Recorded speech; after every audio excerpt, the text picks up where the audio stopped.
up at night, yeah. Make all the demons quiet, yeah. We were built to thrive, yeah. I think that we've all had enough. What keeps you up at night, yeah. Make all the demons quiet, yeah. We were built to thrive, yeah. I think that we've all had enough. Yeah, I think that we've all had enough. Sick of dealing with the old plan. They know that we're calling it wrong. You got me like, oh yeah, I think that we've all had enough.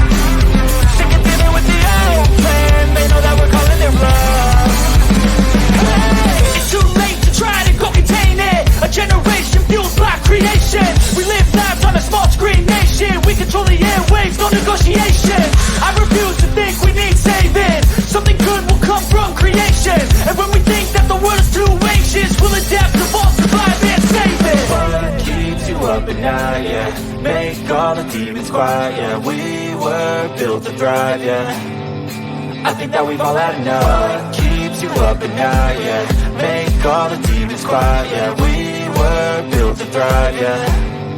I think that we've all had enough. Yeah, I think that we've all had enough. Sick of dealing with the old plan. They know that we're calling it wrong. You got me like, oh yeah, I think that we've all had enough. Sick of dealing with the old plan. They know that we're calling it wrong. Hey, oh yeah, I think that we've all had enough. Sick of dealing with the old plan. They know that we're calling it wrong. You got me like, oh yeah, I think that we've all had enough. Sick of dealing with the old plan. They know that we're calling it wrong.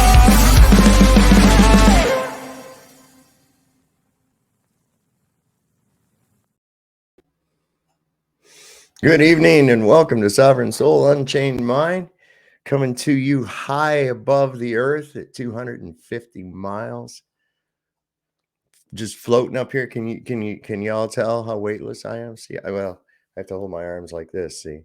That way I don't lose balance on my harnesses and shit. See, I'm just kind of up here floating around, just doing my little thing up here, see? If I actually had long hair, you'd see that it was sticking up all over the... Oh, my head got caught in those wires in that nightmare mess of shit that they got back there.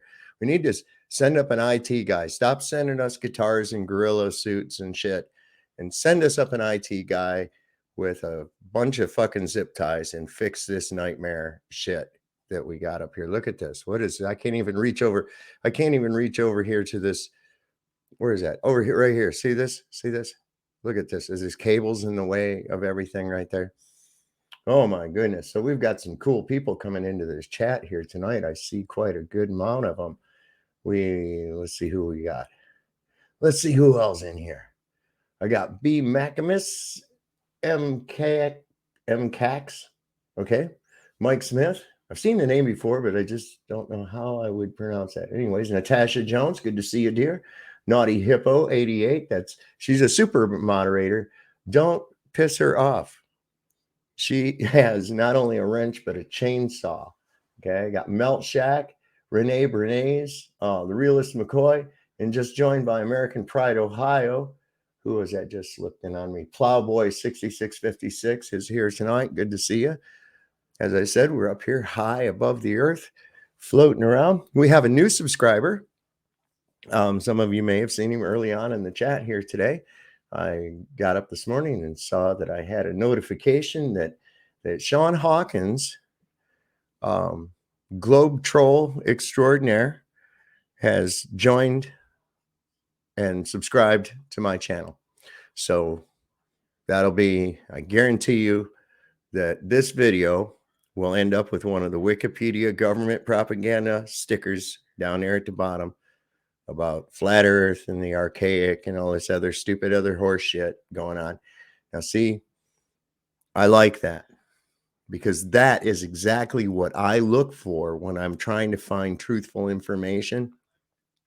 When they go through the effort to do my thinking for me and tell me, oh, don't pay any attention to this here, right? It's not, don't, read this. It's an authoritative little article right here for you. That tells me that whatever's in that video is probably fucking true. You see, this is what we have to use as a gauge of measure here in the information war of the 21st century. Now they've got goddamn AI trying to get in on there. You all seen what I told you. They've been doing this for a while, where all those globe trolls that I'd blocked on Facebook, they all ended up being almost every one of them turned out being some kind of a bot or fact checker Charlie, fact check. I mean, it was just fucking insane that they want to go to those lengths to discredit anything that we're saying. Methinks the lady doth protest too much, getting too much flack when you're right over the target. You know, the best thing would be just fucking ignore it. Don't draw attention to it. If I was them. Yeah, Autobots. Yeah, my background. You like my background? I'm up here, and they launched me up here. I'm up here in the International Fake Station, actually down here in a pool. Yeah, I mean, come on. This is what your money's buying right here. And but see, it's all that science back there. Look at all the science I have back here, man. It's, how are you going to deny that? And plus, I'm going like this. See how I'm all weightless and stuff, So you're going to say that this is fake? No way, man. It's just for real. Y'all have to believe it. Unnatural bean gas. The globe theory is the devil's creation. Parkway, I believe you're absolutely right, because as I've said before, it is, I believe, the foundation on which all the rest of this deception is laid, because I think it's fundamental in the spell. And I do believe that people are under a spell. And it's worse now than I've ever seen it before. There's a lot of people waking up and breaking out of the spell, but those that are still in it are so much worse. Or I don't know, maybe it just seems like it's worse to me. Maybe it just seems like it's worse to me as I get more and more attuned to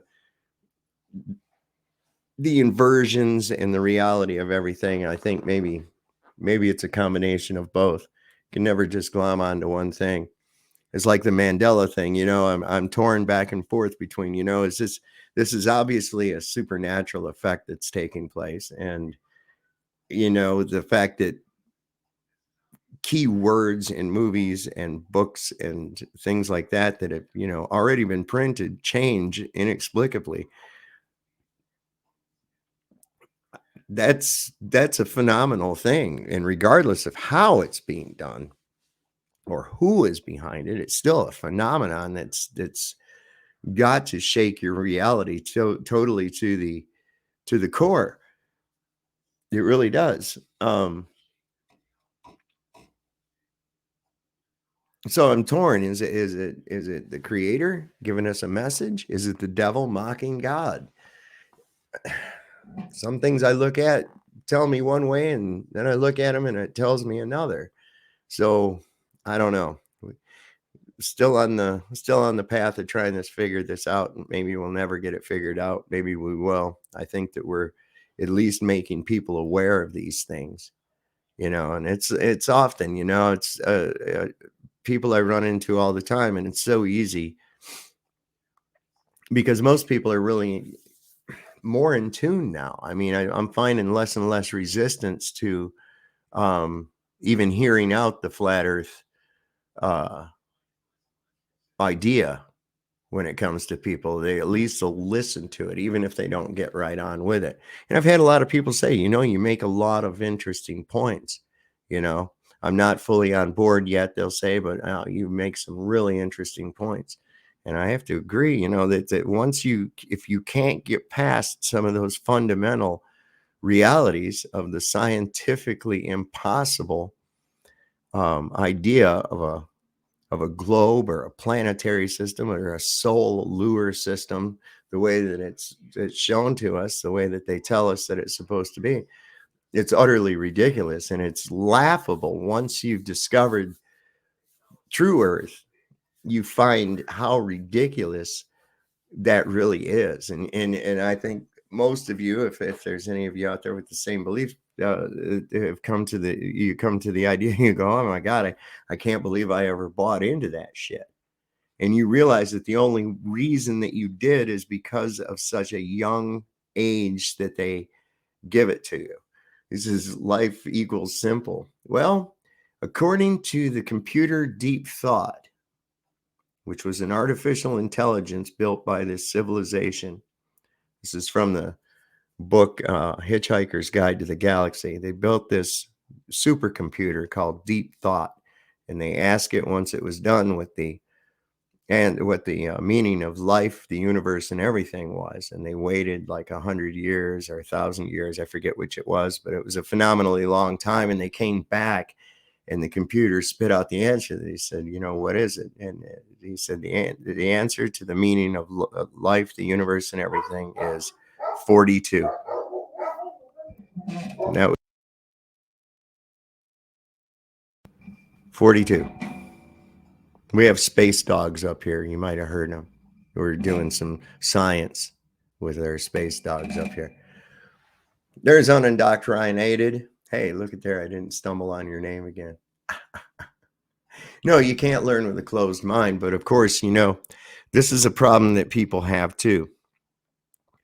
By making it almost a sinful crime to be wrong or to not know something, and this is how our society is, you get a lot of ridicule.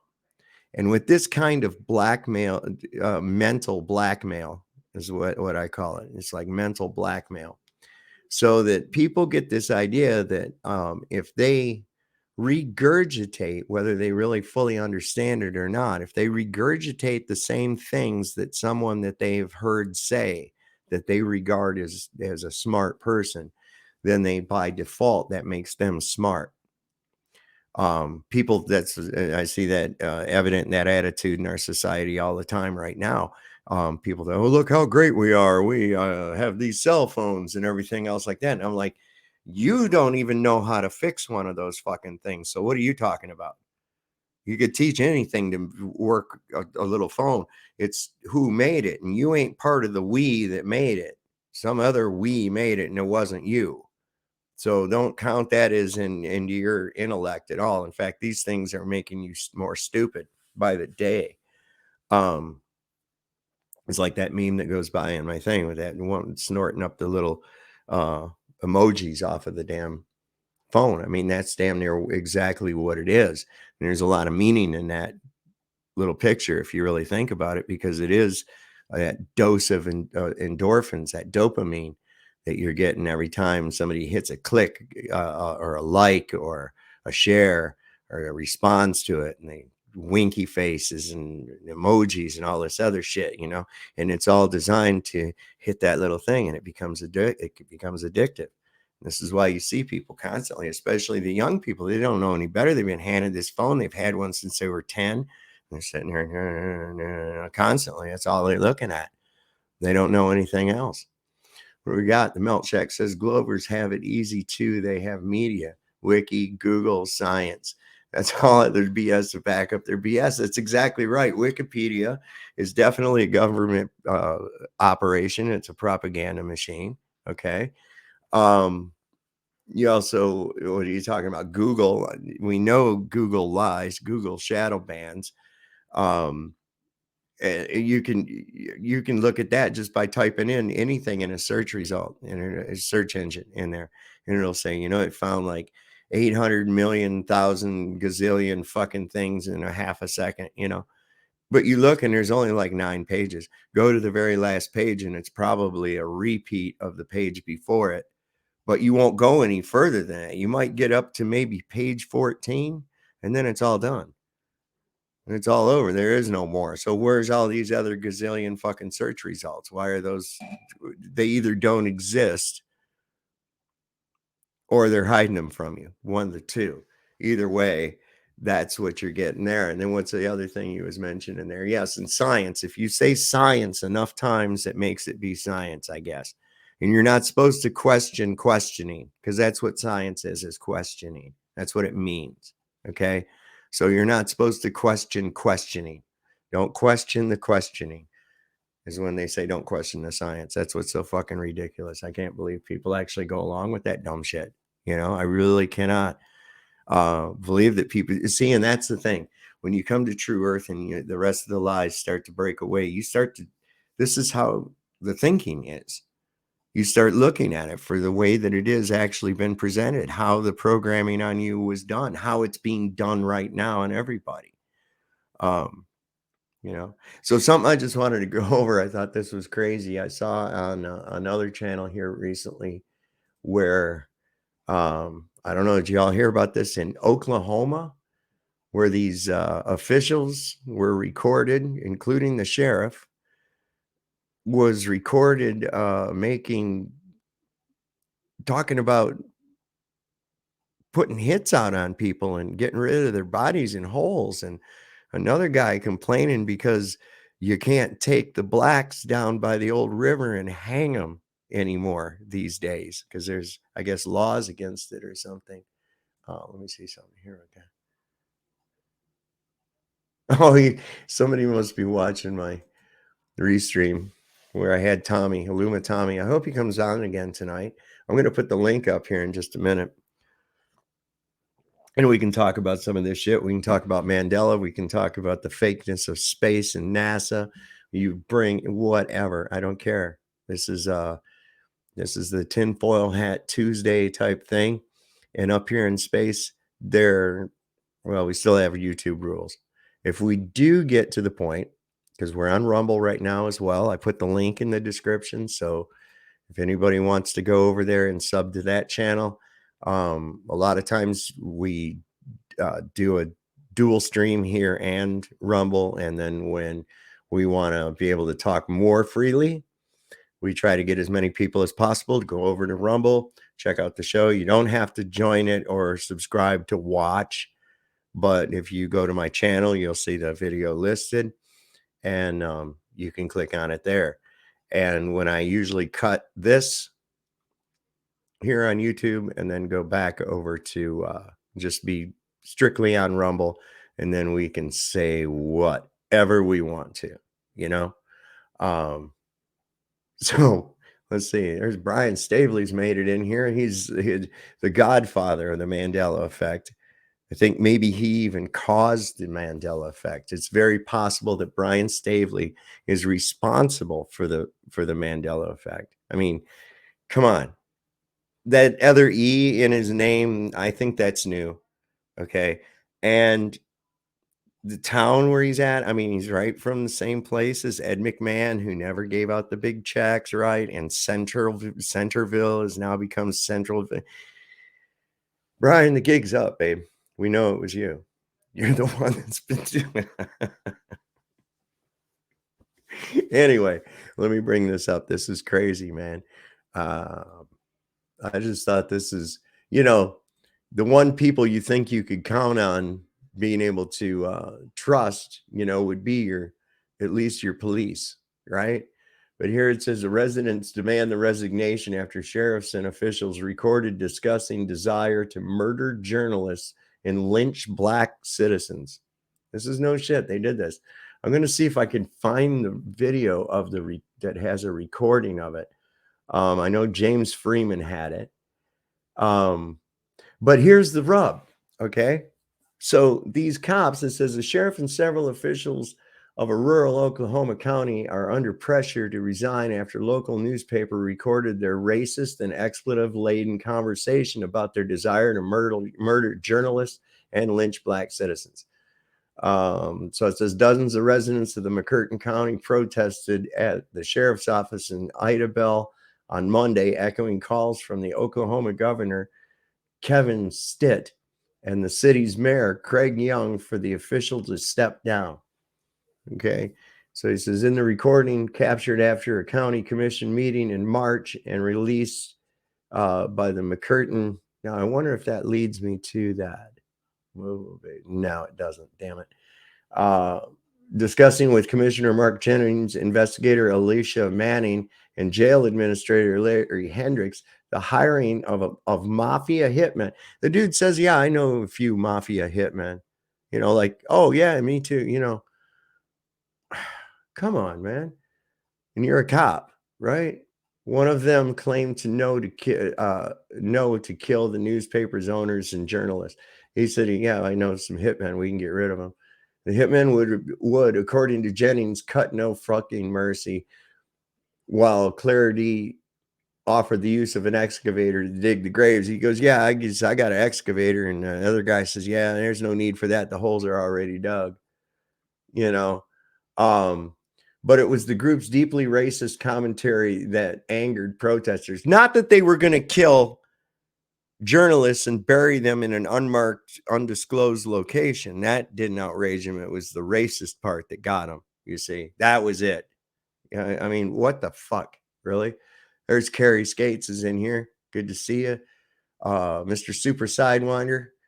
I keep kind of going squirrel. And all right, so it says, but it was, let's see, let's see. Jennings cited a former county sheriff from the 1980s in a discussion about running for the office. If it was back in the day, this is quote, if it was back in the day when Alan Marston would take a damn black guy and whip their ass and throw him in the cell, I'd run for fucking sheriff, he said on the recording. Yeah, it's not like that no more, Clarity lamented before Jennings continued. Take them down to Mud Creek and hang them up with the damn rope. But you can't do that anymore. They got more rights than we got. Holy shit, man. In another snippet, the group is heard mocking a woman who died in a fire. The sheriff likened her corpse to barbecued meat. Yeah, they were talking about that. He said because it smelled like that. Stitt issued a statement demanding the immediate resignation of the four. They should be fired. I mean, straight up, they should be fired straight up, man. I mean, think about that.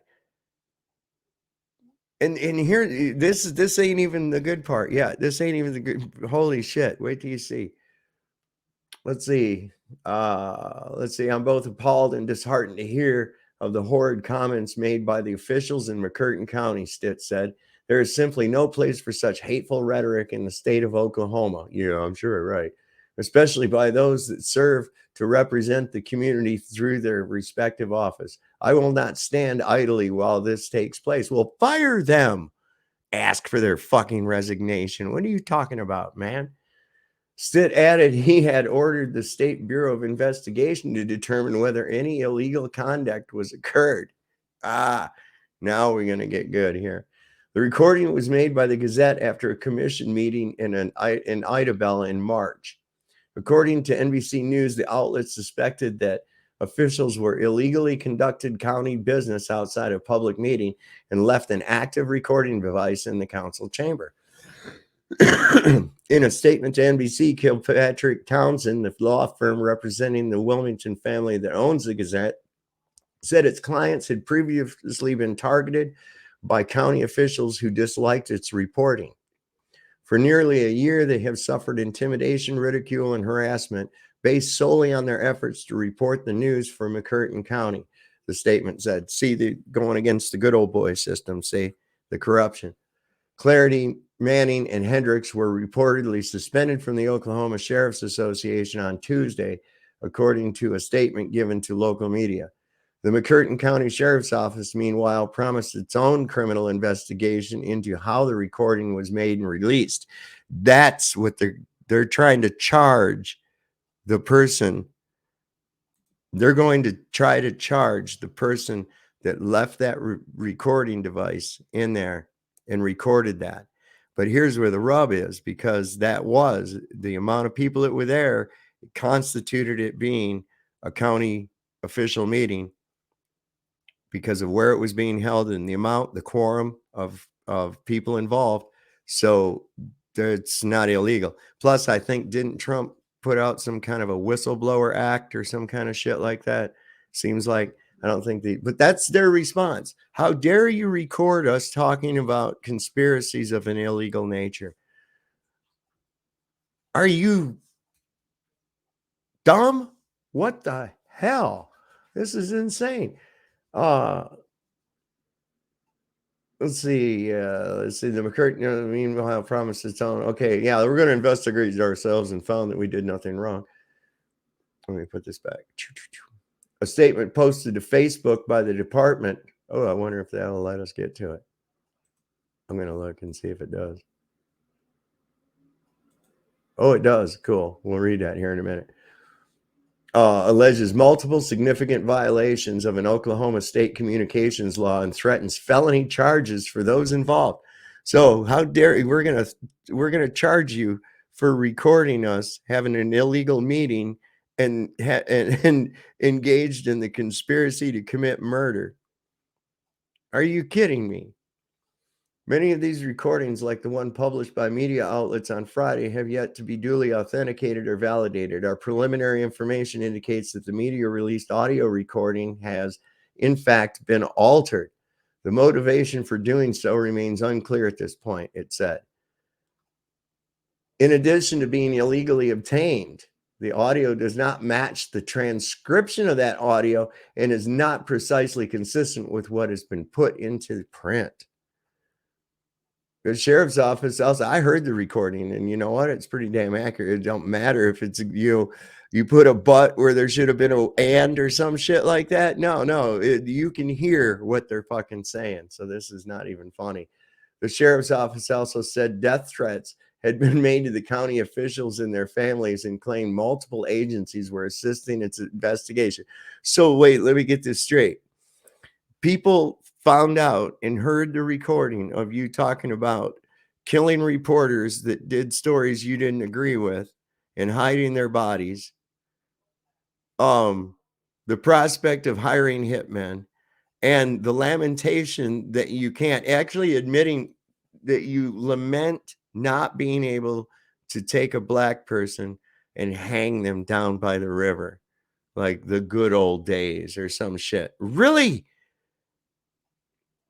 Geez, I'm surprised. I'm just flabbergasted that you would be surprised. Let's take a look at I'm going to pull this up. This is the Curtin County Sheriff. No, this is crazy. Watch here. I'll show you something. This is nuts. Is this the one? Yeah. Okay. All right. So this is their Facebook thing. And it's and you notice they've turned the comments off, right? They've turned the comments off. It says the last 72 hours have been amongst the most difficult and disruptive in recent memory. This is a very complex situation and one we regret having to address. Yeah, you regret getting fucking caught. It's the only part of that you're worried about. There is and has been an ongoing investigation into multiple significant violations of the Oklahoma Security of Communications Act, Title 13, Chapter 176.3 and 176.4, which states that it is illegal to secretly record a conversation in which you are not involved and do not have the consent or at least one of the involved parties. There is a significant number of victims of this criminal activity, and it has taken significant effort and time to identify them and collaborate evidence. Well, since it was a public meeting being illegally conducted in secret, recording that activity was perfectly legal. This is in addition to being illegal. Let's see, many of these. Okay, in addition to being illegally obtained, the audio does not match the transcription of that audio and is not precisely consistent with what has been put into print. Well, that's okay. Let's correct the print errors. We have it on audio. All we have to do is listen to it. That's all we have to do. Does it really matter that someone flubbed up on the transcription of it? Listen to the recording. I'm assuming that English is your first language, right? So let's give that a shot,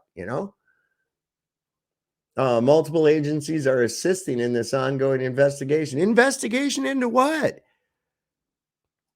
The only thing I'd be investigating is any of the shit that they may have done. Do you realize that that guy that lamented about not being able to hang blacks or be able to beat their ass and throw them in a cell for no reason? Do you realize that any black people that have ever been arrested by him or anything like that, do you realize all they have to do is make a stink and say that it was done because he's racist? And they can prove it right there. They can prove it right there. Him lamenting that it wasn't those times again. That's insane. Yeah, no worries. They'll investigate themselves and find that they've done nothing wrong. These fuckers. I swear to God, this is what pisses me off, because I know right now there's bootlicker channels out there. These holster sniffers are out there going, well, those people have a right to say things if they want to in private and stuff. Not in a fucking public meeting hall, you don't. Sorry, babe. Okay. As a result of the press release that went out Friday, a large number of threats of violence, including death threats, have been made against county employees and officials, their families, and friends. Geez, I feel really bad. I feel really bad that there's been threats and death threats made to people who lament being able to hang people and kill people that they disagree with, uncover corruption and put them in holes. I really feel fucking bad for those people. I do. I hope you do too. Because they're stunning and brave. They're for real. There will be continued press releases from this agency as the investigation comes to a close and findings are forwarded to the appropriate authorities for felony charges to be filed on those involved. Well, let's go over to their page. That's that one. And they turned commenting off. See, they said they turned the commenting off. So let's see. Well, here's one from March the 4th. Ooh, it's got a lot of comments. Oh, Lord. Here's the top one right here. It says, see, because people are not commenting. They can't comment on that post. So they're going to the one down here that's about something about a civil dispute. 89-year-old property owner was attempting to force the Nobody's even talking about that. I look forward to the arrest of the McCurtain County Sheriff. There's power corrupts, absolute power corrupts, absolutely. Look at this. These are all, it's getting deep for y'all. Good. Oh my goodness. See, so this is people are not, the feds are outside. Legally speaking, there has to be more consequences than a simple resignation, right? You would think. But see, this is, your karma is coming. Open your comments. We won't jump you. Maybe you reap what you sow. She even asked on another group for help and nothing, but now she is gone and they are walking around like nothing matters. I don't know what that's about. Oh, the woman. Okay. That the recording was altered is simply that they pulled out the important parts, right? Yeah, exactly. Cut out the dead air, all that god shit. So yeah, go over and take a look at that yourself. I'll put a link down here in the chat to that page. Let me see if I can grab it here. And copy, put it down there. You might feel free to go in there and post your own comments and see what happens, right? So anyway, let's see what we got going on over here in the chat. I haven't paid a whole lot of attention. I have a little bit. It's illegal for the government to prevent its silence public comment. I think you're right there. Yeah, fishing for Loosh. Who's on here? Who all do I got?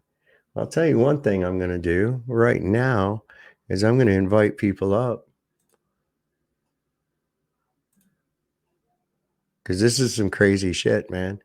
Let's see. I did that right? I did it correctly. I'm going to pin it right up here in the top. And there it is, folks. There it is. So anybody that would like to come up and discuss any of this, I saw here that because of the Bud Light backlash due to the Dylan Mulvaney being a spokesperson, or them sponsoring him, or whatever it is they had going on, that Budweiser has lost over $5 billion due to the boycott. Now, let me tell you what that tells me. You motherfuckers got a drinking problem. That's what that tells me. Holy shit. $5 billion worth of goddamn beer. That's a lot, man. And that's just one brand. Holy shit. People are out there spending $5 billion on beer. What the fuck is going on there, man? That's insane. Left at the 3rd star. Let's get it. Saab, where's about in space now? Let me see. Let me transport y'all over to the I'm going to transport y'all.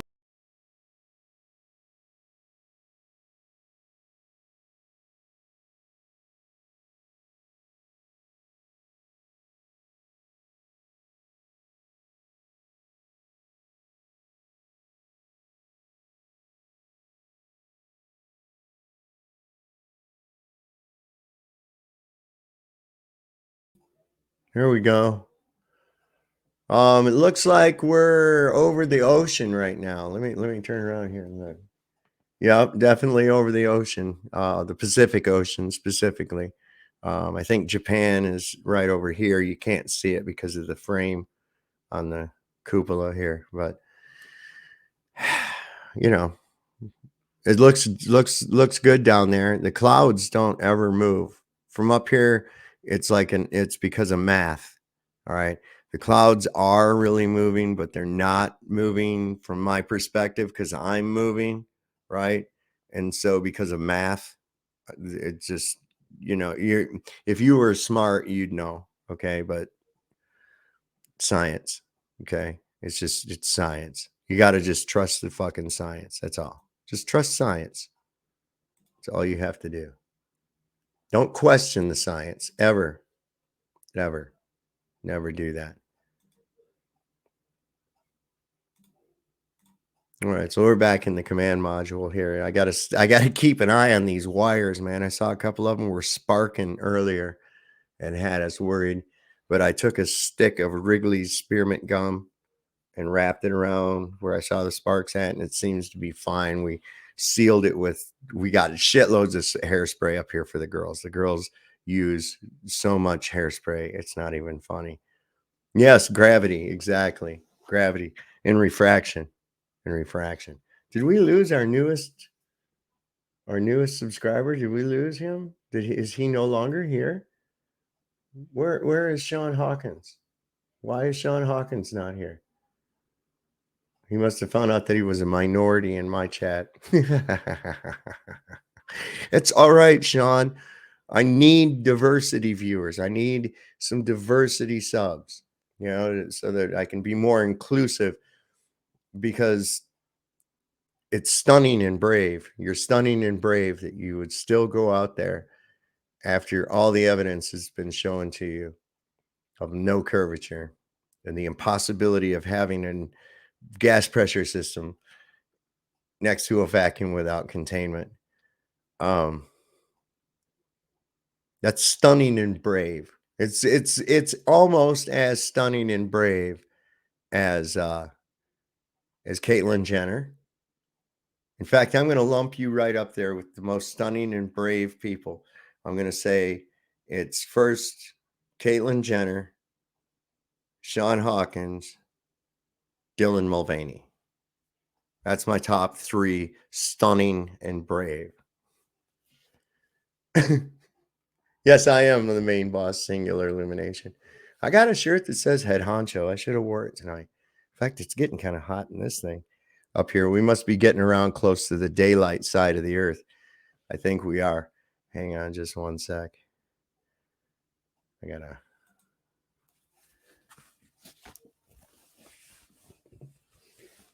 gotta turn off the camera when I take that sweatshirt off, because I have to hide my harness and cables. I mean, because of the life support system. Yeah, that's it. There we go. Haha. There we go. So what? Nobody's coming up? Nobody? What do y'all think about these cops? These are like the top people. They're talking about killing motherfuckers and putting them in a hole. The guy says, I have an excavator. And he says, oh, that's all right. We got the holes are already dug, man. I got to see if we can find the video on that, because that's insane, man. I can't get over that. Let's see if I kill that. There we go. Let's see. We'll check right on here. Let's see. That's what was that? Oklahoma?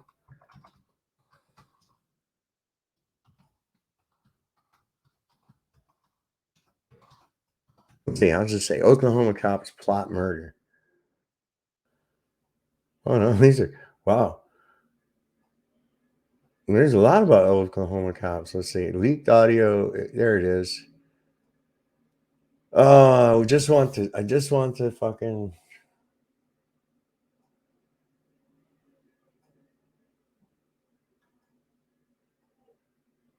I want to hear that audio again. It's terrible. Maybe there's something under this one. Oh yeah, well, all right. James Freeman did a thing on him. I'll show you that.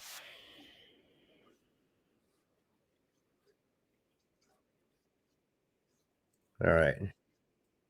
So this is James Freeman showed this on his.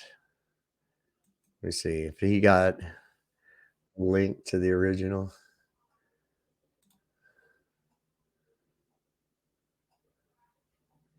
No, who we got down here? Sing.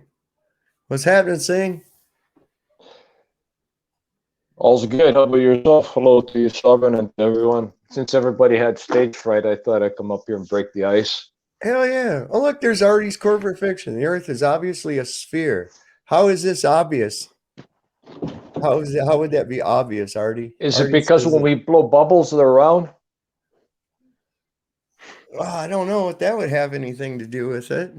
Okay, I'll tell you about what I seen once that blew my mind. Well, it didn't blow my mind. My mind's still here anyways, last time I checked. Okay. I guess it was like a science, it was just this video I caught. They were blowing bubbles and then they put them between two glass plates, but they didn't pop the bubble. And you know what the bubble became? It became a hexagon shape. So Oh, wow. I was thinking, right? Yeah, it was a hexagon shaped bubble. It was strange. It went between the two plates. They flattened the bubble, a soap bubble, and it turned into a hexagon. Wow. So I was contemplating. I'm like, just maybe the dome is a hexagon shape. Maybe like a hive, like a beehive. Yeah, there's a lot of instances of hexagons in nature. Yeah, we see that a lot. Mostly all snowflakes, right? Well, and a lot of crystals. A lot of your crystals are hexagonal configuration as well. Quartz, a lot of them, yeah. Artie, what do you? Little particles are like that too. What doesn't Artie come up here and tell us about the round globe? Well, that's what I'm. See, this is twice I've had somebody say that. They say that it's obvious or we know for a fact. And whenever I ask them, well, how is it obvious or how do you know this for a fact? They can never give me anything. So, well, we got pictures. And I said, well, no, you have paintings. I have all the pictures and they're all different. None of them are the same. I got one that North America takes up almost the whole fucking hemisphere, and I'm supposed to believe that Europe and Asia and everything else is wrapped around on the backside of that ball. No, I don't think so. How about this? Has anybody seen that movie Dark City? I haven't. Well, I recommend it. It's based on how all these dark entities are doing an experiment, and it's basically it's always dark, and it is actually they're out in space on like a flat plate type of Earth thing. So in the end, anyways, the guy inverts the whole plate. He flips it 300. He flips it from upside down to right side up, and he brings the sun up at the end because it was always dark. Very interesting how these dark entities would do the Mandela effect and sort of make an old house into a mansion, put people to sleep, then inject them with memories, and all of a sudden they're like this rich type of morphed scenario to their reality projections. Pretty cool. Dark City is a pretty cool movie. It tells. I tell you what, that looks like it would be pretty cool because it's I didn't know it's an older movie, 1998. It is pretty cool. I might redo it and watch it myself because it probably has a lot Yeah. of information in there. I know I can find it somewhere on one of the streaming services or something, but yeah, Yeah, definitely. it does look good. What's it say? Is who's in it? It says Jennifer Connelly, Kiefer Sutherland. Maybe can you find um the trailer? Maybe you can show Yeah, the you know trailer. what? Oh yeah. They'll strike Okay. me for showing the Okay. trailer. Okay. All On right. my other channel, they did that to me one time. I didn't know. I was on. All I did was show a part from the movie Network. You ever seen that? It sounds very familiar. And it's where this guy, he just kind of loses it on the air. He's a news guy, and he just kind of loses it on the air, and it kind of starts a movement. And he gets called in front of the network head, and it's the guy's played by Ned Beatty, and he's going, "Oh," he says, "Welcome, good to see you. Come on in, have a seat." And he says, "Can I get you anything to drink? Everything good? Okay." Then the lights dim, and there's just this long table with these green lamps on it, and he just turns into the fucking devil. I mean, not literally, but I mean his character. He's like, "You have messed with the fundamental elements of creation, Mr. Beale." And he's like, and this dude's sitting in his chair, like, "What?" You know. But it's really a good movie if you've never seen it. Network. So what's the basic storyline behind it? That sounds like something maybe I'd want to check out. Kind of like how the network controls perception, right? Because Okay. this guy, You know, he gets so tired of reading the shit that's happening, the bad news, and he just kind of breaks down on the air, and he goes, I've had it with this." He says, "You should all have had it with this.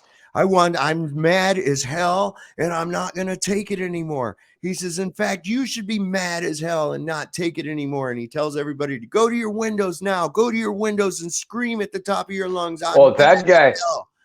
That guy. And Is it a full movie? I've seen parts of yeah, that, but I didn't realize it was is that the main character? yeah, Mr. Beale, yeah, he's like the main guy.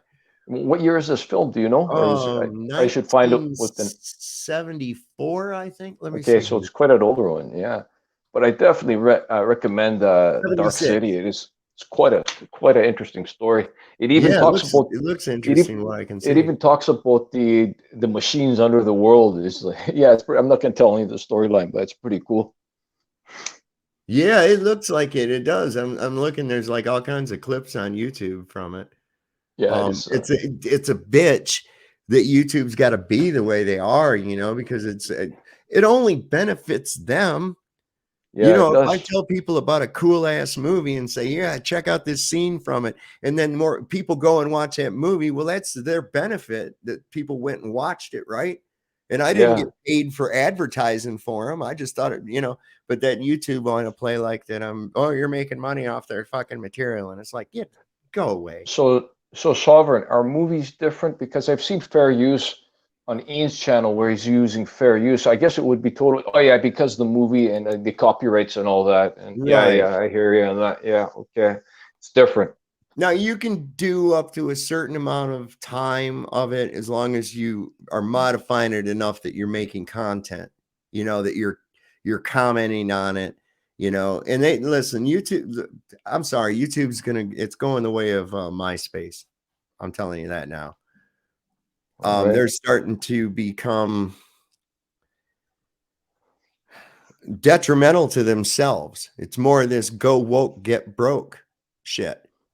So how about on different platforms that are sort of like YouTube? Or do they have the same strict guidelines for if you like right now you wanted to share that? Would they have the same rules? No, they don't Okay. give me a bunch of shit on that either because it was part of the thing, and Okay. it's a Yeah. short trailer. Hell, no, I go over onto, when it's strictly over on Rumble, baby, I can talk about all the crap from the last 3 years with impunity. I can talk freely about what I think did or did not happen in Europe between 1936 and 1945. I All can, right. yes, and they're not going to shut you down. They leave that, that's your opinion. That's what you're allowed to have an opinion. Yeah, it's And free speech. A lot of those places are free speech, and they exactly. And so that's one of the reasons why if something starts to get into some territory, And that's another reason that I'm over there as well. You know, at the same time here, a lot of people don't know about Rumble, but more and more people are starting to know about it. I can tell you that. Yes. So Hold on, what's here's your the opinion says, on BitChute and Rumble? Which one has a better platform, you'd say, for free speech?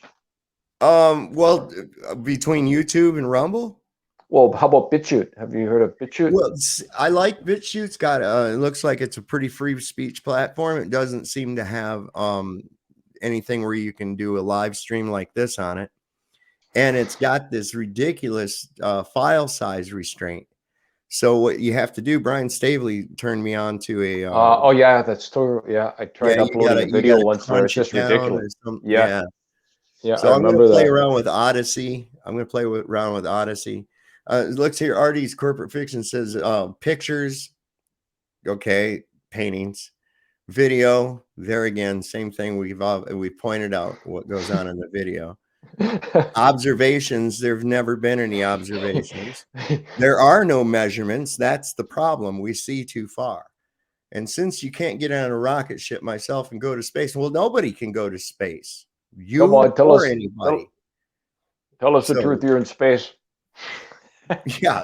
I mean, there's no such thing. I mean, it's like, and if there is, there's nobody going there. I can tell you that right now.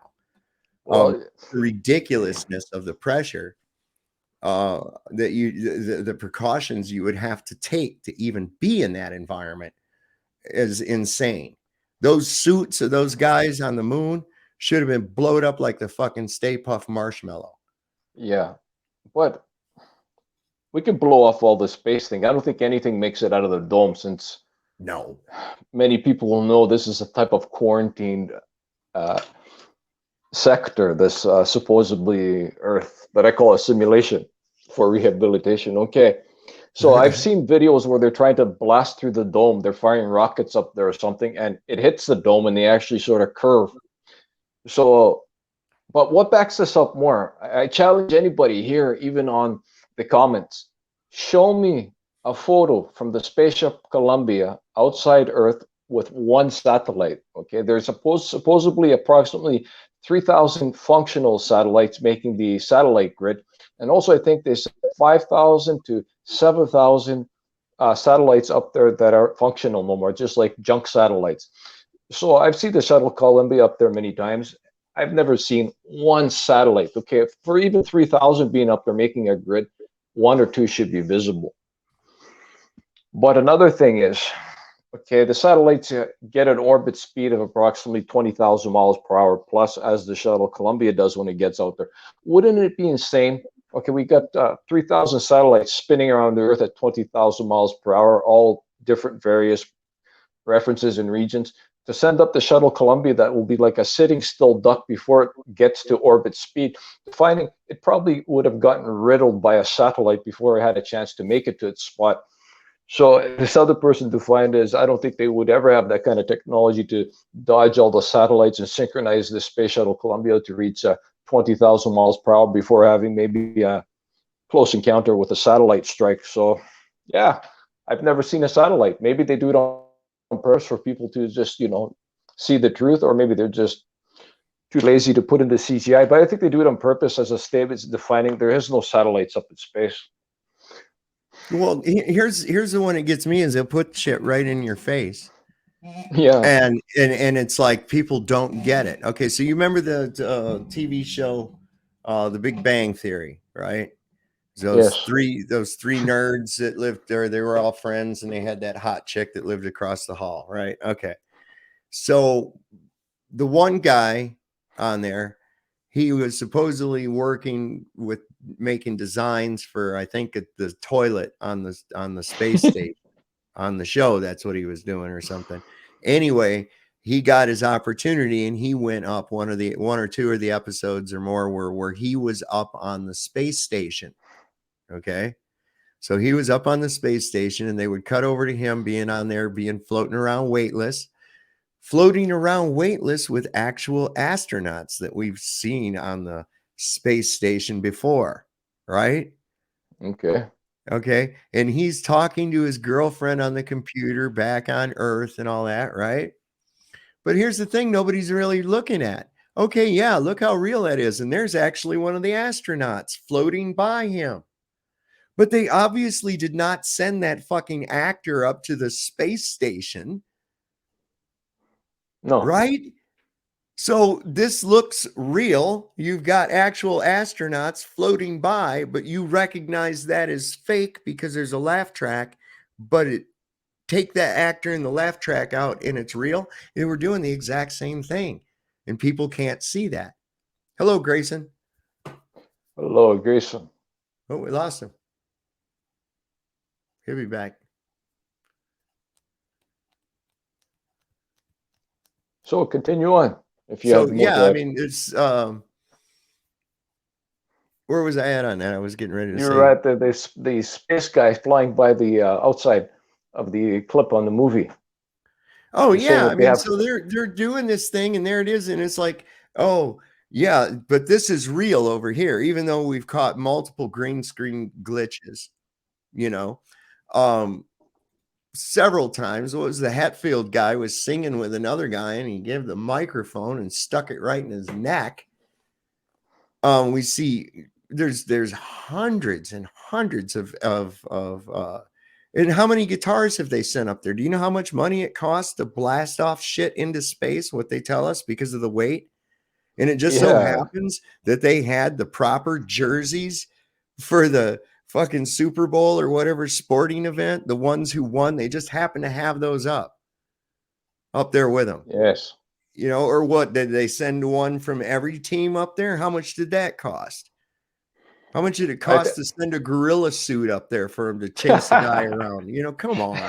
Next, they're going to be sending Hanneken beers up in space and Bex.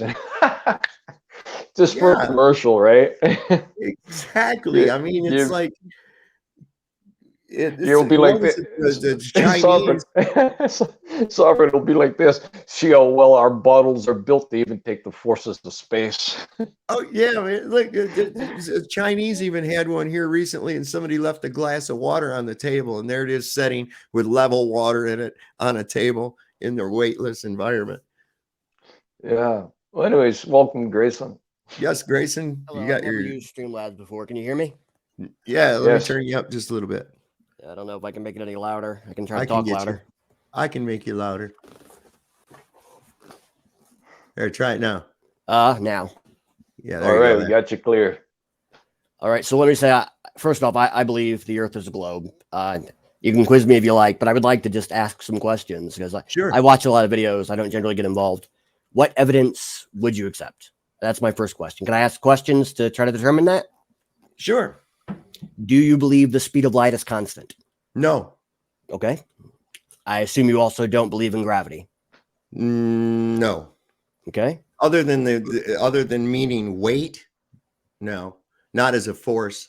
But you believe things have weight. I believe things have a density, a measurable density within a given medium. Okay. I won't argue it too much, but density, the formula for density requires gravity. I mean, you just simply can't have not density without gravity. necessarily, Not necessarily. Well, how would you get density without the formula? Well, where's the formula for density? gravity? Where's the density at when you've got a 250-pound steel anvil floating in a tub of mercury like a piece of styrofoam? You see, it's all about the medium that is surrounding it. Now, the downward vector is an electrical function. It's just incoherent electrostatic acceleration. All right. So you Much, think Van de Graaff generator, if you will. We have a Right, measurable positive above us. We stand on a neutral or negative land salt bridge. There's 100 volts increase in potential energy per every meter that you rise in elevation. So yeah, it's a positive opposing a negative, and where they cancel each other out leaves a downward vector. okay. I mean, if you're gonna describe density as something else, I mean, Well, I agree with you. density and Density is a buoyancy- thing. Density and that just causes the downward vector. Density and buoyancy sorts it all out. That's So I guess I would say then you don't agree with the mathematical formula that mainstream science has for density and buoyancy. I mean, as far as what they're calling the downward vector, yeah, I guess you could go with that, but it's they're mislabeling what causes the downward vector, or even for that much, what the weight is. Because let's face it, the weight is going to be dependent upon the medium in which it's surrounded. Okay. Let me think of another question here.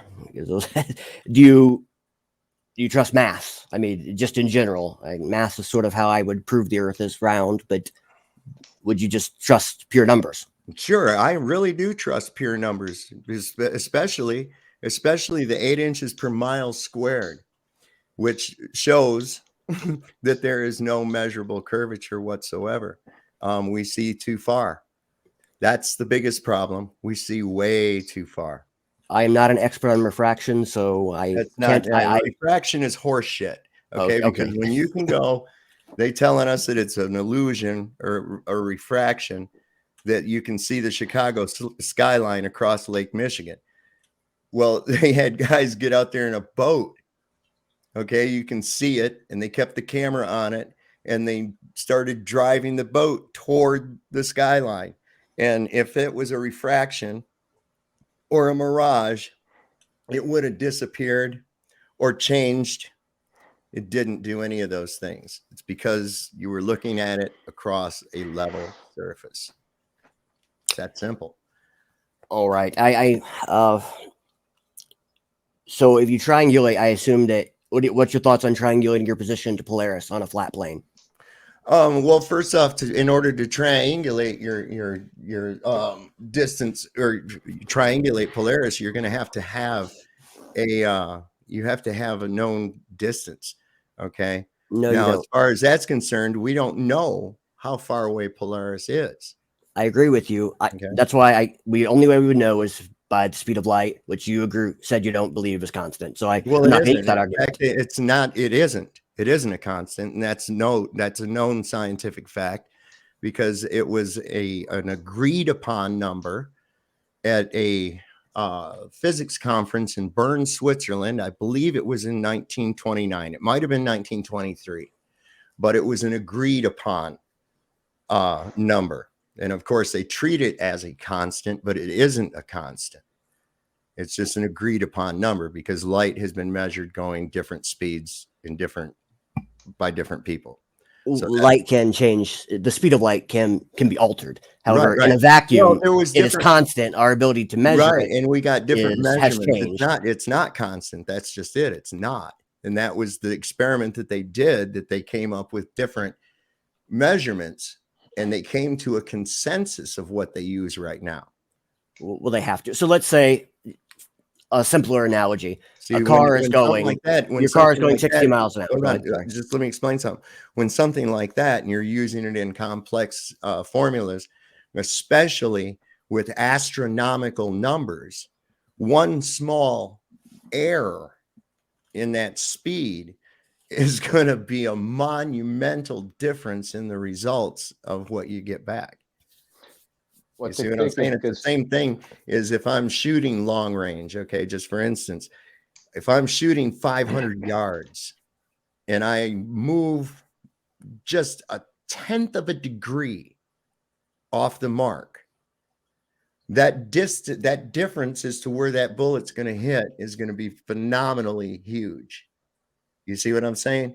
So when, start talking about long distances like they do, these and many of these distances, I don't even believe they actually exist. But also too, okay, it's like stating all stars are the same frequency. Depending on a star's frequency would determine its projection emissions, either slower or faster. But also, like the gun analogy, depending if there's more gunpowder in it or not, would determine the trajectory and the velocity flight of the bullet being slower or faster. So there's many variables. I don't think anybody's correct measuring the light. I always question is, how about if I made an instrument kind of calibrated different and it measured the light speed different?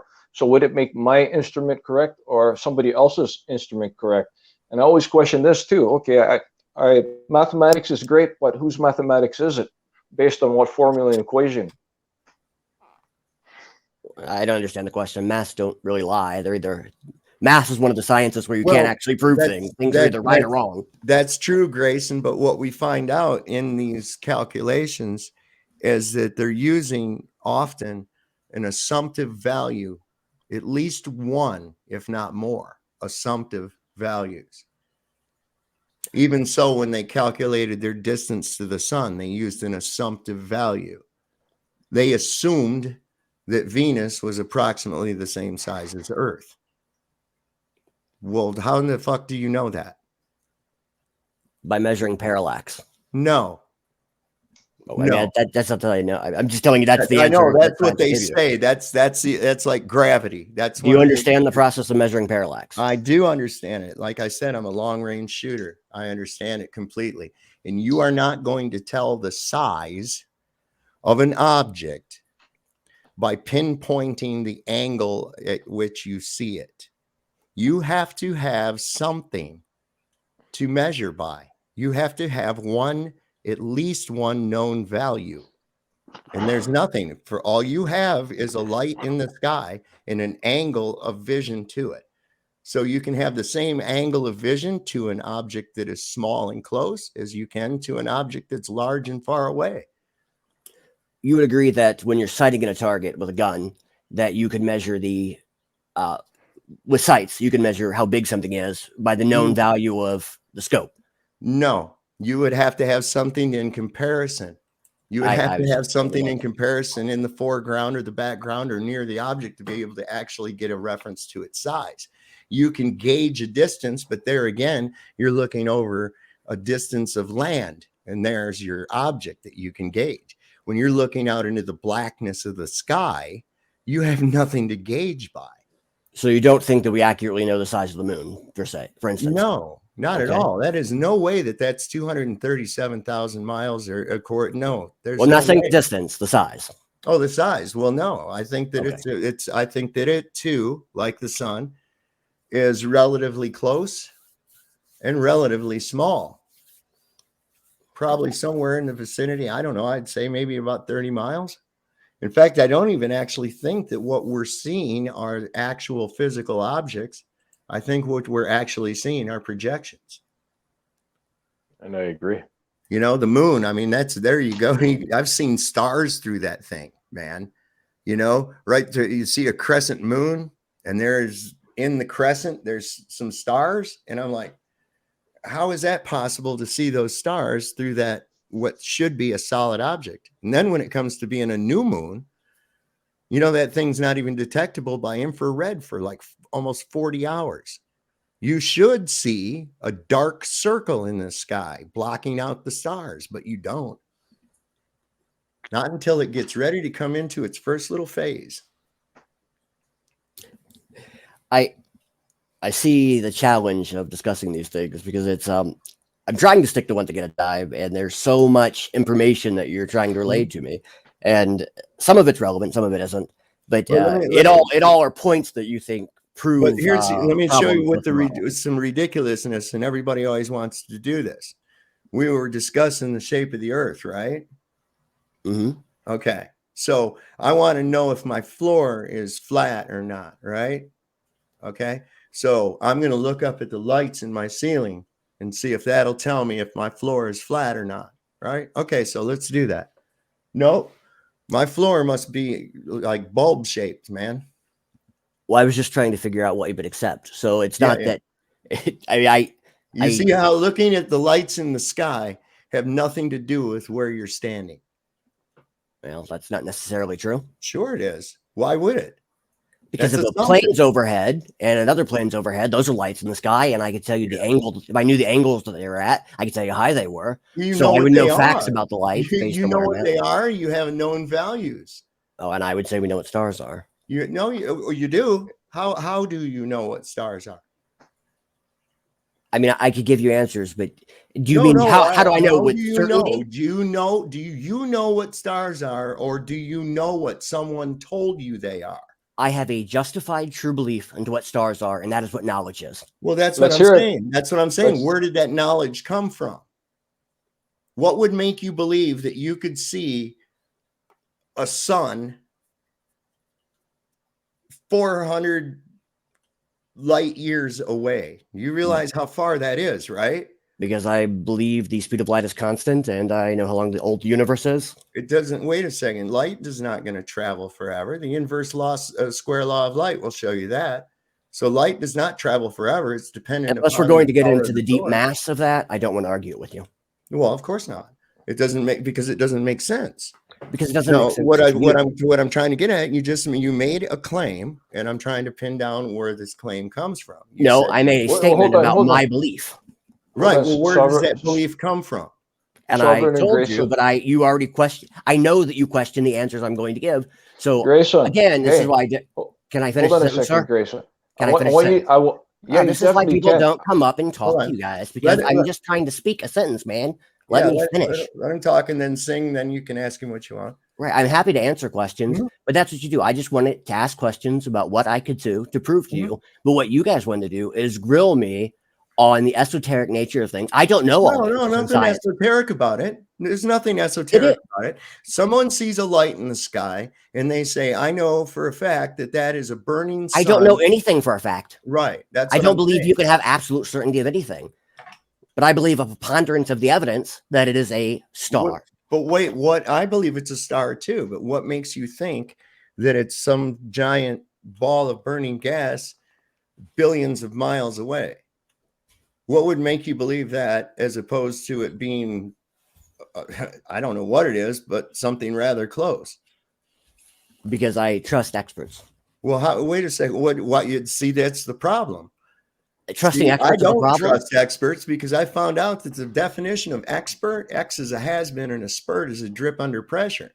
When you pin it down, look, I just showed you that they used an assumptive value to calculate the distance of the sun. Hold on, I got to go for just a second. Right back. Right? So we're using an assumptive value with the very first primary light that we're trying to figure out where the fuck it is and how big it is, right?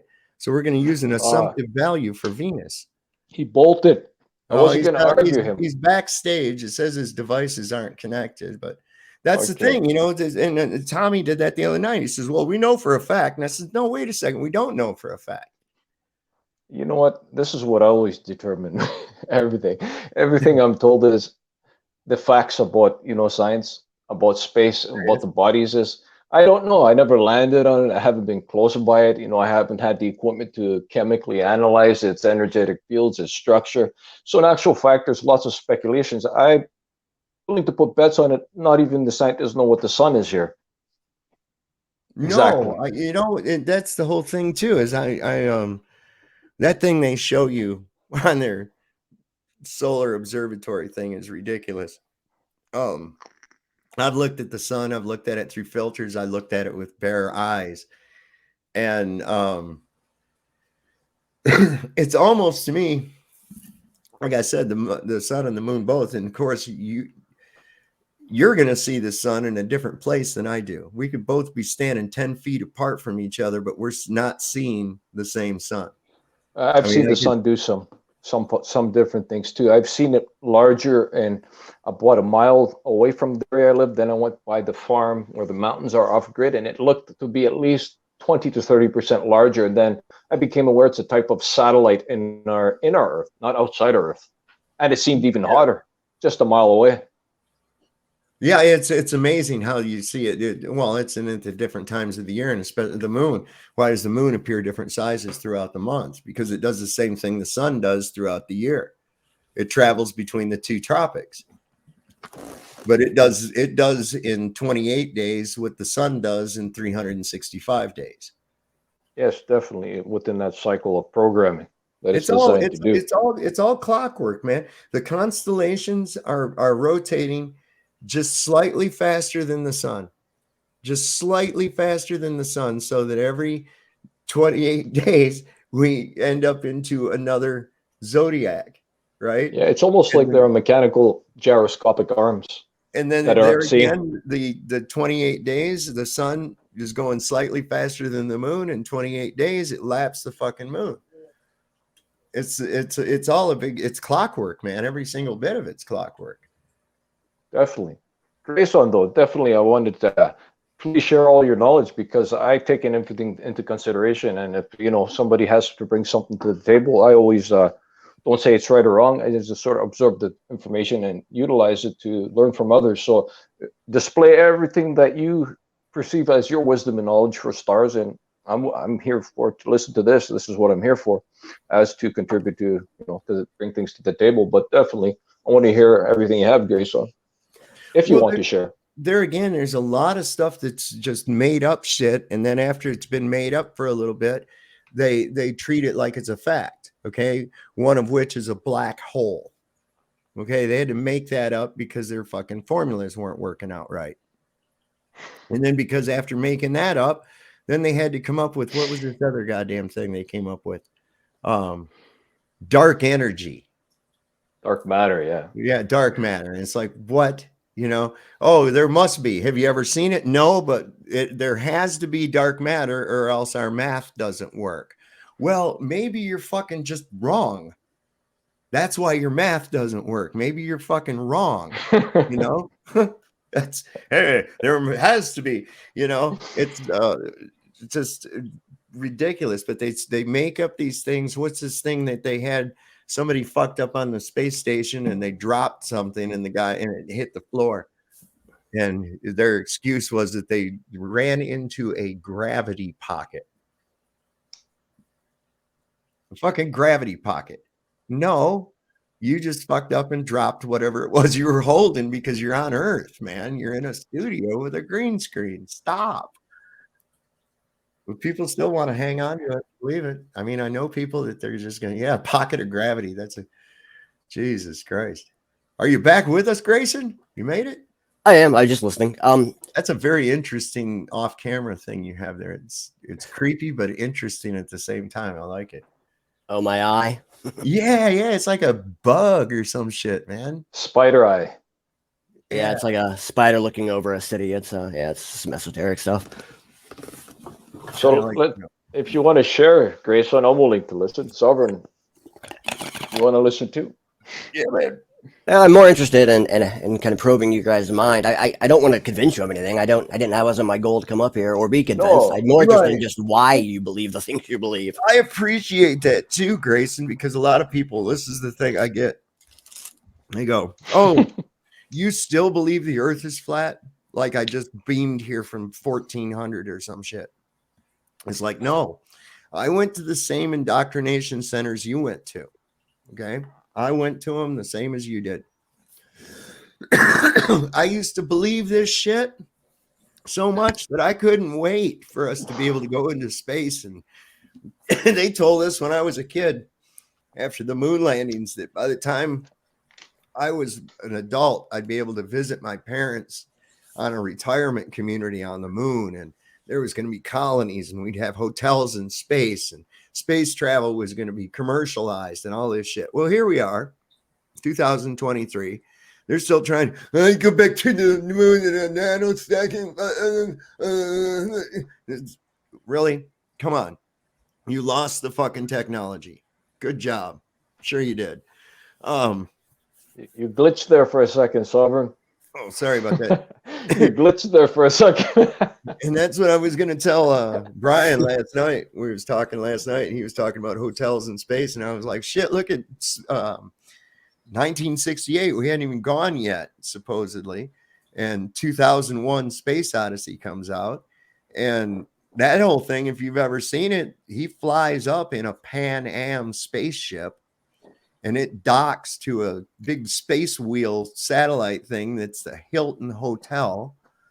And he's got video phones on there by Bell. And I mean, it was really trying to push the idea that this was going to be something that we do, And now they're going, we lost the technology, but we're going to go to Mars instead. And they've got the American public so goddamn dumbed down that they actually believe that there's a helicopter flying in an atmosphere that's like 1% to 6% of the Earth's atmosphere. What? How are you going to even get any lift? There's a reason helicopters have a ceiling limit. They'll start stalling out. The air is too thin and they crash. I don't give a shit how fast you spin the damn things around. You're not going to get any lift. So that's stupid. And then what else they got? A parachute, saying they parachuted some kind of shit down onto the Mars. And it's like, how would you even get the parachute to deploy? There's not enough atmosphere for it to deploy. So it's just like, look, Mars, what is it? It's a light in the sky. Where'd you go, Brian? Come on back. Mars is just a light in the sky. You see it up there. I cannot figure out for the life of me how a supposedly dusty red ball can reflect enough light when it's supposedly twice as far from the sun as we are, but it reflects enough light back to the earth that it looks like another star, only red. Now that's ridiculous. I'd like to know how that is. Does math tell me how that works? No. I mean, it would in refraction, but you'd have to, believe it. Well, refraction of what? That's called reflection, not refraction. That's reflection. I might have used the wrong word. Yeah. So how does a dusty ball like that, a dusty red ball, how does a dusty red ball reflect sunlight back toward the earth and appear as bright as the brightest stars in the sky? I mean, I can answer the question if it's not rhetorical, but I assume it would just be something I read on Google and you wouldn't accept it. Well, yeah. I mean, does that make sense to you? I mean, I haven't read it even yet. if Google told you that it was because of magic mirrors that they beamed up there or some shit like that, would you believe it because it was on Google? I would not believe that because it was on Google, but Okay, I see the that's what moon I'm getting reflect at. light, so I would believe it because I can see the moon reflecting light. You see the moon emitting light. The moon ain't reflecting nothing. Bang on. The moon's emitting light. It's its own light source, man. It glows. Yeah. That's proven theory when the sun's displaced. I mean, Then once again, So Once I again. have a flying car that I built. Okay, it does Uh-huh. 250 miles an hour, right? And in 10 hours, I'm gonna be in California with my flying car, and it gets there it'll take me a half a tank of gas to get there. I can show you the receipts for the gas I put in the car. The math all works. I could video chat you in 10 hours from a legit place in California. Does that really mean I have a flying car that does 250 miles an hour and on half a tank of gas gets 2,500 miles? Or could there be another story? Well, obviously, I could have just hopped on a fucking airplane, sold you that story. And, so the math doesn't necessarily prove something. Math is a description, and it can describe something that's false in nature. and that's what I always define. Whose math? Whose equation? Are you So guys the familiar problem- with the problem of underdetermination? The what? The problem of underdetermination. What's that mean? I'm not familiar with the term. It's a logical term. Essentially, it's what we're doing is what it seems to me you're doing, and I don't mean to be insulting by this, is that you're seeing things happening, and I am accepting expert opinion. You're not, and the logic or the problem of underdetermination says that for every phenomenon, there are infinite number of explanations that can explain it, and that Yes, the only useful explanations should be explanations that can give you predictions of things that have not happened, that will happen. So that's the only way that you can determine what reflects reality. Well, you're kind of making it sound like we don't go out and test these ideas out for ourselves. Okay. I have actually literally gone out and measured moonlight, its temperature, found it to be cooler in the moonlight than where it is in the moon shade. I have done the same experiment and did not find that. So it also, here's another indication that it's not reflecting sunlight is you can look are you familiar with solar panels at all? Only that no, I don't know how they work. I'm Okay. not familiar with All them. right. So I had some when I was out in California, and it had a little thing that told you when you were getting a charge and how much of a charge you were getting. And boy, on a full sunny day at noon in the summertime, baby, that shit was smoking, right? Nighttime, though, in a full moon, directly over the solar panels, not one bit of registry. Didn't register one bit. I wonder why. If that's reflected sunlight, because I could surely take a mirror and reflect sunlight back at the solar panels and get a charge from it. So if that were reflected sunlight, I should be getting a charge, at least minimal, some kind of a Yeah. reading on the solar panels, but I don't. What you're defining is the moon construct is quite interesting. What you defined, yeah, it has its own luminescence, but it's a reverse field in conduction. It's a type of containment field it has. It doesn't go beyond its perimeter, sort of conducts it into itself. I think it's the negative to the sun's positive. Exactly. So my thing is with anything, never mind just this topic, right? My thing is that I've learned, and maybe not everybody feels this way, of course, is I trust myself over so-called experts, especially when especially two things. When experts have lied time and time again, if I trusted the experts, I'd be wearing a mask right now. I'd be jabbed up. I'd be hating people from Islam, thinking that they bombed us on 9/11, all this bullshit. But then on top of that, it's like, let's just say, let's talk about animals for a second. Animals have great instincts. They know their environment. Do you think any animal thinks the earth spins and the earth has a curve to it? No. The only reason we believe that is because people have indoctrinated us to believe that. And it's good to get into these discussions about the moon and the sky, but let's just like bring it back to the basics. I mean, we're standing on the earth. They tell us it's a ball. We can't measure the curve, which should be present everywhere. Fuck the sky. You know, where is the curve to this earth? Where is the motion to it?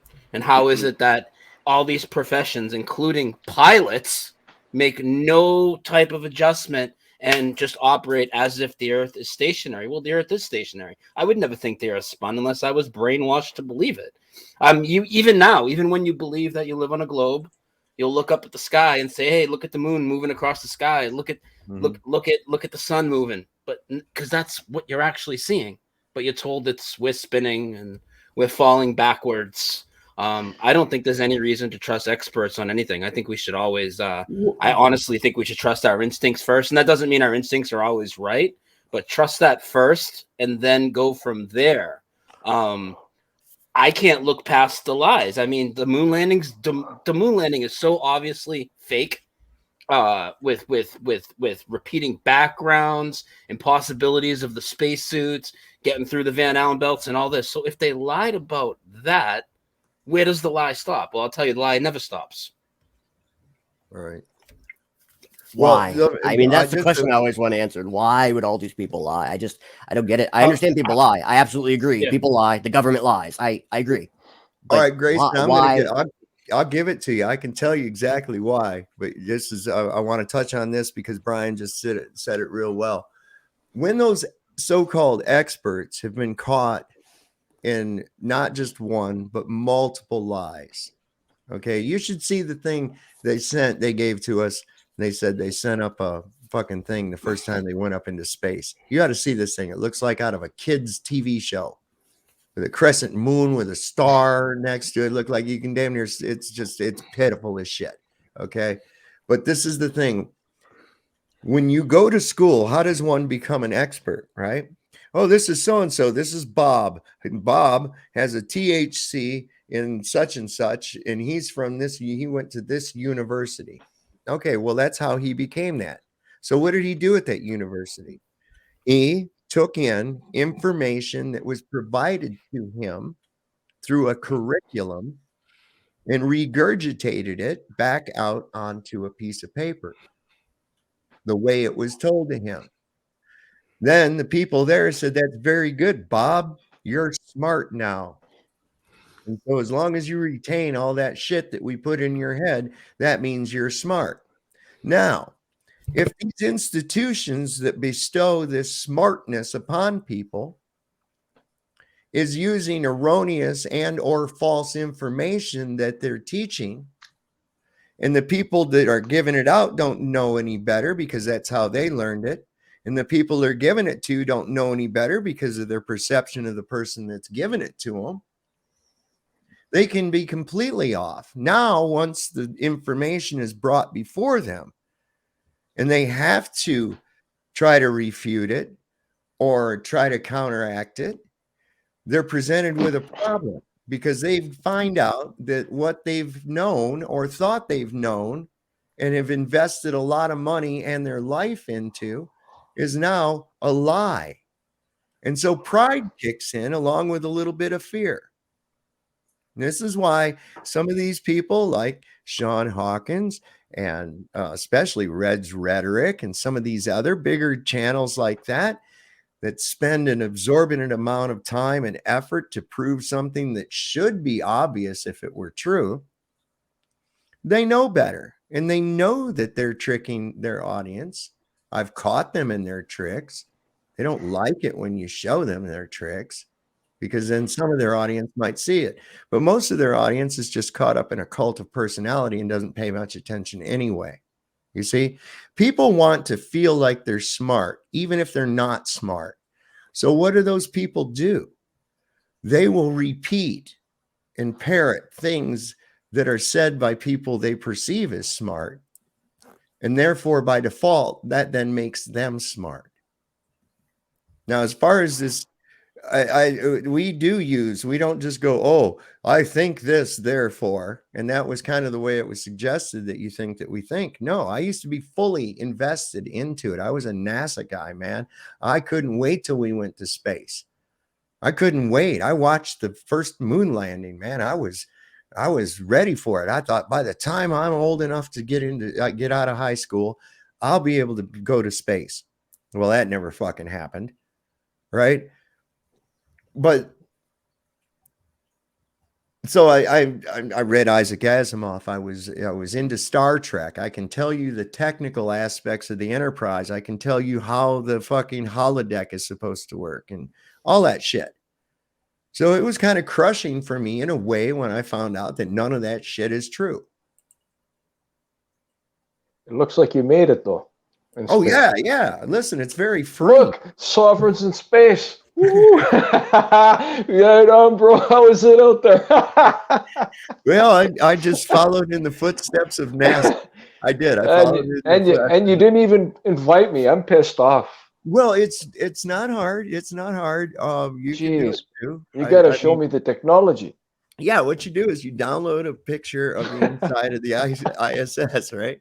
I'm doing it the same way the astronauts do. Okay, so how's your oxygen supply? Anyways, welcome, Cage. How are you? Hey, Cage. Yeah, what's up, everybody? What's going on, brother? What's up, man? So, what do you guys on, like, yeah, it's been a while. What do you guys think about the hologram, like the holographic universe? Maybe it's a creation of the mind, because everything is electromagnetic signals in the brain. Maybe none of it really exists outside of the mind, right? So maybe it's neither flat nor a ball. Maybe it's a projection of your consciousness. I totally agree.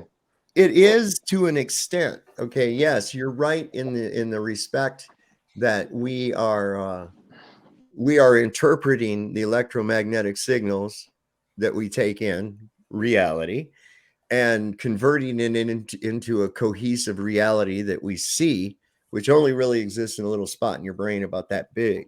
Okay. Exactly. It's a result of listening with all your senses to this electromagnetic symphony. Okay. Now, that being said, you still have to stay within the law of known physics. Okay. And there's a couple that just can't get past. It don't matter if you want to look up in the sky or what you want to do. You still can't get past the fact that we can see too goddamn far, and that you cannot have a gas pressure system inside of a low pressure system or vacuum, as they tell us space is, the void, without containment. It is impossible. I can prove to you that gravity will not hold air to the earth. With a simple experiment that all I have to do is explain the experiment. I don't even have to do it, and you'll know. So it's not that. There has to be containment. And no one's denying that things fall down, but their idea of gravity also, and the creation of this whole universe, mass attracting mass and all of this, Well, show me one example of mass attracting mass, and then they'll do the same thing. They'll want to, well, look up at the sky and, you know, look at the moons around Jupiter and all this shit. And it's like, no, show me an actual example of mass attracting mass. Why don't pebbles stick to wrecking balls at construction sites? Why aren't the wrecking balls swinging with the rotation of the earth? Why does a pendulum need to be manually started? You know, none of these things make any sense. As far as the hologram thing, that's the point. It's good to have these discussions. The problem with the globe is people think that they know, but they've really just been told that. So, like, I don't know what this whole earth is. All I know as far as the flat earth thing is where we can measure, and across large bodies of water, there's no curvature. There's no motion to this earth. You know, I can't determine what the earth does past places we can't explore or anything like that. But it sure as hell is in the globe, spinning in a vacuum of space, and we're not an accident. We're the center of the universe, the constellation circle above us. We have perfect star trails. They can tell you wild stories like the North Star will be a different North Star in 7,000 fucking years when none of us are here to see it. But I don't buy any of that. And with all the motions of the earth they say you're doing, so when people say you don't feel the spin of the earth because it's constant motion, well, wait a minute. They said we're doing an elliptical orbit around the sun and we're wobbling. That's not a constant motion. So, you know, but we all believed it for a long time. I believed it till I was 33. So I try to not have the any type of, you know, I told you so, or you guys are dumb for believing this, and because we all believe that shit. But once you start to poke away at it and start to look into it, you see how ridiculous it is and how unsubstantiated the claims are. And then again, like earlier, you know, talking about the distance to the stars and triangulating, you can triangulate an airplane. Well, you know, an airplane's roughly the size of a football field. Again, you don't know how big a star is. We don't know how big a planet is. The moon, the sun, just look at the moon. Look at the image of the moon on the screen here. If you go outside, you'll see something similar, right? You'll see craters on the moon, whatever they are. If they're what they say or they're not what they say, you see what are called or known as craters on the moon. Well, how could you see detail like that from 237,000 miles away with the naked eye? They also tell you that the moon rotates like the earth does. Well, you never see the craters that traverse the face. You see them go around like a clock. Now, is that due to perspective as the moon's circling above, depending on where you're standing on the earth? Or is it really like a wheel in the sky? I don't know, but it sure as hell isn't in a ball spinning with craters traversing the face of it. And for me personally, you know me, I think it's bigger than the flat earth, this whole thing, you know? Like, yeah, what makes sense to... Sorry. Go ahead. No. Go ahead. Because I like your ideas, and I like the hologram idea. Peer review is parody. I don't know what this reality is, man. We really need to do a lot of investigation, but it's not a globe. We should not trust the experts, my man. Ever. They've misled us about everything. They've misled us about terrorism, school shootings, space programs, politics, religion. Why are we trusting the experts? And here's the thing. What's the motive for the lie? We could have a list of 50 things we could agree or disagree. My favorite thing with the motive for the lie, it puts you right in that mindset of trusting the experts. It's if they can convince you that the earth's spinning and doing all this and it goes against your senses, you'll believe everything they tell you that goes against your senses. Well, like neuroscience has proven that all thoughts, every thought that's ever existed or can exist, it's stored in the Earth's magnetic field. Mm-hmm. And we're all immersed in this magnetic field. Like picture like 7-8 billion wires all connected to the Earth's magnetic field. Maybe the incentive to lie is this. Like if they told us that this is a holographic universe, like the universe is mental, like in Hermeticism, like one of the Hermetic principles, maybe then we'll actually change the plane of reality with the training of the subconscious mind. This is probably why they institutionalize people with with these experts and kind of like brainwash people to have a certain certain thought form pattern that actually affects reality as a whole. Cage, you're onto something with that, bro. Yeah. In a way, because look, we are co-creators of this reality, right? Yeah. And so what we've got is all these people are glued to this fucking black box every day, looking at all the terrible shit that's happening, letting it make them angry. This is what the thing is designed to do, is to make you angry. Okay, whether it's because there's transvestites on your beer, or whether it's because Russians are doing this, that, and the other, or if it's because some slut cop was sleeping with the whole department. It doesn't matter. It's all designed for psychic, human, emotional energy. And with that, if we could all concentrate our energy on a visualization as to what we want this world to be, you would be surprised what we can do. Exactly. But it has to come from extreme belief with gratitude of it having already happened. That's exactly the key so, to it. exactly. So if they brainwash people, that's the incentive. So if they brainwash people thinking like, oh, we're on the flat or in some kind of like plane that's spinning or whatever in a void, then you have no control over anything. And then you're giving up your control to them in a way. Because then your perception of reality is cemented in through your beliefs, you know, through the formative years of your life. Like, you know, from up until around age 7.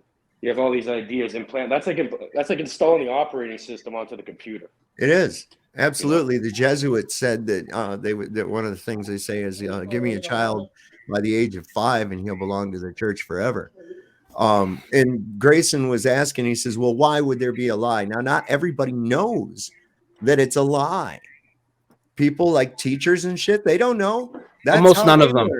Almost none of them. So the idea, do you think, and I'm not saying Grayson said this, other people have said this over and over. So you think all the scientists and engineers and teachers and all these people are in? No, absolutely not. Even most of the pilots don't even know it, you know? Right. Everybody is indoctrinated, and everybody was brought up with the foundational knowledge, as it was put, that the earth is a spinning ball and it's spinning in space and things just work because they do. And I mean, that's crazy to me. I mean, I take flights all the time from California. I'm taking another one less than 2 weeks, east to west coast. My flight times are the same both ways. Okay. Within minutes of each other. And my favorite proof, Dave, as you know, I mean, so what the globe will try and say, they'll try and have it both ways with the atmosphere. First, they want to tell you snipers account for a Coriolis force, which would mean that the earth is spinning independent of the atmosphere. But then when it comes to planes and everything else, they want to tell you that the atmosphere spins with the earth. So essentially, that would mean that my plane flying west would be flying into the spin of the earth. So my plane would have to make up for that. And my plane would be working like it's doing 1,400 miles an hour. That's horseshit. Then if I'm flying north and south and landing on a north-south runway, well, you can't change the direction of the spin of the earth. You can only have it one way. So, but not only do they say that that's what's going on, you know, they actually tell you that that's going on, and the pilots don't do anything to adjust for any of that, and it just works. I mean, that's insane. Why would we believe that? There's no reason to believe that. We don't need to be married to their big numbers and their fantastical space stories. It's bullshit. Let's get past it. Let's figure out what this place is. And you know me, man. I even think flat Earth can be used to box people in as well. Now, the globe doesn't have any proof. It just has inconclusives and things that can also work on both models. But what's happened with flat Earth, what I've noticed, flat Earth does have proofs. It is a flat plane, and the luminaries do move above us. But as we know, with the Mandela effect and other things that are happening, there's much more than this physical existence. And that's why I butt heads with so many flat earthers, trying to wake them up to the supernatural aspects of this realm, because they think you can quantify everything with an experiment, just like the globe believers do. So we have how come there's always like this dichotomy, like there's two options, right? That's right. Exactly. Right, there's always this. There's always that. That's another way. It's a divide and conquer tactic, psyop. Because one of the bigger ones that I wanted to give Grayson is, you got to think of it this way too. Okay, this is kind of going to be not too lengthy, but just check it out. So you're under an illusion of international sovereignty, as we've actually been under a one world government at least since the late 40s. Okay, mid to late. And Dave, I see you have Tommy in the chat, and I know he believes the globe, and I think it would be fair if you asked him to come on, because Grayson shouldn't be. The links. I don't want Grayson to feel like, hey, there's all these guys against me. That's not right. Yeah. Oh no, I don't feel that way. I knew I was coming into but what about the group of people who just believe different things? Let me yeah. You're cool, man. That's cool, man. Some people would feel overwhelmed. I would, you know, if I went on a panel and there were like 6 people denying the Mandela effects thing, I'd be like, whoa. Hey, I've been there. I don't really want to be. So what I was going to get at is control. Okay, control is one big aspect of it, and there's many ways that we're under control from this. Okay, so if you look at the UN and the WHO and any of your other world organization maps, of course they're using an azimuthal equilateral map, the the flat Earth map, as everybody calls it. And every continent is represented with the exception of Antarctica. Whereas Antarctica, in its place, has a wreath of Apollo. That wreath of Apollo is a crown. That's a symbol of power. Now, I just want to point out all the important people that have gone to Antarctica, like John Kerry went on election night, which is crazy because that's like, you know, their biggest event. You had both popes, the Eastern Orthodox Pope and the Roman Pope, both went to Antarctica, and they spoke for the first time in over 500 years. You've had all these important people go down there, and I'm wondering, is that maybe that's where the marching orders come from? But let's take a look at a way you can control people, and that's through scarcity. Primarily through artificial scarcity. We're seeing them try to do that to us here in the United States with our food and supply chain. There's another hoax right there, Dave. Real quick though, I mean the overpopulation hoax is ridiculous. You travel around the country, you see freaking land everywhere, and that ties directly into what you're saying with the scarcity. But go ahead, continue. Sorry. So what if, like on some of those ancient maps that depict 33 continents outside the Antarctic Circle, we noticed that there's 33 sectors of the world population, or the world organization maps, like the UN, the WHO, that's divided up, including the bullseye, into 33. So what if there's all kinds of land with shitloads of resources? There's no scarcity, nothing, man. We can just go, you know? Well, that would really put a kibosh on the entire system, because our entire system is based, their control is based on artificial scarcity, keeping that carrot on a stick. I get what you're saying. And I just wanted to pop in. I didn't want to interrupt anybody. But I did have a question, and it relates another to aspect Antarctica. too I wanted to touch on is okay, never mind. Go ahead. Hang on. Bearsworth. Can you hear Crunchy B? Crunchy B was talking. trying to ask a question. Okay, sorry. The question I had related to Antarctica, so I thought I'd bring it up. You know, I always realized there was like 24 hours of light at the Arctic, right? Yeah. But then the other day, you know, I got thinking, okay, well, what about Antarctica? And well, there's 24 hours light there too. No. So how is that possible? There's not though. There's not. Well, there's no. No. Hold on. Because this has been discussed for so long, for so many years. There is literally, they can tell you that, right? You won't find a real video of a 24-hour sun. I saw a video, but is it just fake? Yeah, it's cut. You can find. They've had cut videos that have cut edits in it, and also remember that the light carries differently than the actual sun circling above. We need to see the sun circle around the pole, right? In 24 hours. And honestly, they've been caught faking that many times. I would like to see the video that you saw, but it's most likely, well, I know it's going to be just a fake video if that's what it's depicting. There is no 24-hour. He knows even before he sees it that he's right and everyone's wrong. That's I'm glad that I taught Brian Shively. Hey, you're the one that wanted me up here. Hey, you're the one that said bring me up here. Now, do I get a second? Yeah, but hold on. You made a claim that I said with a hold on. You made a claim that I said without looking. Somebody made a claim that I should check you out, and now I don't have to because I know you're fucking retarded. Hold on. Can I say something? You said I made the claim without looking. I've been looking for 9 years. 9 years. You guys, have seen the fake. Everybody speak in turn. Give everybody a moment to speak, and when they're done, let everybody speak. I'm curious to hear everybody's opinion. And everybody's cutting everybody off before they're finished, and it's really distracting one's point to make. So please, everybody, and that's the guy that should be doing panels. Singh is the guy that should be hosting panels, not Tommy, you jackasses. Tommy, I'm gonna lay something down too. You ain't laid shit down the whole time. You've not remembered we've had this debate before. You are a joke even to your past friends, and I found that out just in the past 2 days since I was last on your panel, and I went around to the people that were with us and said, did you know that Sovereign Soul does not remember the time on Moose's channel we debated the Earth and the space station? and he doesn't even remember that happened. And your friend I said, really don't. your I friend, debate over. But Tommy, what I was going to say is you need to cut it back with the fucking hateful rhetoric and the goddamn name. well, I hate you. So how can I cut back the hateful why rhetoric would you- when I hate you?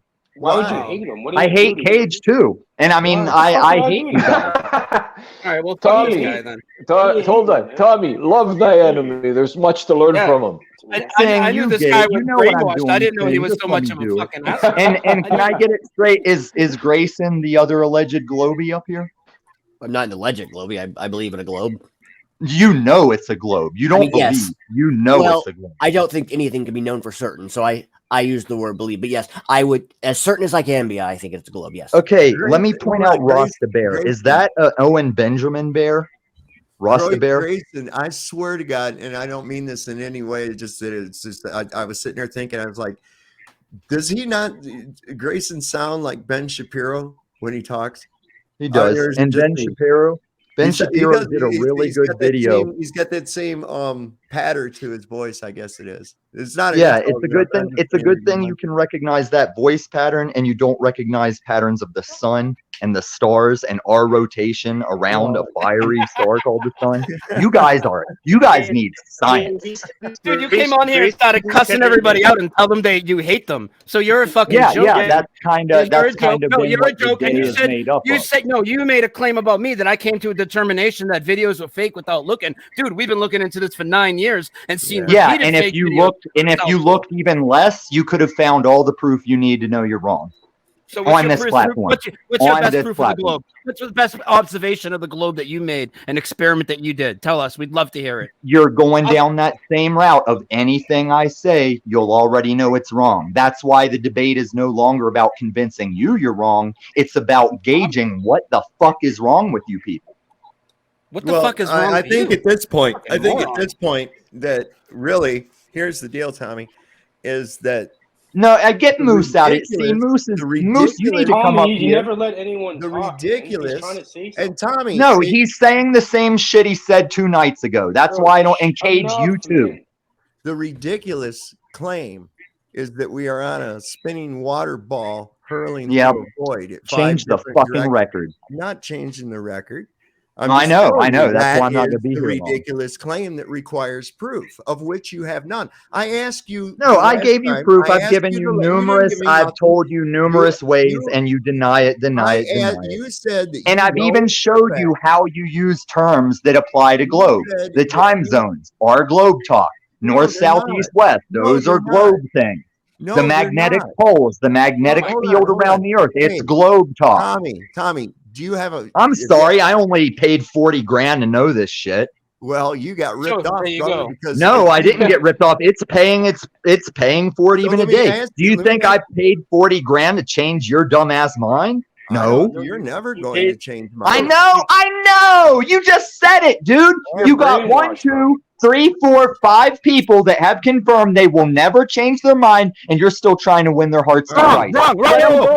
You have 5 people here. Hold on. You have 5 people here that did change their mind, that were all brought up believing the bullshit you do, and we were able to change our mind. Boston boys. You should look in the mirror because you're the one that can't change your mind, you bitch. No, listen. The mind change was from flat to globe. We came up as a people that thought it was flat. The mind change was to globe when we found out it was globe. Before us did. When I came up in the 1970s and 80s, we were all taught that it was was after just globe. Like you. That was just after like globe time. Just like you, and you've never changed your mind. We did. So look in the mirror. I entertained all the rational reasons you guys think it's flat because I've always said that. Hey, can I talk, old man? I've always said that flat Earth is not dumb. It's just wrong. Cage, everywhere I see you, you're playing the same tired game. Just shut up. Because you take it up with OTW, all right? What do you think about? Cage, I was just talking about you today and about how you still subscribe to the matter of the universe. You think all this is matter that we're touching, when the other night we were sitting here talking about how it is indeed frequency, and it's not matter. So how smart are you, library trip bragger boy?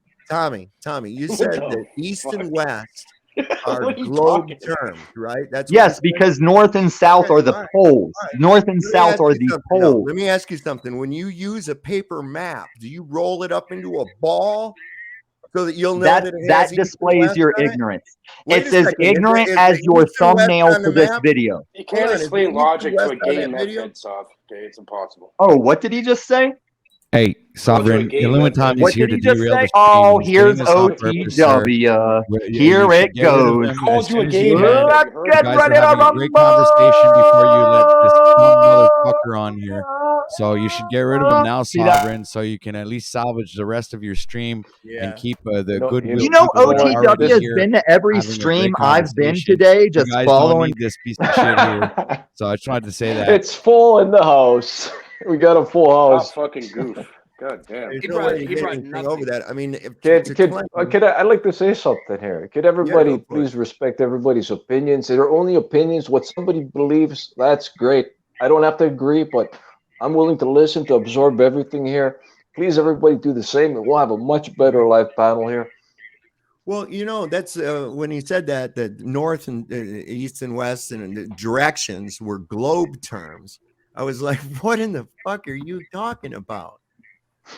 I mean, they're Well, why you gotta directions. come on and tell everybody he hates them? Like Grayson disagrees. He's not an asshole like that. I mean, what type of reaction does he expect? And then to rub his $40,000 fucking diploma in our face, if he even really has that, who gives a fuck? I'll wipe my ass with that diploma. So if you're so much smarter because you have the $40,000 diploma, and I ask you your best globe proof, why don't you lay it out? Why do you just say? I mean, Tommy has a master's degree in sucking dick and a PhD in meth smoking. So Yeah, dude, the guy does He's that the only everywhere guy he who's goes. $40,000 in debt for a belief. We all fucking guys, are it's just his fucking real MO. people that didn't go into debt for. So he has to. He's invested into his belief. He's got 40 fucking grand into his fucking belief. Whereas, like, yeah, if he's wrong, then he's just wasted $40,000. Well, So, I asked him, and like I 4 asked years him the other mission. night. He makes I it a asked him the mission other to night. derail He said, streams. he says, well, I know for a fact that the earth is a globe. And I said, how do you know that for a fact? And he goes, well, you're just ambushing me. I'll have to go get my information together. And Exactly. I'm like, wait a minute. You have to find out why you know that the earth is a globe. I mean, if you believe something, surely you know why you fucking believe it, right? No. Well, yeah, So- obviously. Personally, I have neither the opinion it's flat or I think it's all holographic. Like the universe is mental. Personally, electromagnetic field based. No, this is I'm going to bring this you is the back topic. up. I'm going to bring This you is the back up topic if we you should start be all being a- investigating, because then Yeah, but she everybody investigated this. You know, that's Yeah. some of the value at least. Instead of No, saying what? echo You know- chamber. Cracked out. You know what Cage is saying is all right. You know, one's perception. How about if they told us the globe was a triangle, or we lived in a triangle, and except for the displacement of pyramid, it's a angles with the instruments, you know, make refraction with the light and the curvature of the refraction of the light. It's actually a triangle, but you all see it differently. You know, there could be so many theories to what this place is, but from my perception is this place is definitely 100% a digital holographic reality projection that many beings with their own spheres are participating in with their thought core projections, sustaining this digital holographic reality interface to a very complex sentient symbiotic computer to give everybody their simulation. That's my perspective. It's an I electromagnetic. recognize Think like singularity. like that game on Rick and Morty when they were playing Roy. Did you ever see Rick and Morty thing? I may have heard of it before, but I know the direction you're heading at. Yeah, it could be exactly like that. And as for taking airplane rides, this came to myself once. How does anybody know they're even getting on an airplane? Maybe it's just like one of those peony rides on a carnival. You get on it, then it's all you get the motion and the movement, and you're not even flying. It's just all animated CGI type of digital holographic simulation.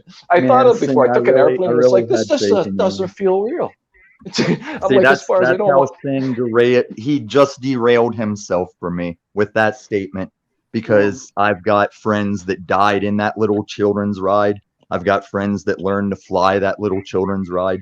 And I think you're just on this spiritual, it could be everything kick, because you desire to Martin Luther King us all together. And it's not going to happen, because we still meet in fields and we shoot each other dead for the disrespect like this host is showing me. You guys are fucking out of here, man. Now I want to correct some things that were like, once you removed me, you did this big dick honorable tactic where you removed me and started filling my words in. And that's the type of shit I'll meet you in a field and shoot you over. And I know you support that. Dude, So, nobody's scared of you, bro. Jesus no Christ. one's scared of you. Psychopathic No one is scared of you. tendencies, Bro. Fucking- You're not going to come on, shoot dude. anybody. What a joke. That dude's a joke. Lay off the meth. My bro. bad for saying you should bring him on. I didn't know he'd behave like that. I thought he was just gonna come on and talk about his globe thing, and No, dude. He's Anyways, a very I take poisonous YouTube character. I don't take He's anything going through personally. meth psychosis, bro. Meth psychosis. So that's really. he's obviously whacked out on some kind of fucking shit. He has but it's on record. absolutely He's a zero meth head, dude. control over his emotional responses. That's for sure. And he's got a hell of a fucking nerve. Comes on. I let him come back on after being a dickhead. I let him come back on, and he sits there and wants to fucking give me shit again. Fuck him. Sovereign, this is what he does, though. And he always argues with people. He cannot have a proper conversation without just interrupting and arguing. Yeah. Well, we had a pretty good panel the other time. It went pretty smooth. Let's get back on topic then. Let's get back on topic now that he's not here. Crunchy B was talking about the 24-hour Antarctic sun, and indeed those videos that we've seen, and we have seen those videos for like 8 years now. I mean, this is old. I don't know why. Like I've like tested the 8 inches per mile squared. Like everything adds up so it's flat for me, and it has been. But for some reason, I've never questioned that. And then it just popped up in my feed in my mind, and I was just like, well, I don't know. I thought I'd ask you all. What do you think about it? They faked those videos, and the longest I've ever seen that looked like an actual legit video was about 17 or 18 hours. Other places have the sun, but we haven't seen. Now that does go on in the north, but of course with the flat Earth map that would make sense, but not in the south, and it doesn't happen in the south. Unless there's other suns. I mean, that's a possibility. Sure. Right? Yeah. Because like if all the other land, like if there is land outside of Antarctica, there would have to be other suns, right, to keep it from being completely frozen. I think so, and I think that we maybe even see them from time to time, and that could be part of the reasons for some of the chemtrails to hide these types of things, and maybe even part of the story for why people think they were going to see Nibiru or these other things, because they were running a big cover story for when people start to see a second sun, But that's all just possibilities. But again, the big thing is like, the journey keeps going, but we were lied to about the globe. It's certainly not a spinning globe, in the vacuum of space, and we're special. We were created, whether it is a simulation, a hologram, a construct of God's mind or our mind. Let's get the first thing out of the way and stop believing the heliocentric lies that they presented us. So when you ask somebody what's your favorite proof of the globe when they come on a panel, they shouldn't start telling everybody how much they fucking hate them. They should easily just be like, well, I mean, I can here's a good proof, here's a good proof. Right. But right. And of course I know that they say we're gonna dismiss it. Well, of course we don't agree with it, but you present it. Let's discuss it. Okay. Let the audience decide. Let the people that are watching decide. That's the whole point of having and one more thing, and then I'll shut up and I'll go get a drink.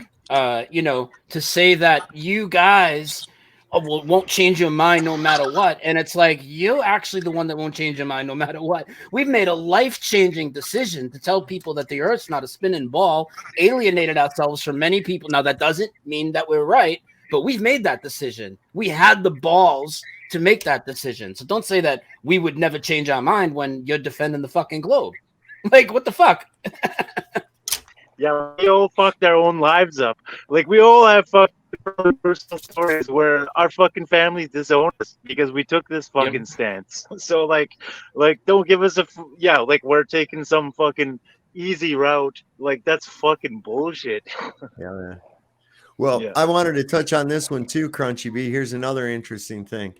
Okay, if you go to like 60 degrees south, which is the limit of where we can go, as opposed to 60 degrees north, another limit, what we see a difference in the north at that parallel we see hundreds and hundreds of species of flora and fauna that's existing. true.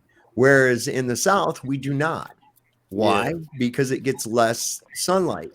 Okay. And that's because it's not on a ball. It's actually getting less sunlight than what it would get in the North. The North is getting more sunlight than in the South. That makes sense. Yeah. You know, so that's another indication. I believe it was Captain Cook that said that there wasn't hardly anything they could find to even make a cooking fire with, you know, so which is not the same in the North. So if you were on a ball, it should be the same. They should be the same. If you're on a ball, you'd be able to measure it without having to look at things in the sky that you don't know what the fuck they are. Either way, flat Earth or globe Earth or simulation or anything else. You don't know what the fuck's in the sky, but we're standing on the ground that's said to be curving and spinning. Why can't we measure it? Done. Right. That's it. You know? Didn't correct me if I'm wrong. I don't want to put words in anybody's mouth, but didn't Jesus Freak Computer Geek say he spent like months down there? Yes, yeah. And, at the time, he didn't know about the deception though, and he was working on different, electronics. I forget exactly what he was working on down there, but yes, he did. I can't remember if he said he saw like a complete darkness for a while, or if he saw the sun. I'll have to go back and because I did an Awakening interview with him like 4 years ago, and we went through the whole story. So I'll have to go back and have another listen to it. Yeah, I mean, if you know, it's the only person I've met on here that's actually been there. You know, so he would be a good person to ask. What was it recently? I was watching one of those Flat Earth Dave interviews, and he was talking about where they were tracking these ships, and they found this massive ship. I mean, this thing is fucking huge. And it was like 500 miles into Antarctica. And so they tracked it. There wasn't a whole lot of information on it, but you could find out where it was registered to and where it was out of. And it was from some little fucking island in the middle of the ocean, man. Are we talking about a spaceship or a ship on water? No, a ship, a water ship. 500 miles. Yeah. Mobile Atlantis. So you know what I'm saying is that's just showing you that they're going through some kind of a passage. They're not 500 miles into Antarctica. They're probably outside the ice ring. They're probably headed outside the ice ring. How about this? Maybe Antarctica is where the more advanced civilizations live, or more evolved, and they just don't let people go there because maybe we just disturb their energy resonance and their creation or something. Who's to say? But I have heard the theory that there's more advanced things out there. See, well, you mean like extraterrestrials? You know, I mean that is just like what you defined, right? Like that ship being 500 miles big ship would sound like a mobile island or a mobile civilization could live there. No, the ship wasn't 500 miles in size. Okay. The ship was 500 miles inside Antarctica. Okay. And how did they know how big the ship actually was? Yeah, it was. I forget what he said, but I mean, it was massive. This thing is massive. The cargo ship. But see, this is the thing. Just if you might have never seen this. Let me see if I can pull this up real quick. Was that just on like Google Maps he found or something? It's through SITREP, which is like you can track airplanes and ships on this thing. It'll show you where they're at, what they're carrying, where they're out of. Once again, Sovereign, it could be all just staged propaganda. Like I've never been there, right? You know, I've never been to Antarctica. Let me see. I've seen things. I've also seen photos where it shows it's like got nice habitat. It's green in certain areas, and they say it's like 28 Celsius. Some parts of Antarctica where there's even people living there that you find. Sure, I've seen the photo, but is it real? Is it feasible? Hey, it could be, but then again, it could be not. So I always define. I wasn't there.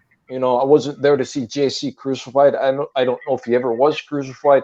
So if I was there, then I would have a good amount of evidence. But this is all could be, maybe it is. Can you see that screen, Sing? Yes.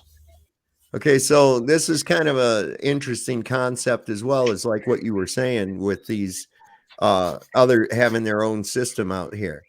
And something I'll point out as well is that Venus actually has phases like our moon. I've even heard one guy's theory that the sun, that Mars and Venus are actually the sun and moon of an outer ring. You know, another thing that comes to mind too when I look at something like this is they talk. You've you know, the any of you ever watched Game of Thrones? They had their ice wall in the north. They had these incredibly long summers and these incredibly long winters. That, you know, in the story, their ice wall was to the north. I've also found some connections between Khaleesi, who had her dragons, and Khalifa, who was what California is named after, and supposedly she had griffins that would eat her enemies and shit. I mean, there's some crazy shit, but this is the kind of a concept I'm like, hey, that's possible. This is extra terra. Folks that live there would be, I guess, extraterrestrials. And if they're not harnessed down into this lie of believing that they live on a ball hurtling through space, and they know that they live on an abundant free energy fucking battery, went a different route with their technology. You know what I'm saying? Yeah. So that's, I mean, that's just like a concept idea.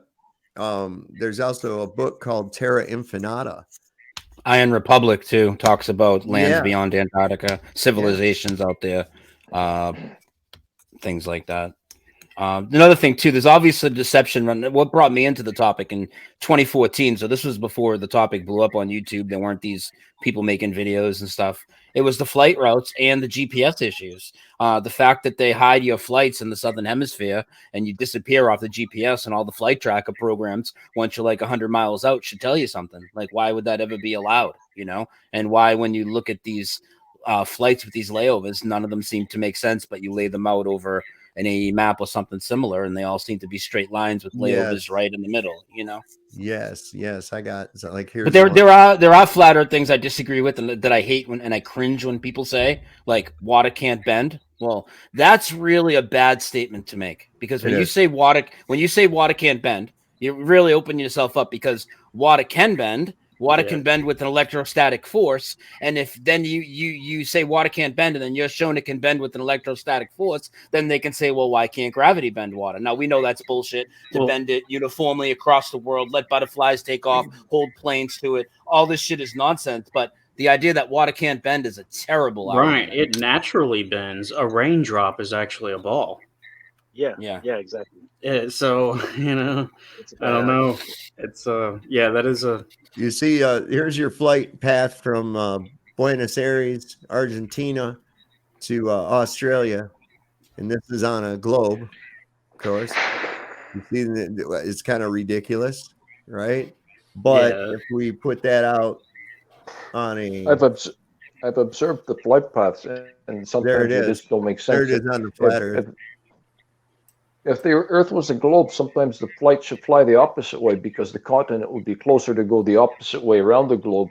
But I observed flight patterns one time, and it seemed to define that they were just taking a two-way path pattern, where there should be, if it's a globe, a three-way path pattern. But I looked again, then I found a three-way path pattern. But this other one I looked, it just had two flight paths. So I was like, hey, hold on a second here. Plus, if the Earth did spin, it would make sense to fly a certain other ways that would get you somewhere faster, right? If it's just ridiculous, the Earth spins that fast. It is ridiculous. And the poles too.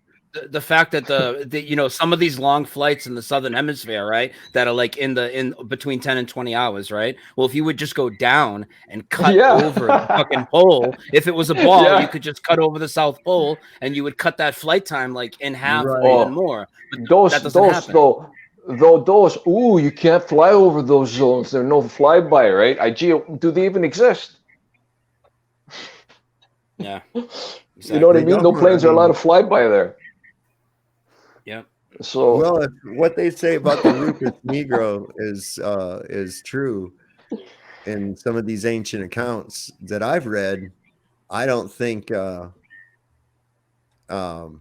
it would be wise to fly too close to it anyways. And if I pull the rivets right out of the airplane, I mean, maybe who's to say, right? Yeah. Well, how about this? Pull the nails out. How about this? Here we can convert all the globe people to the flat Earth. Okay, if you take the air out of the globe, it just goes flat, and there you go. We got the flat Earth. Yeah. Yeah, I think I'm not so serious, but you know, it just depends on one's perception and what they've been indoctrinated to, right? Oh, well, you know, like, and they tell you all the same lies at 5 years old. There's a magic elf that comes and brings you toys, and there's you know, you got a little fairy comes in your room and gives you fucking money for your teeth, and the Earth is a globe. And as you get a little older, they say, yeah, the Santa Claus thing and the bunny thing, that's all fake and shit. But that globe shit's real. And they blast it at you continuously, day in and day out. If you just be aware of how often throughout the day you see a reference to that fucking globe, it'll blow your mind. If you make a conscious effort to pay attention, it'll blow your mind. And, you know I can see where people might be deceived, because when you go on a higher elevation, you're looking at the ocean, it seems to curve, but did anybody question it could be just the light fracturing off one's lens of the eye is round, right? It's going to naturally cause a curvature visualizing certain things. You have to believe, if you believe in the globe, you have to actually believe that this is what's going on. Because, you know, everybody's got this idea of what you got in school was you learned the planets in their order and some little poem or saying that would help you remember it. You know, like my very eager mother, you know, whatever the hell, just did some kind of shit, whatever. But so they'll make a little model of it with some styrofoam balls, and, you know, that's your science project. But people don't realize it's not that little static thing of the planets rotating. They're doing this shit. They're chasing the sun. This graphic is the most ridiculous thing. Now, if anybody could believe this is a type of ordered design, or it's just, how could anybody believe that everything's doing that? Wouldn't all the stars move? We wouldn't have them in the same Exactly. spots they've been for decades and centuries, you know? I mean, it's... Exactly, dude. You see the same stars over and over, and not all those stars are allegedly making all those same motions with us in our galaxy. So it's absurd, Crunchy. You know, that's another big one. That's a good point. And who says all those stars are up there? It could be like a big plasma screen that the sky. Oh yeah, dude. Could be. Man. We don't know what that sky is. I've seen the whole sky flash like a plasma screen. I've seen it. I look at it like this, man. Even though I don't think we're in a simulation. I don't think I'm a simulation. I think we're God's creation. But there is so much fakery and so much deception. Everything I've ever looked into has been fake, from the globe to the terror events to the shootings to the Rona, all of it. And we don't know what's in the sky, dude. I'm totally down with the idea they could just be projections, holograms. I mean, we have no idea what that stuff is. The sun might not be. I mean, why would we ever imagine now, like thinking, why would we ever believe that rocks fucking float? Like in the air. Like in the air. Rocks don't float, man. I mean, come on. Maybe an Avatar, the movie. Yeah. And also there's that thing too where like you send you know, you get up high enough and then the stars aren't in the shots of some of these like high altitude balloons and whatnot. So what's that all about, you know? If they're physically really up where we think that they are, you know?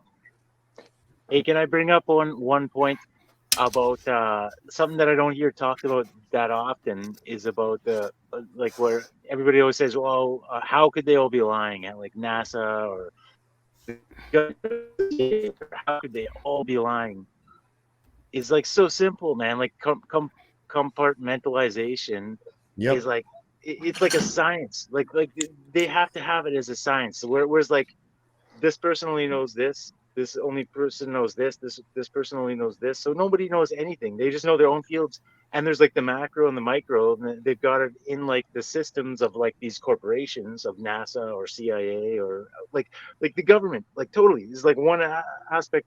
Totally, that proves it's like totally reality, is that nobody knows anything, like other than like the top 4 people. Same with like every corporation. Same with like everything. So like the whole thing with like, how would everybody not know anything? Is like retarded. Like it's down to a science. But then they're doing it on a macro also with like our whole society, whereas like they're dividing everything. Like back in the day, Da Vinci, or whatever, if we believe in history, but like people used to be experts in like everything, in like, they used to know about aeronautics, they used to know about astrology, they used to know about plumbing, they used to know about like a bunch of shit. And that's when they were like actually very smart people. Nowadays they're everybody goes to school for like a specialized field, specializing in fucking x-rays, and that's all they fucking know. Specializing in fucking biology, that's all they fucking know. The fucking they all, and so they're all compartmentalized in the macro in our whole system. So nobody ever knows anything. Nobody knows how anything fucking works. They just know their macro little system that they're told about, and then they can never actually prove it wrong because they don't know the macro. Like everything's connected. Every single fucking thing is connected, and yeah, we've lost that. And yeah, it's all the same shit. Like the micro, the macro corporation reality, it's fucking insane. I don't know. Hey, Yeah, great. and I agree. For I agree Grayson, with that. I just looked People up don't- something for. I I just just looked want up to say something for Grayson. I want to show you this. You know what you'd asked me before about what my views on gravity, and I want to show you something that MIT just built. It's a drone with no moving parts. All they do is shift the electrostatic charge from positive to negative, and this thing flies around. Man, watch this thing. Let me pull it up on the thing. Tommy's back wanting on. I'm gonna leave it up. I'll tell you what I'll do here. Hang on one second while this is playing. Okay. Hang on before I even do that. Here's what I'm gonna do. I'm gonna leave it up to you guys. Okay. I'm gonna say, there we go.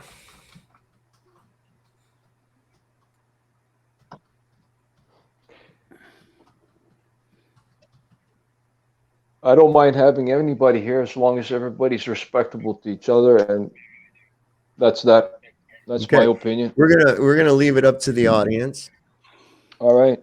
And then I'm gonna bring this up because I just forwarded it up to where, and I think you'll find this is pretty interesting, Grayson. Let me see. I need to go. Whoop, Microsoft tab. There it is. Boom. Pow, pow, pow. That's interesting. What you're stating too is there's actually scientists that did studies on insects, and they've come to conclusion. They come to conclusion on their wings. The air isn't what lifts them off the ground. They're saying is their wings create an anti-field, and they're actually creating like anti-gravity, positive, negative fields, like you're defining. So insects are quite interesting. A lot of them, how they're actually getting flight. And watch this thing. A very young startup, correct? So the current craft that we have measures 5 by 5 feet in length and has a height of about 18 inches. All right, it can fly up to 15 minutes, carrying 2 pounds of payload. I mean, for a propeller-driven drone of that size, that's not great. But for something which, near as I can tell, is flying by magic, that's pretty incredible. Yes, I mean, it's definitely a technical challenge. We are, like I said, we're just starting in the development of this journey. The feedback we have received from the industry. Isn't that amazing? Wait, how's it fly supposedly? Okay, so what they do is increase the positive or decrease the positive electromagnetic charge to it, electrostatic charge. And so it's the same thing as like what makes your hair stick up when you rub a sweater across it. Okay. See, I've thought about that a lot. I think like the magnetic, what do you say, electrostatic? Is that what basically, is it? There's something with magnetic friction. I think that's what it is. Is like there's a magnetic friction. These poles, whatever, they create this friction that it's bouncing off of it. But what is that that channel I've watched a lot that sent me down kind of quite a few rabbit holes, but answered quite a few questions. he talks about magnetics a lot. The apophysis, the theoria, whatever. Anybody know what I'm talking about? Ken Wheeler. Yeah, I know Ken who you're Wheeler. talking about. I do. In fact, yeah, bald-headed dude. Yeah. Yeah. He's really cool. Got the cool tats and shit. You wouldn't think he'd have those, but yeah, I know who you're talking about. I was on one of his live streams one day, and he like admitted that we live on the plane of inertia, and I was like, tattoo monkey. Live on a flat plane, like right there, you know. But he kind of says like, you know, we live on a ball, but also is saying that we live on the plane of inertia. So, what if the ball is like the holographic illusion? Exactly. What if? Very good point, Crunchy Beef. That's you talking. Yeah, I don't know. I'm just. It's questions, you know. I've seen, you know, everybody can contemplate this. I've seen a shift in the environment when I was off grid up in the mountains, and it proved to be a digital holographic projection. All this place. I can tell you my story if people want to hear it. I've told it before, but I've seen the environment shift when I was in an area descending from the mountain. I ended back up on the mountain where I marked it about half an hour of descending down, and I didn't get off the mountain that night. And my awareness told me make some shelter.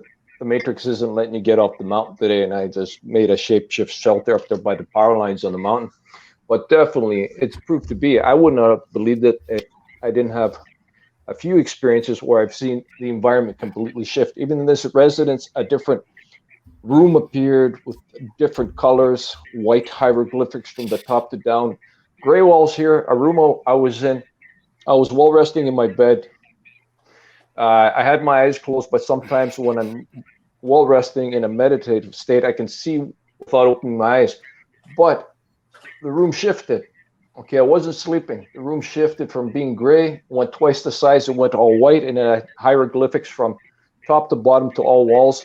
But a single door in the bedroom went to two doors with a stained glass. It didn't look futuristic or anything, just like mid-class stained glass doors. In disbelief, I kind of shook my head, and it flashed back, and I'm like, wow, you know, there's something more to this reality than actually exists here.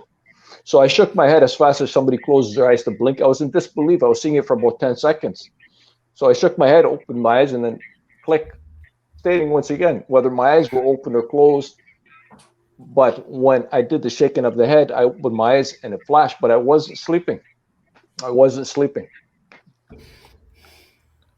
But on the mountains, no drugs, no psychedelics, nothing. But on the mountain, I was fully on the mountain. I was fully awake and aware with my eyes open because I got lost. So I went down a type of creek river because they stated if you get lost in the mountain, just follow the river down. It usually takes you off the creek will take you off the mountain. And I recognized this creek, so I was traveling about half an hour into it. And what happens, I marked the power lines, the poles, those mountains, those huge triangular ones that they have, sort of like huge power poles bringing power to the city. And about half an hour, I presume, I didn't have a watch or a clock. I figured I was almost down, out off it. And then all of a sudden, I was back up where I marked the power poles on top of the mountain. There's no way water could flow back up. And that's where I realized there's no way this could have happened. If something was manipulated, people call it the Mandela effect. But that proved to be, to myself, some type of, this whole system we live in is definitely type of digital holographic reality that can be manipulated sometimes. Who manipulated that? I have no idea. Maybe it was God, the primary creator source, allowing myself to really see what's happening. Could be. Yeah, it was. Reality's fluid, 100%. You know, like there's tons of these types of things that have changed in this reality. For sure, dude. I mean, that's what I focus on the most on my channel. I know we're talking flat Earth tonight, but you know, I focus on the Mandela effect and these shifts in reality. And man, it's off the charts, dude. There's so many of this going on. Yeah, and I'll tell you another event that solidifies that this is a type of digital holographic projection reality. I have a watch, a wristwatch, and I caught it on the door walking out where the door locks a metal piece, and it cracked my glass. And I was on the process of going to get it repaired, and I was in the hallway, and I told my brother was there too, and I'm like, I am going to see if I get my glass repaired on the. crystal sapphire. It's not supposed to crack easy, but it did crack. And I'm like, yeah, I'm pissed off. He's like, are you sure it cracked it? I'm like, yeah, I'm sure. Dude, check it out. And he's like, yeah, you cracked it, dude. So I was going to the jewelry shop to see how much it would cost to replace the crystal crack. So I brought it to the jewelry shop. One lady looks at it. I'm like, I'm here. Just wanted to get a quote on getting the glass replaced. I go, there's a crack in there. So she's looking at it. She's like, I can't see a crack. I'm like, take your nail and scratch hard. You'll feel it. It's a hairline crack. And there's a small piece missing, a very small piece near the bottom of the face. She's like, I can't see it. She gives it to another jeweler. She's looking at it. She's like, I can't see it. And I'm at that point in stage, I'm thinking, what's wrong with these people? They can't see it. There's a crack there. So I'm like, just take your nail really hard. You'll feel the crack. And she's like, I can't feel nothing. She's like, come back tomorrow when the specialist is here. For a second? Maybe they'll look at it. But hold on, I'll just finish this. Okay, so anyways, I'm going to the hallway of the mall where there is skylights where I can get some good lighting. So I looked for the crack, and the crack was gone. It was like repaired. It was gone. The same day it was gone. So there's something more to this reality than has actually been revealed to us. Yeah. I've seen so many of these glitches in the Matrix like that, they call them, and I totally relate it with the Mandela effect. The Mandela effect are glitches in the Matrix, but they're obviously planned. I mean, there's something behind them that is there's an intelligence behind it. That there's Definitely all these things that it makes sense. Like lion to wolf. That one's huge for me, and it makes total sense. In a spiritual sense, and I don't know. There's all these other things though that I question. That I'm like, why take a dash out of Kit Kat or something? The stupid little things like that. Yeah, but that's not stupid and little to everybody. Like you've heard me say, look how many people. I literally know like 3 people that are very involved in uncovering what we call the Mandela effect now, and they started by something as small as Pikachu's tail, for example. That changing, Nathan Sanders, who's very well spoken on the Mandela effect, been covering it for years, trying to wake his family up, like most of us. No success, and then one day his sister notices that Imodium AD, the diarrhea medicine, lost an M on its name, and she has it in her purse, and then she realized that reality was fluid. But like you were saying with the lion to the wolf, there's tons of that with this clear messages and intelligence behind these changes. There's no way it's all random. That's why I have a hard time with thinking it's anything other than the creator reaching out to us. And if that means, I know some guys here are fans of the simulation. That could mean the creator of the simulation. It could mean the creator, God in heaven, or whatever you deem that to be. Agreed. Certainly seems there's much intelligence. And so you talked about the change, the crack in your wall or what it was. And Crunchy B has had these experiences. Yeah, watch. And many people I know have had, not many, but a few people I know have talked about damages on the car that repaired itself. I don't know. You probably don't know the story, but the entire name of my neighborhood changed from what it always was to a new name. And even now, 4 years later, the people still haven't taken the update. They actually still think they live in a place called Centerville, and it's always been Centralville now in this reality. But when you tell them, and they look it up, like it has changed for them, and then they have to accept that reality, right? So I wonder if like you didn't tell them about it, if it is still that way. Well, here's the thing, Crunchy. I'm still on my original Facebook, so I have all my high school friends, my adulthood friends, and they're all still calling it Centerville. Even the ones that are in groups on Facebook that are now named Centralville and on Nextdoor, and they still think they live in Centerville. All the real estate agents are still posting at Centerville. Yeah, go ahead. I got a question, though. When you ask them, do some say it's always been that, and some say it hasn't always been that? Is there controversy, or do most people say that's how it's always been? No. So like with most changes, with most Mandela effects, right? Like common ones like Ed McMahon, Haas Avocados, all these things that so many of us remember. If I ask people and have them fill in the blanks, Bible changes, they all say it the way we remember. And then what happens is you tell them that it's never been that, reality's changed. And then they kind of take the download, right? And they just roll with it and say, oh, well, I must have misremembered. It's always been that. And they change their tune. But the thing with my neighborhood is different. They're not accepting the update.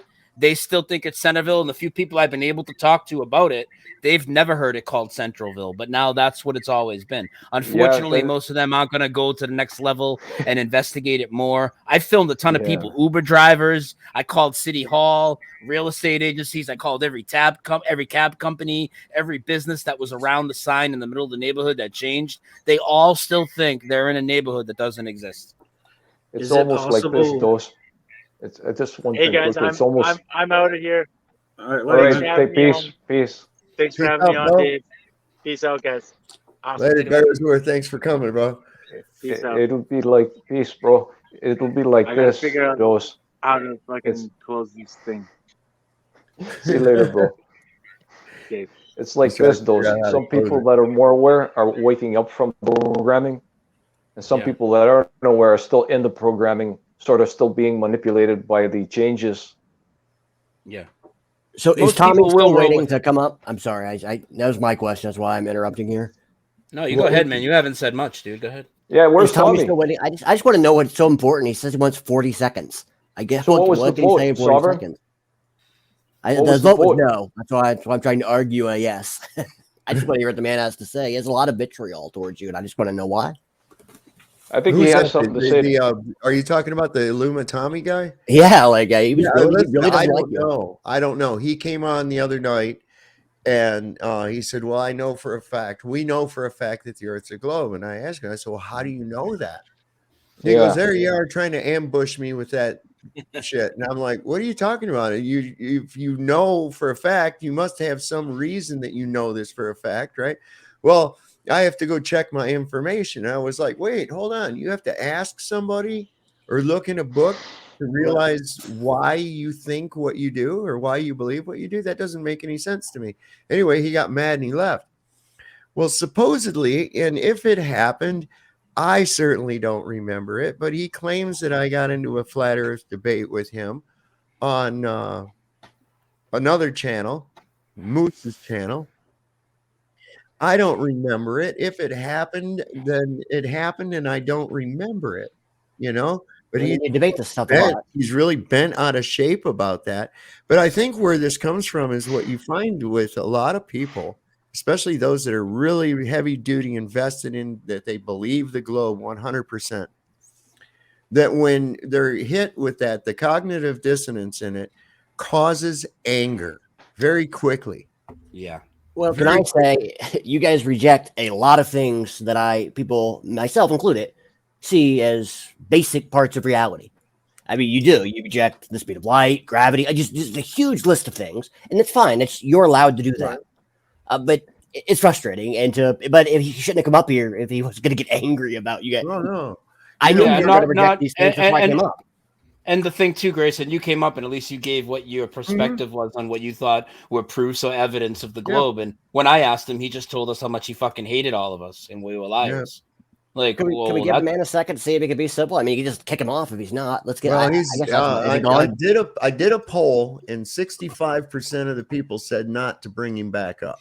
That's what if better you give than him? where What it if you was. give him? What if you give him 60 seconds, lay out one globe proof, and if he behaves, we let him stay longer, and if he cusses us out, he got 60 seconds. All right, that's fair. So if he comes back, if you're, I don't think we should put the stipulation. Let's just hear what he has to say. If he's an asshole, just kick him off. Yeah. Yeah. So, what you were saying about that is like what He did say he was going to shoot all of us, though. Yeah, and he does have a gun, and he does have a gun. So yeah, I'm not. I hope he's not going to shoot anybody. Let me tell you something.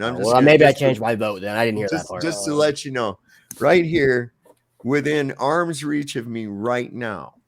Okay. Don't pull a Dave. Oh, I'm not going to show him. I'm not going to show him. Nobody's worried. Is your name Dave too? But Nobody's I mean, worried for real, about I got the good old Smith & Wesson 357 right here. I've got a little hooker gun over here. It's a 25 automatic right here next to me. Down here by my feet, I've got a 22 Magnum revolver. And then up here right next to me is an AK-47 with a folding stock. So I'm just curious, Sovereign, were you in the military before? Or are you just like a gun collector, or do you go to a gun club, or do you have them? Like, yes, why do you have so many guns, man? Yes, all to reasons? all. That's not even a scratch in the bucket. That's not scratching even in the bucket. That's just a couple of them I had out the other night showing after we went off YouTube. We were kind of comparing. In fact, Tommy was on there and he showed us his, because we were off, and I was like, cool, here, let me show you this. And I was like, showed him my 9mm carbine and little pistol caliber carbine that I got. I brought this AK out. I think I showed my Zastava AK too. Do you fire them off at all? Do you go to the range or somewhere? Yeah. You got to keep those skills honed, baby. You got to keep those skills honed. Well, definitely Sovereign's prepared for the zombie apocalypse. That's for sure. I got something that doesn't. I grew up with firearms. I grew up with them. I have something that doesn't run out of bullets. Yeah, I could show you. I have a baby picture of me. I was only like 3 months old, maybe, if that old. And then my dad propped me up on the couch and put a big cap and ball pistol across my lap. I got a lever action Ithaca rifle standing here up next to me right here. And it's like, I still have both those guns. And that was 57 years ago. So you said you have a shotgun too? Yeah, I got 2 shotguns. You ever got any of those Dragon fire rounds? Yes, that's okay. So I have some Dragon. Tell me about it. That's what I want to do is I want to get a globe, and I'm going to do a short video and shoot a globe with Dragon's breath out of a shotgun. So I think that would be a cool little video. I've seen those things fired off. They look pretty crazy, man. I wouldn't want to encounter anything like that. 75-yard wall of fire, baby. Does it also have buckshot in there? No, I don't. It doesn't have any kind of projectiles or anything, and it's all just so it's more of like a arsenal of very hot heat wave. If somebody gets hit with that with a blast of pressure, it'll light them on fire. It'll definitely light them on fire. Now that shit's coming out of there fast enough that it'll penetrate. At the right range, it'll penetrate into it. That's crazy, and it'd still be on fire. Crazy. So. Yeah. But I got them at a gun show. They're not cheap. They're about like $10 a round. $10 a pop. $10 a pop fireworks. So can you fire those off on Halloween? Would that be legal? Oh, you mean 4th of July? Yeah.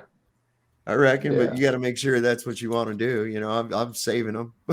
Like for the globe thing, I guess when the gun show comes again, maybe I'll pick up a few more rounds. But there's this one. They always sell these specialty rounds. They even have one it's an anti-Muslim round that they make, and it has bacon bits mixed in with the buckshot. Really? Yeah. Did I hear that correctly? Anti-Muslim? Yeah. It's what it says on there, anti-Muslim or some shit like that. Anyways, it's advertising it had bacon bits in there with the buckshot, and I was like, "Oh my god!" Is that like the secret weapon for the Muslim vampires? That's going to appeal to your serious redneck. This is going to be, the guy that's out there shooting his Bud Light for having a tranny on the can. That's the guy for that shit right there. So Illuma Tommy, you're welcome to come up. I see you're in the chat. We put out the consensus. Your degree covered various sciences as it was applied to science, but my major was in solar and renewables. And combine that with past jobs, I did it involving knowing the pattern of satellites. Okay. Tommy, if you could find me one satellite out in space, a photo, please show it to me with the Space Shuttle Columbia up there.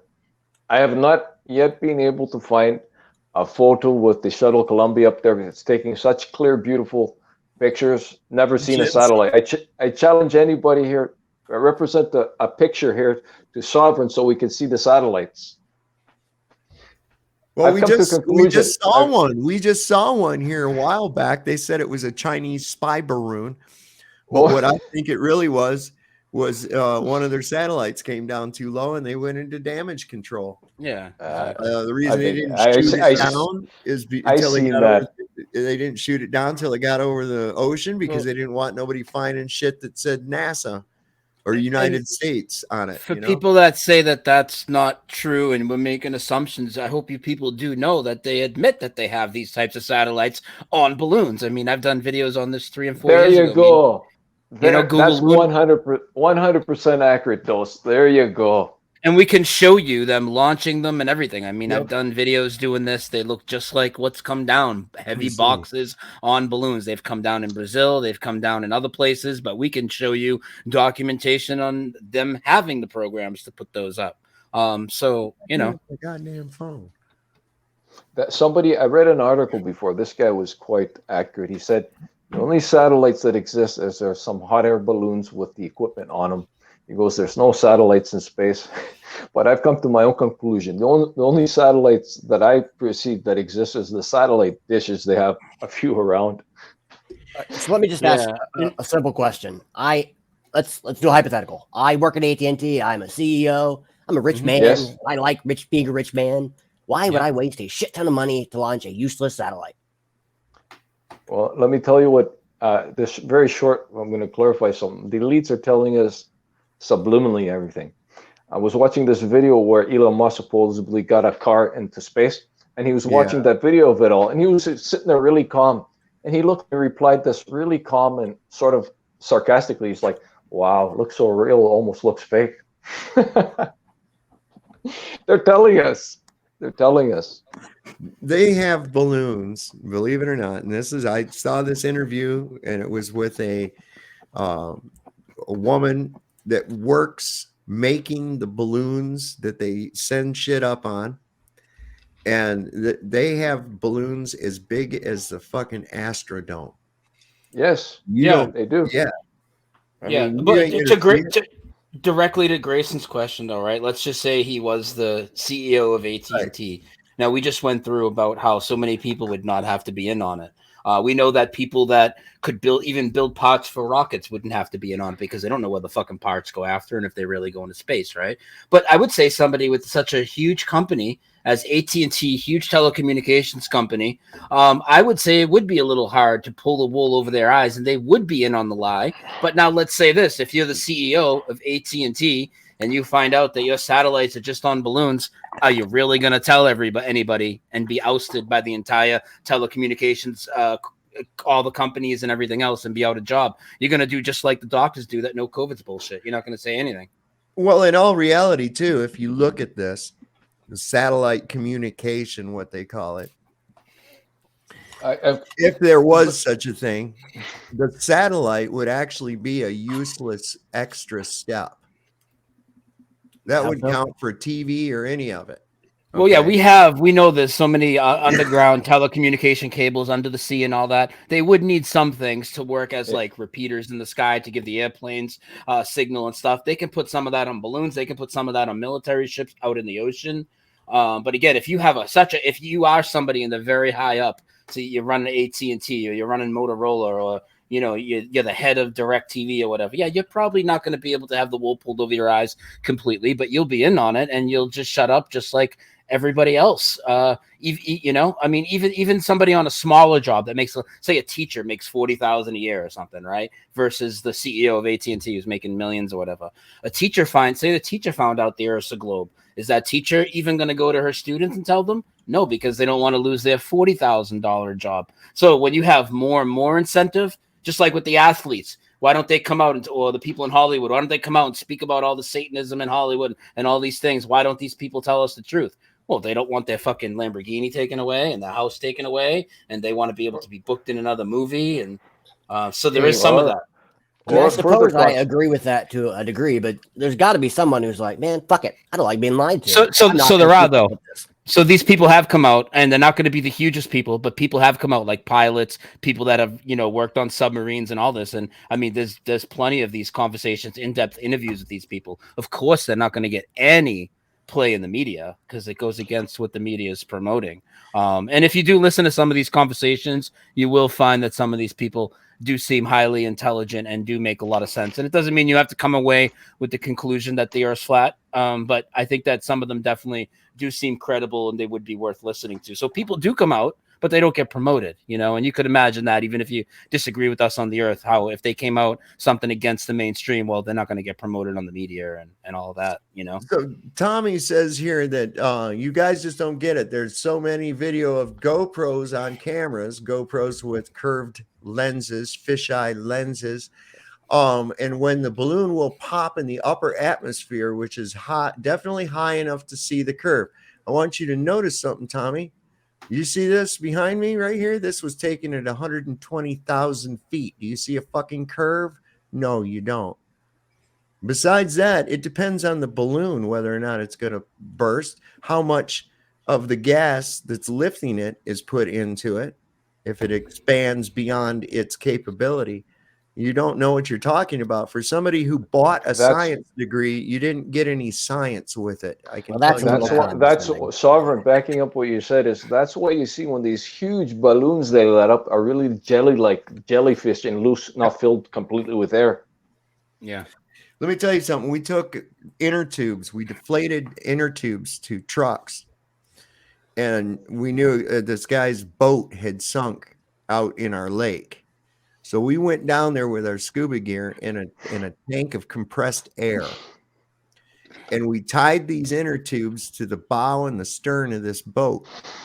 And then we just put a little bit of air in those, in the just enough to just start to fill it up a little bit. That damn thing started lifting up off the bottom. And by the time it got to the surface, those fucking inner tubes were ready to burst. Okay. Same thing there, Tommy. The exact same thing. Okay. That's what we're talking about. Why doesn't the compressed air tanks float? Yeah. You have to understand how pressure works, man. I don't understand. Why don't the compressed air tanks float? Because they don't fill them full. They fill them to a certain capacity because they know the expansion of the implosion ratio of the depth of the sea pressure that's happening. Everything's calibrated. Also, you have many sea divers exploding down there or imploding, one or the other. It's exactly why you have to decompress as you go up from extreme depths, because the oxygen in your blood will expand to the point where you get air bubbles in your blood and you'll embolize and die. You see? So Tommy said that he's not going to come up. Let me see if I can find the comment. He seems to be really active with his keyboard here. He said that he wasn't going to waste his brilliance or something like that on us plebes. Plebs. Plebs, yeah. It says America has satellite TV and internet. I installed it. I had to know where the satellites were relative to a time travel and position of a customer. No, you didn't. You set it 45 degrees to the south, just like the rest of them do.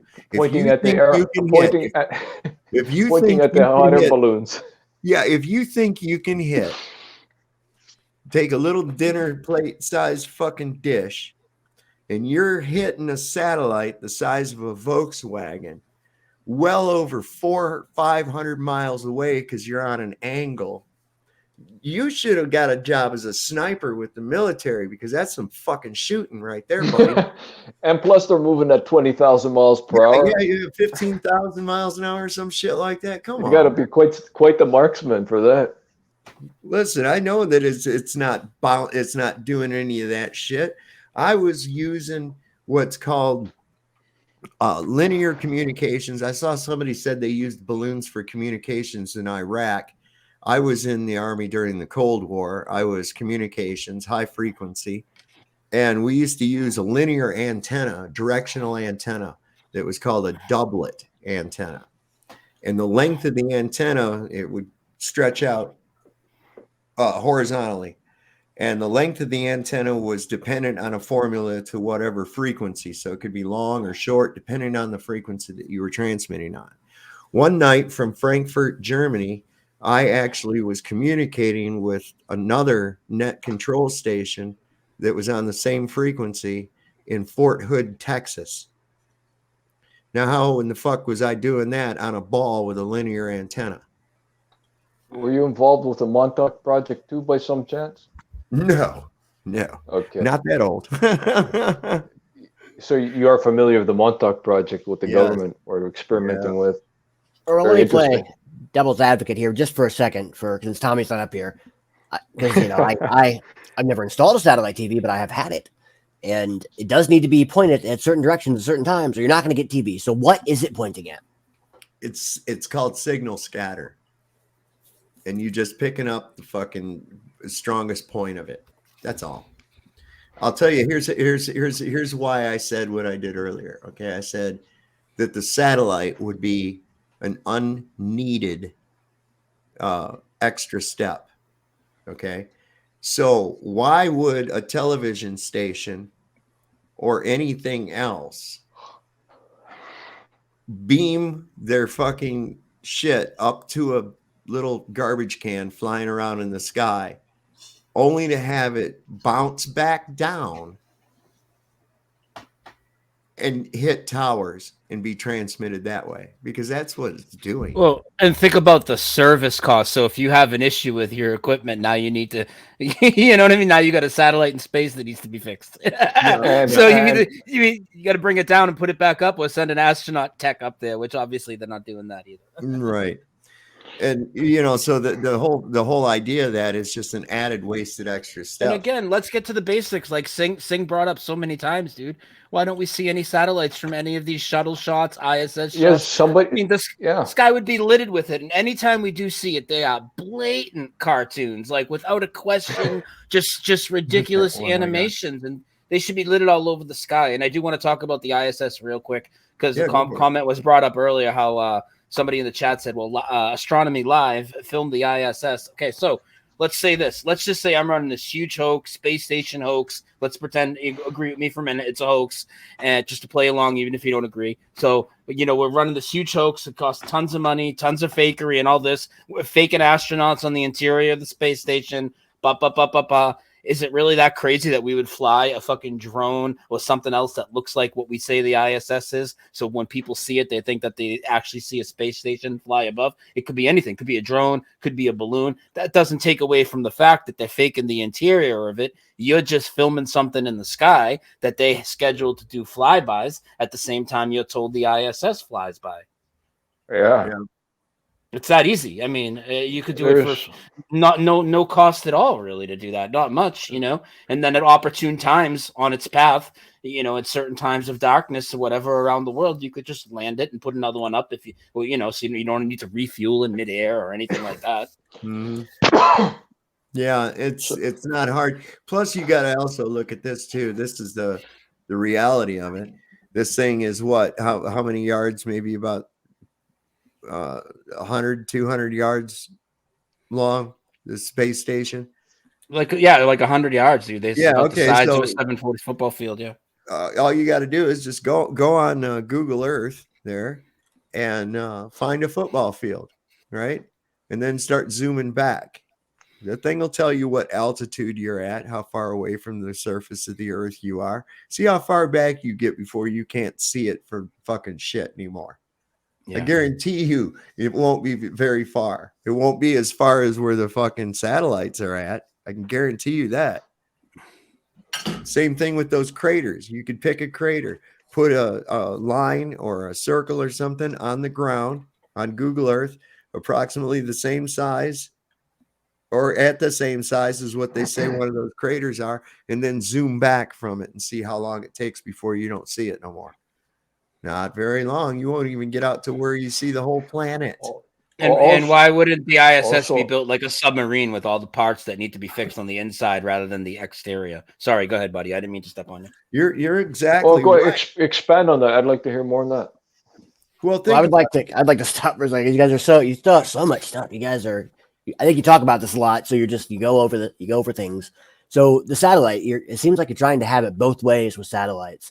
It seems like your argument is from Earth. It would be impossible or nearly impossible to get a tiny satellite to target another tiny ass satellite way up in the sky. Yeah. I mean, is that just your argument? But you, at the same time, you want to say that the fairly tiny ass ISS should also see these tiny ass satellites that are super far away from it because they're they're just in a different orbit. So I guess that's having it both ways. Well, with the ISS sitting higher than where they say these satellites are, and you have shots of the Earth from the ISS, there's nothing in the way. Why isn't there any satellites obstructing it? You should see something, right? Why? They're tiny. And the distance between them and the ISS makes it even worse. That makes it even worse. How does it make it worse? Okay, these satellites are roughly, most of the time, about the size of a Volkswagen Beetle, right? Sure. Okay. So I want you to think about could you see or even pinpoint or shoot a beam at a Volkswagen Beetle from 300 miles away? Do you think you could do that? I don't moving believe at 20,000, moving Earth? at 20. No. And they're all moving supposedly. They're not stationary in space. Yeah, We got to they're- remember, recall that. So Yeah. if they're moving, all the satellites were moving, then that would define we'd have to have cell towers that were spinning at 20,000 miles per hour, trying to some type of device to synchronize all the time. Impossible. I mean, I don't know Well, that much further- about cell towers, but I think they launch a myriad of different cell towers that constantly rotate at different speeds and thus have a general block of area for everywhere, which is why they don't have to move at all. But I don't know. I'm guessing. I don't know how they work. But cell towers have been, I've studied them. Okay, they are based on beam technology, where cell towers need to be aligned with specific cell towers to get the signal. So that defining that would be virtually impossible to synchronize to satellites up in space. But I want to clarify something here too. Okay, the government were trying to basically reach a certain altitude in the atmosphere. They constructed the most powerful airplane with a very powerful turbine jet engine. It reached a certain altitude, the engine cut out. So they figured, okay, we're going to double up the power. We should be able to break higher altitude.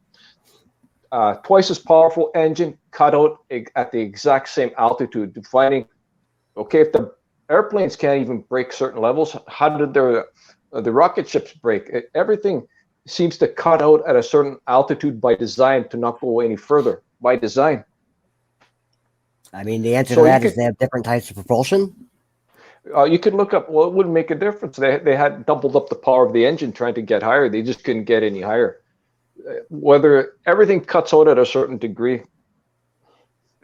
Once again, to back this all up, I'd like somebody to show me a photo of the shuttle Columbia with satellites, and why don't they have any satellites? Okay, if it's CGI and they could have fooled us all to make it even reinforce it further where we could believe they have the satellites up there, why don't they put the satellites up there? Maybe they're just trying to tell us something. I'm sorry, I'm not a definitely space expert, but are you saying the launch from the 80s, that satellite, the Columbia? I'm saying that no satellites are up there from my perspective. But I'm saying and you understanding. keep saying you want to see pictures of Columbia and satellites at the same time. I'm just asking, are you talking about the shuttle Columbia from the 1980s? Any shuttle Columbia up there. I want to see at least 10 satellites that must be visible at once if they've got approximately 3,000 active ones and 3,000 approximately, I think it was, they stated anywhere from 5,000 to 7,000 junk satellites that are decommissioned because they've ran out of power. Why would they take floating pictures around. of junk satellites? I mean, why would they do that? Well, any photo, them floating the Earth should catch at least multiple satellites around the Earth's exosphere, which is the most outer layer, which I haven't seen disagree. yet. So why would you disagree about visualizing seeing a satellite, especially if the sun's out there too, reflecting them like stars? You should see them all lit up at certain angles. You see at least a few lit up. We're talking Because of about while size it's and ascending up. perspective.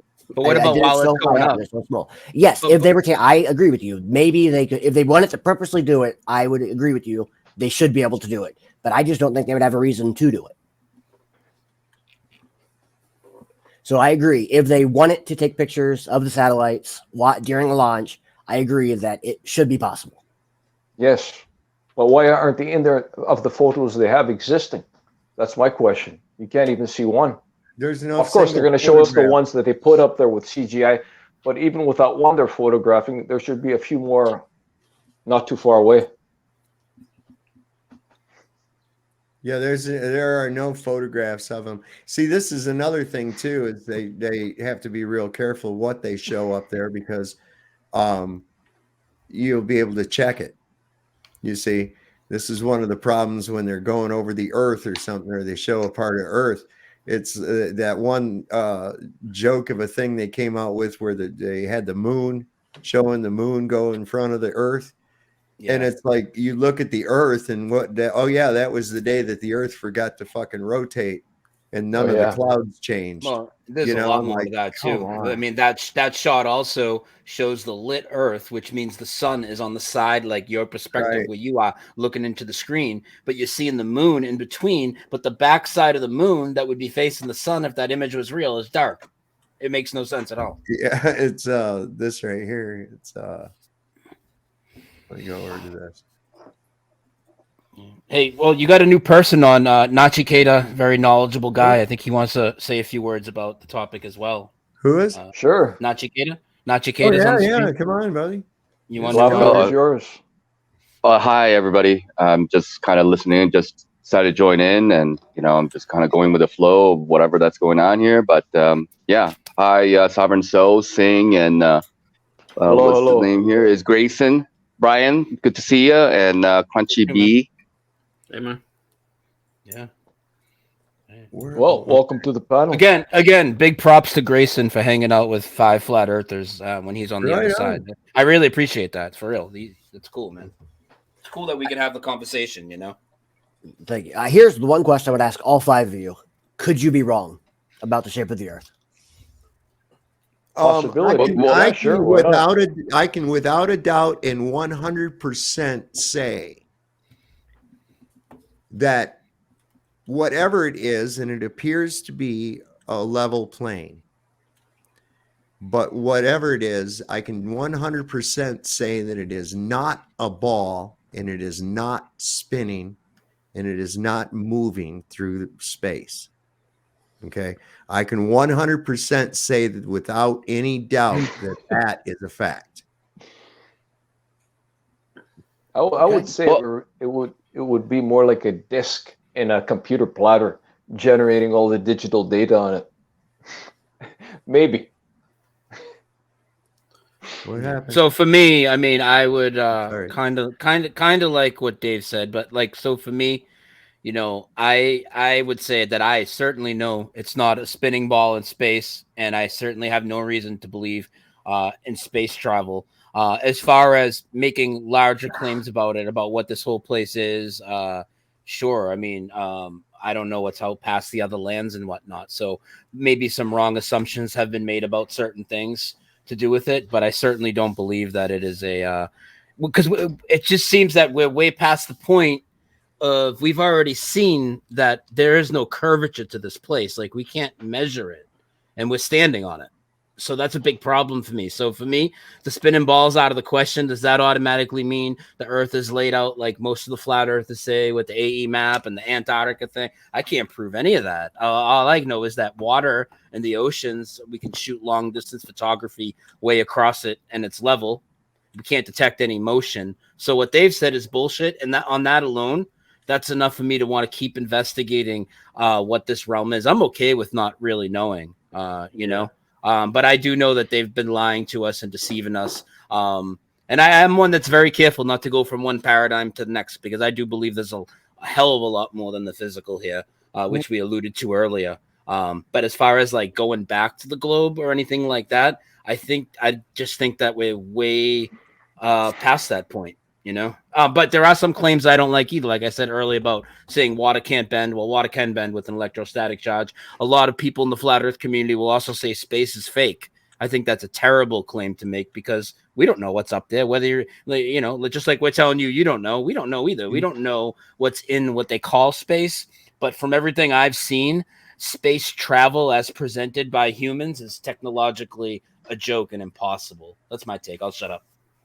I would say space does definitely have properties that lend me to believe that outside of this containment, alleged properties, right? Alleged properties. Well, yeah. I mean, like when I look at stars, and I've zoomed in on them with my video camera and other cameras, and you look and it's like, wow, it's like some of them look like a cymatic pattern, or like if you've ever seen water through light, or light through water with the ripples and everything. And it lends credence to me to the idea that it's like it says in Genesis, the water's above and the water's below. There may be something to that, especially when I saw that video footage of that guy that found a lake underwater. Yeah. And it was such dense water he couldn't even submerge. It was like yeah, I remember that. Also, too, so it's like even if like there's things that we decided, hey, I jumped on this and now I'm not so sure type of thing. the one thing that's never going to change about this whole globe presentation is we've caught them lying about so many aspects of it to present it to us. There'd be no reason to believe it. Like, we've caught them hiding the flight routes. We caught the layovers don't make sense. We've caught fakery on the ISS. We can't observe curvature. We see too far. So all those things right there, for me, no, I wouldn't be able to, say I'm wrong to the point where I would go back to the globe. I might be certainly wrong and made some claims about what I think the flat earth is in the past, maybe made some absolute claims. I probably said things like, I don't like now, like space is fake or water can't bend. I've said these things probably in the past. I'm sure definitely mistakes have been made. I've retracted some things, but man, I can't believe in these liars and the lies that they've presented. Well, exactly. Yeah, I think that's the main thing. They're known to be masters of deception throughout history, right? We're manipulating almost, if not all events, but definitely most of them. Yeah, it's like a lot of the news. Yeah, Nachiketa, you're going to jump in? We haven't heard from you yet. Sorry to interrupt, but like I wanted to say, like, the main thing is the fact that whether you have different ideas of the flat Earth movement, quote unquote, for me, is about questioning the narrative, because we've been taught a particular narrative in schools about the globe and how science works and all this kind of stuff.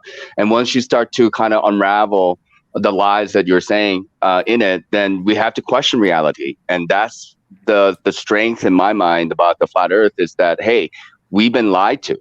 We've all been lied to, and so we don't find curvature. We're not, there are not four movements of like Earth spinning and then it's rotating around the sun and the sun is moving around the galaxy and the galaxies are like moving away from each other, because then, we would see evidence in parallax in the stars and stuff like this, the movement of the stars, and then the perfect circle that it makes in a time-lapse video. That's also evidence. So there's so much evidence that supports the flat Earth, much more so than the globe Earth, and I don't know about space. I don't know what it is exactly, but I do believe that we have to be in a container of some kind, otherwise pressure wouldn't exist, et cetera, et cetera. So there are a lot of things that we flat earthers do agree on, and we should focus on the things that we agree on. And it's not like we have billions of dollars of research money and NASA money to go out and do more sophisticated research to know more, because we're just, regular guys, doing our own thing, See, that's what gets me about some of these people, like this red guy. He's got all this fucking $1,000 equipment and all this other shit, all devoted to debunking flat Earth. And that's what gets me. That's when I say the lady does protest too much. It's like, wait a minute. Why would you fucking care that much?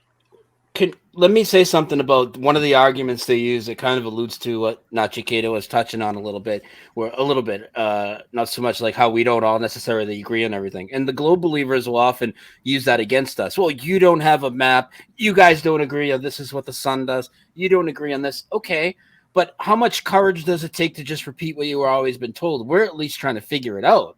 The people that are promoting the globe, most of them, not everybody, but nearly all of them that are promoting the globe, they're never going to disagree with each other on anything, because then their whole paradigm falls apart. So you can go around, you could go to my channel, or Nachiketa, or some of these people in the chat, people that talk about flat Earth. You'll hear a lot of commonalities, like some of the bigger points we just brought up, but you'll hear a lot of difference on other things. If you go to these channels, and when I say globies, this is not directed at you, Grayson, or this is the term I use for people that are, just making anti-flat Earth videos and just repeating the rhetoric over and over. You could go to their various channels, whether it's, McToon, Fight the Flat Earth, Simon Dan, all these guys. You're going to hear the exact same thing, so that shouldn't be used against us, because we're trying to figure out what this is. So definitely there's a lot of figuring out to do, and honestly, we're never going to figure out the entire layout of the Earth or all the intricacies of the Mandela effect or all these mysteries, but we're trying at least, and we're willing to question it, and we're willing to put aside what they told us. And let's remember, NASA, people won't say it's not, but NASA is the government, the media, Disney. These people lie to us about everything. Does that mean that the Earth's flat? No, but it does mean that when you look, well, they did lie about the moon landing, and I don't know what your thought is on that. But, once you start to pull apart that onion, it just completely falls apart, Absolutely. I just For want the to most agree. part, I accept all the government narratives on things that happened. So you can assume that I hold the mainstream position on most subjects. You do or you don't? I do, kind of missed the I do. beginning. Except the only thing that I would hold a contrary opinion would be my personal spiritual beliefs and perhaps on the nature of reality. But I would not say they're scientifically supported. I would say they are my personal beliefs. So I understand where you're coming from, and you haven't gone down a lot of the roads that we have. But when you start to look at things like 9/11 or these other things, so do you? And I'm not criticizing you. I'm just trying to get your take. Do you believe that 19 hijackers flew 4 airplanes on 9/11, and that's how it all went down, like the media said? Or do you have doubts about that? I have no doubts about it. If I did have any doubts, what was it? Building 7. Yeah. If I were to believe a conspiracy theory, that would be the thing that could sway me over. That did seem. What do you think happened? I accept the explanation, but I accept it with a huge grain of salt.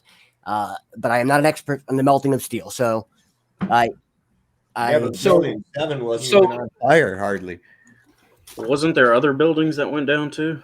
Yeah, the other ones they took down though intentionally after the other 3 went down, so you can't really count that. Well, they took them all down intentionally, but from the mainstream, the mainstream perspective. So I totally get where you're coming from. Like if you don't think there's anything fishy about 9/11 or these other things, yeah, I mean, it took me to see 9/11 to question the moon landing. That was my next thing. Yeah, I think there are things that are fishy about it. I think that it's crazy that there was the exercise going on at the same time as the hijacking was happening.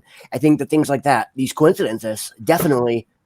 What do you think about What do you think about the 2,500 missing death certificates and no video of the people streaming out of the towers and the empty hospitals in New York City on 9/11? You've probably never seen any of that, I'm assuming, but you should take a look. I have watched some of the videos about it. If I have seen it, I don't know what you're talking. I don't remember what you're talking about. The hospitals on 9/11 in New York City were ghost towns with nothing going on, no chaos, no nothing, all day, all night. There's no video of the people streaming out of the towers, thousands of missing death certificates, on and on and on. This is getting on a deeper level than I think you're, ready to dive into yet. But there's just so many holes in it once you start to look. But man, I really appreciate you having, coming on here and discussing this with us. That's cool, man. Now we know where you're at a little bit, so. Those buildings fell I'll like tell you what. Listen here, professional demolition building destroyer. You all believe anything except this. If you believe anything except this right here, well, then you're a tinfoil hat conspiracy theorist, and you probably don't like puppies. That's all I can say about it. I can maybe sense some sarcasm there. What was the Loose Change? Was like I watched that back in 2005 maybe.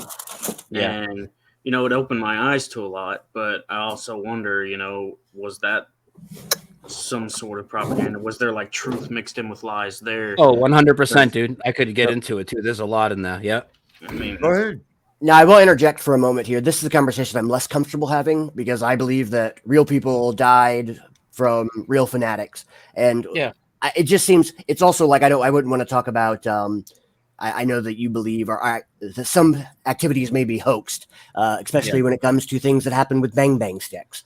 I believe these are real things and real people were harmed. And so I could become a Tommy and get emotional if we went too far down that kind of rabbit hole. Would you ever be willing to look at it by yourself and look into the validity of some of the claims of the deaths of these events, or would your emotions just not let you do that? No, I look at the opposing side. Like, for instance, I saw what the guy who doesn't like you very much, Sovereign Soul. He has a small channel, something Xerxes Zolkly. No, yeah, Bubblegum Boy. Anyway, he showed one of your videos, and you showed the thing with the shoes, right? And I was like, oh, fuck, that's crazy. But then I looked it up, and the answer was reasonable to me. What was the answer? Resolution issue? A compression artifact, so you couldn't see the details on the shoes. Different but there were different colors and patterns, though. I've seen that. Different shoes, man. I have a question. Beyond the shoes, Grayson. Beyond the shoes, here's what I want to. And this is the thing, and I know you getting it being kind of a touchy and emotional thing to you. Well, hold on. That means it worked. You see, it worked. Now I'm going to point out something very obvious to you. Okay, let's walk through this whole situation. What they did. Could I throw something? Sovereign, could I throw something in quickly, just to get everybody's perspective? It's going to add to all this. So I reviewed it a lot, and it showed there was professional demolition that was done to those buildings, how they would knock down buildings, how they took out the base first. Do you perceive that nobody actually got killed? Or because I do know when they do these things, the government elites do sacrifice the ones that aren't on the table. A few. Do you think the guy in the basement who heard the detonation before the buildings collapsed was, anyways, he looked like, anyways, it doesn't matter what he looked like, but he heard the detonation blast and his ears were actually bleeding. So do you think he was there when that detonation happened to the main pillar, to the foundation of the building, before the, like, half hour, 45 minutes before they even collapsed? Or do you think that was just all staged acting too? Or do you think they all staged? And nobody? you said the key word in the beginning, a controlled demolition. And what usually happens at a controlled demolition? Make sure everybody's cleared, but the elites are proven to be quite sacrificial sometimes, to let a few go in with their ritual sacrifice as a blood sacrifice.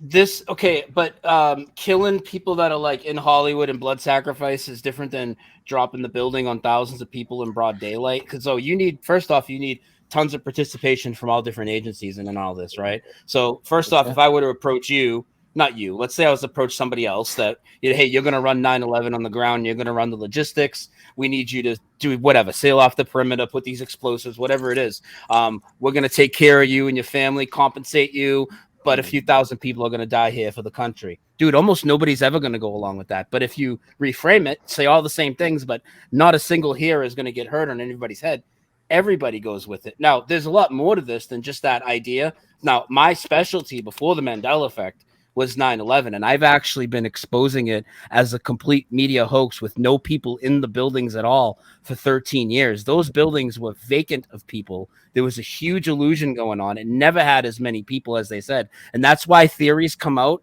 like, say, you might be familiar with like the directed energy weapon theory, Judy Wood, or thermite in the building, or mini nukes. These are all rabbit trails of fear to make you, when you don't believe the government anymore, here comes the truth movement with all these fear rabbit trails. But the reality of the situation, the reason there wasn't all these bodies to be seen, the reason there was so much missing debris, thousands of missing desks, safes, phone cords, refrigerators, and all this, it wasn't because it was evaporated with a fucking directed energy weapon or a fake nuclear device. It's because the buildings were never fucking fully occupied to begin with.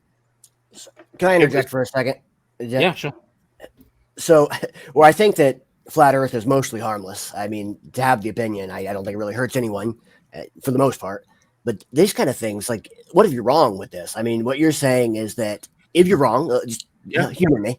What you're saying is these people, real people, lost real loved ones. And what do you tell to those people? Because, I mean, you have 2,000 people or huge families of people also lying?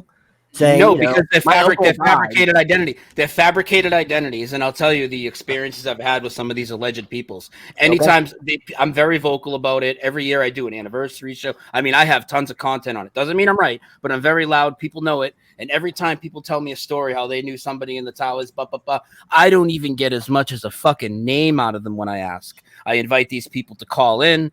All of this, these people, think about it, right? So when there's an event, people post all this shit all over Facebook and Twitter and all this stuff. Where the fuck are all the 9/11 victims' families every September posting pictures of their uncle that was lost in the towers, their cousin that was lost in the towers? Where are all the memorials? And I've done a lot of investigation into local victims in my area. In fact, the alleged pilot of the first plane was supposedly 2 miles up the road. And when I did investigation into him and his property, he didn't even live there. He didn't own the house that they say he owned. The house was bought by a company called Avco, which make missiles for Raytheon.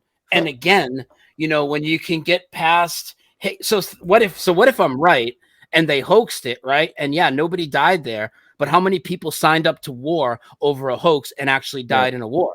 That's the fucked up part. And then how many people dislike Muslims and people from other countries and allowed racism into their lives and hatred over the propaganda that was being pushed over all of this. And again, I beg you, one big thing, and most people, even in the truth movement, so this is going to be very hard. I understand why this is hard to listen to for you. It's hard to listen to for people in the 9/11 movement. So many of them were so dead against me for even having these ideas. But again, I have the videos. I mean, if Dave wants, I could pull them up in a second and show you the hospitals. I don't know know how deep he wants to go on his channel here tonight, but the hospitals in New York City, empty stretchers, empty hospitals, people walking around like a smoke break with hands in their pockets, whistling Dixie. It's absolutely absurd, the scene that was down there. Absolutely absurd. And Tower 7, the reason you've heard about Tower 7 and the reason everybody else has heard about Tower 7, they want you to hear about it. It's another fake rabbit trail.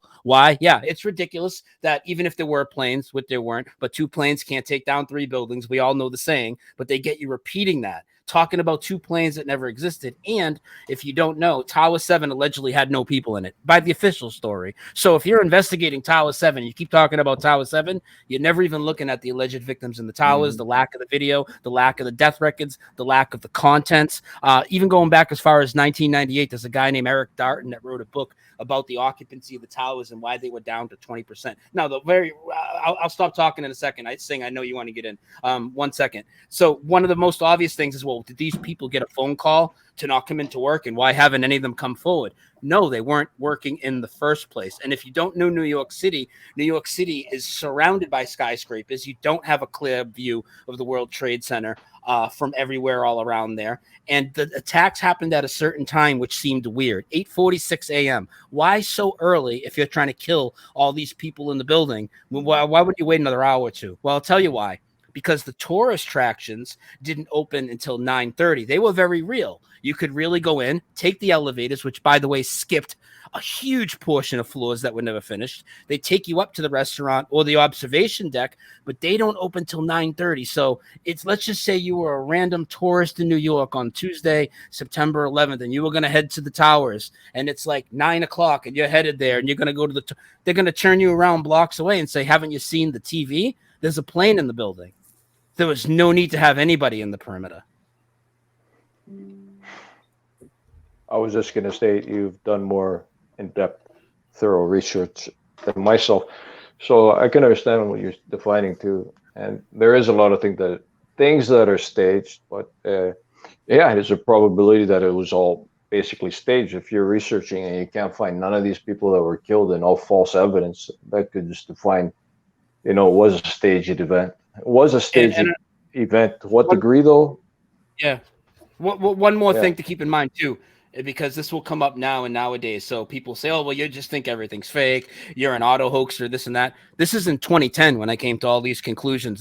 There was no term auto hoax. Nobody was calling all of these things fake, really. Very few people. So it was very taboo to talk about for me, even for years. But I was doesn't mean I'm right. I'm just saying, there's a lot of reasons, and it took a lot of meticulous research to come out and say that this event was not just an inside job, but a complete hoax. And they played the truth movement, and the truth movement forever has been affected by this. And the truth movement promotes fear just as much as the normies. Let me lay this one more thing out, and then I'm going to shut up and get a drink. Who do you think is more scared of what they perceive happened on 9/11 right now in 2023? The normie that thought it was 19 hijackers, or the truther that thinks the government killed 3,000 people in broad daylight one way or another? Who's spreading more fear? The truthers. They've been played like a fiddle on this one, in my opinion. I'll step aside. I've been talking a lot, but thank you for listening. Well, I would say that I agree with you, because normal people have this are selfish, and most people probably don't think about 9/11, but a truther thinks about it a lot. Well, let me give you something that I've found over the years. Is one of the earmarks is that they really want to hit you on the emotional level with these things. They get you operating from a place of pathos, whether it be through hate and anger, or through sympathy, or all of the above. For instance, the recent event in Tennessee that took place. I did a video, and Grayson, I put it in the private chat. I put a link to it. You can check it out, because I cover a lot of interesting things. One of the things you want to look at is that we covered over the body cam footage, the body cam video. And what you notice is that in each one of these schoolrooms, the lights are off, the doors are closed, they're completely empty. The chairs are all pushed up against the desk. There's no pencils, books, haphazardly left or anything else like that. But you're given the impression that this place was evacuated because of the shooter, right? So, and Brian, I'll put your thing up here in just a second. Yep, as long as you see me. So you go and you look into it a little different. You have to go, okay, wait a second. So what's the deal with this school? Well, besides the fact that its address is 33, and there were several instances of the number 33 in this thing, but besides all of that. Can I stop here for a second? I saw the video. I Okay. saw your video. What, why does it matter? Even when you were making that point, I was like, that's such a weak point. It is a coincidence. Well, but six people were killed, not 33. We see a lot of connections to Masons in a lot of these events, whether it be NASA, 9/11, this incident itself. But in any case, that's not the most important thing. What you got to think of is logically. Yes, the shoes are different. You can actually, I've examined it pretty well. And it's not just because of a different hue that you're looking at. They're completely different styles of shoe. Completely. So let's war game it. The person comes up to the door and shoots in the glass. That's what we saw.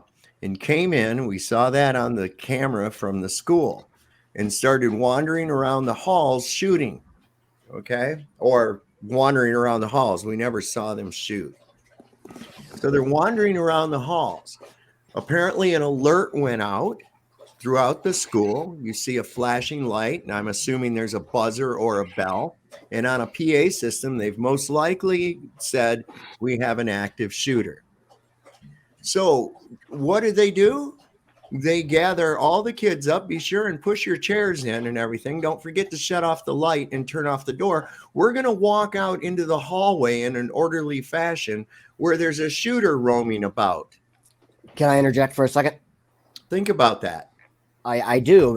First off, I have a child in school, and they do drills, and they are trained to shut the door, turn off the lights, and to make the classroom look as empty as possible. Gather your things. This is all so the shooter doesn't know where the children are. So if every classroom looks identical, they don't know which classrooms had students before. They don't know where it is. So where at a safe spot that's predetermined that the cops are going to go check. They cleared the entire room. It would be outside. I don't know where the safe spot is. I can tell you where it is at my child's school. No, wait a second. How did they get them out with a shooter roaming around in the hall? They had to be in a safe spot in that body cam. Those police officers, because if they saw the shooter in the hallway, they're trained. The teacher looks at the door. There's a whole procedure the teachers go through. The teacher looks at the door. If they see a person or movement, the students hunker down and hide under their desk. If they don't, they go to the hallway and go to a predetermined exit route. It's just what they do. Okay, so you would have seen evidence of that. How? What evidence? How? If what they evidence were did you expect to see? Those rooms looked exactly like they do when a janitor gets done cleaning the school. It looked exactly like that. There were no kids, and they checked every doorway. They checked the closets. We see this in the body cam footage. I saw the body cam footage. Although what I saw, it only showed a single room. How many rooms did you see? I saw them go into about 3 or 4 rooms. Okay, now here's the ludicrous thing. No, they're not going to go out in the hallway with a shooter roaming the hallway. We had a scare incident right here at a local elementary school, right over here, Shenandoah Elementary School. And it was like right after this incident. And it was somebody just freaking out because they watched the news and believe that there's people actually out there wanting to go shoot up schools, when that's stupid. It's ridiculous. Nobody wants to do that. Nobody's doing that. Okay. But it hurts your emotions when children get hurt. Okay. Now that's important to keep in mind. So during this, their alarm went off, and my cousin, whose daughter goes there, was at the school volunteering for an event for Easter. They locked the door immediately and barricaded it and took the kids to a safe corner of the school and had them hunkered down. They didn't say, okay, everybody push in your chairs now, and we're going to turn off the light and exit the room and go out into the hallway where the shooter is at or where the threat is at. You see what I'm getting at? No, because they don't go to the hallway of the shooters out there. I would prefer not to continue to talk about this. I think that we will not agree, and that I think that Well, real people I were would harmed. think And I that you think you're would be minimalizing it. ecstatic. I think that you would be ecstatic to know that hey, wow, I'm really glad they didn't kill a bunch of kids. I'm really glad this is not real. I would like that's it to the not way be I would real, look but at it. what I wouldn't be like going, no, it's doesn't affect gotta be reality. because there's people doing this, and Because there really, are dead people. come on, man. So That's you could just tell like me the those same 6 people that are propaganda dead are not real. Well, it's like the same propaganda that they ran on any Are the country 6 does it. people who are dead real? What's Okay, that? can you The expand 6 people who more on that, died, Grayson? are they real people? Did Well, 3 did real you see- children and did 3 you real see any adults dead- die? Did you see any dead people? No, but I'm not the Well, then one how do you saying know that's a there lie. was any? Then how do you I know don't there know was? anything for certain, but I Well, there believe. you go. Now, where But did you're you saying find for out? certain Where they're did you not real find people. out? Hold on. Where did you find out that this happened? Where did you find that out at? Like everyone else on the news. Right. Now, has these institutions that we call mainstream media, have they ever lied to you before? Can you prove they are lying Wait a about second. this? I'm just asking a series of questions. They have been ever wrong lied to you before, but are they wrong about this? Okay, Being now wrong in wait the a past second. is not Have they indicative of being wrong lied in the to future. you? Have they lied to you on more than one occasion? Have you been wrong before? Hold on a second. Just It's just, answer but the these are the same question. questions. This is the same No, line what of I- reasoning. well, no, it's not. Yes, So it is. You got the information from a source, A human source that could be wrong. a source that could be, and most often lies to you. Well, that's a Okay? different claim. They do lie, but I don't know about how often they lie. I wouldn't. Well, every time they open their fucking mouth. That seems like a big claim that It's requires a lot of evidence. real. I mean, it really is. Dave, We're he hasn't come we're to the finding out- conclusion yet.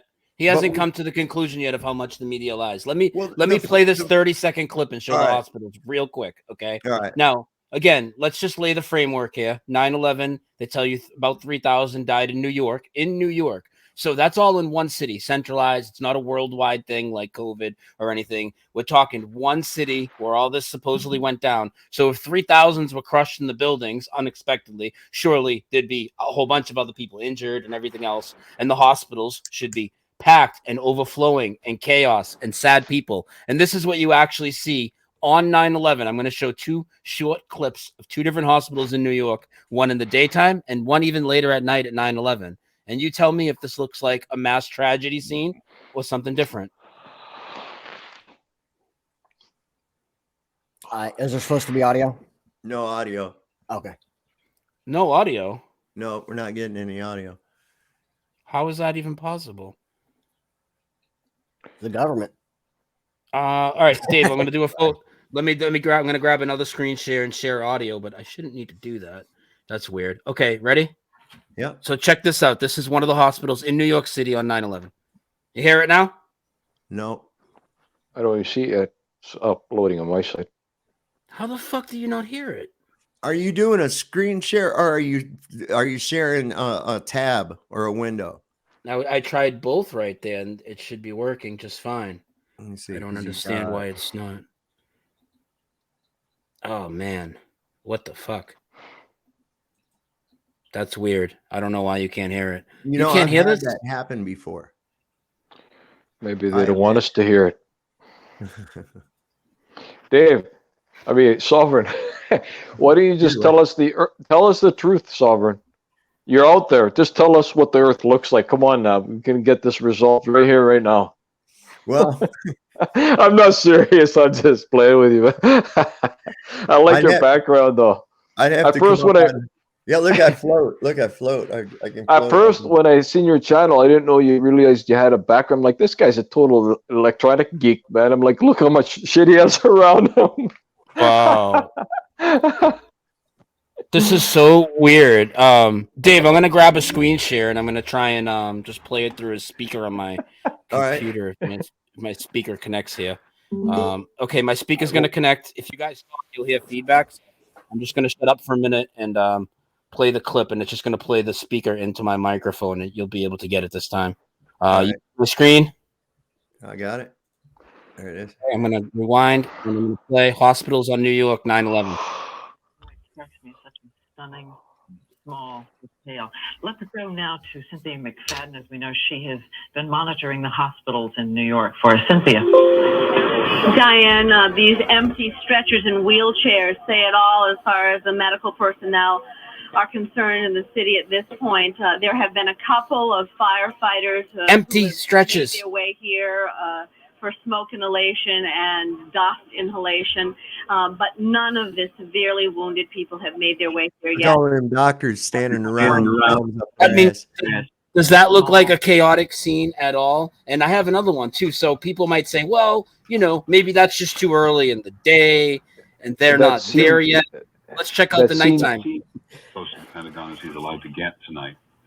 I'm recording under the very difficult. I also want you to notice a few things. You're going to notice a firefighter or EMT walking by with his hands in his pockets, whistling Dixie as all these empty ambulances and stuff come by. Clearly not somebody who's concerned about his comrades crushed under the rubble for several hours up the street.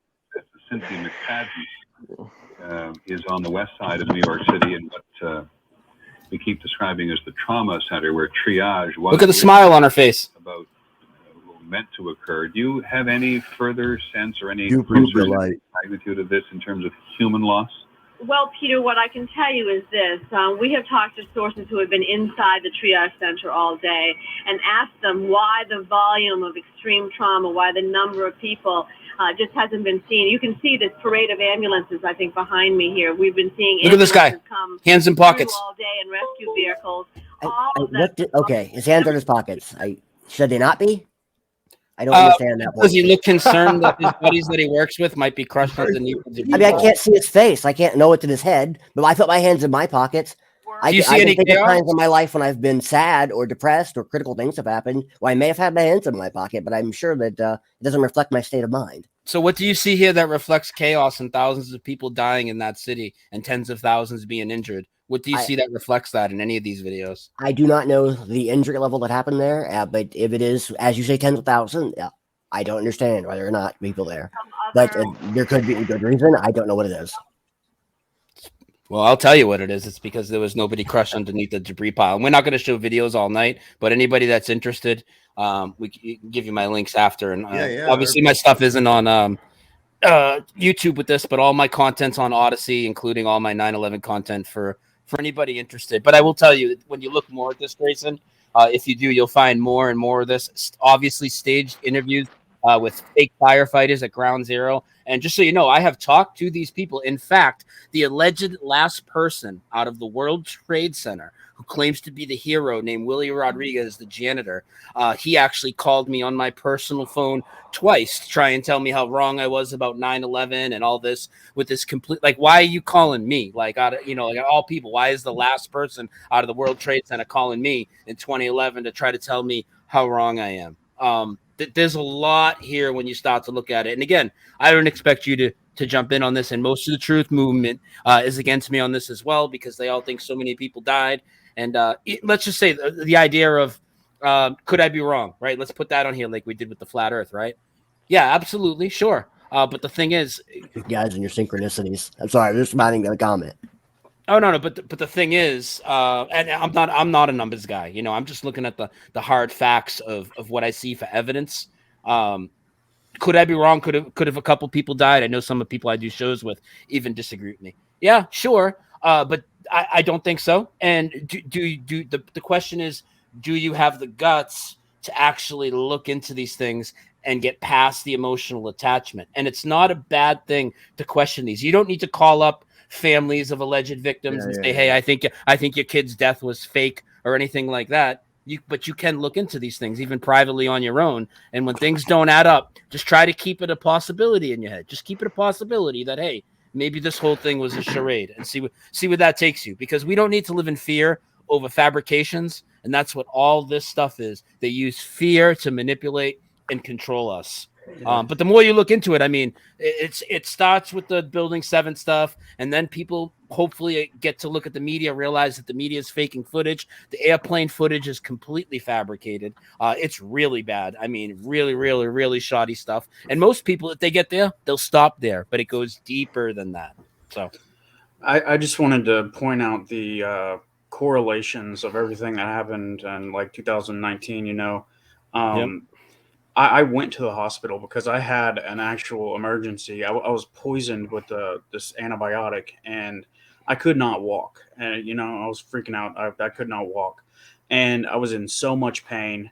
I thought I needed help. And so I went, and they did an x-ray, said, we don't see anything, now get out, or we're going to have a cop drag you out. And I'm like, I'm in so much pain, I can't walk. And they're like, this cop's going to drag you out. We need room for all these beds. And I'm like, where are all the people? It's completely dead in there.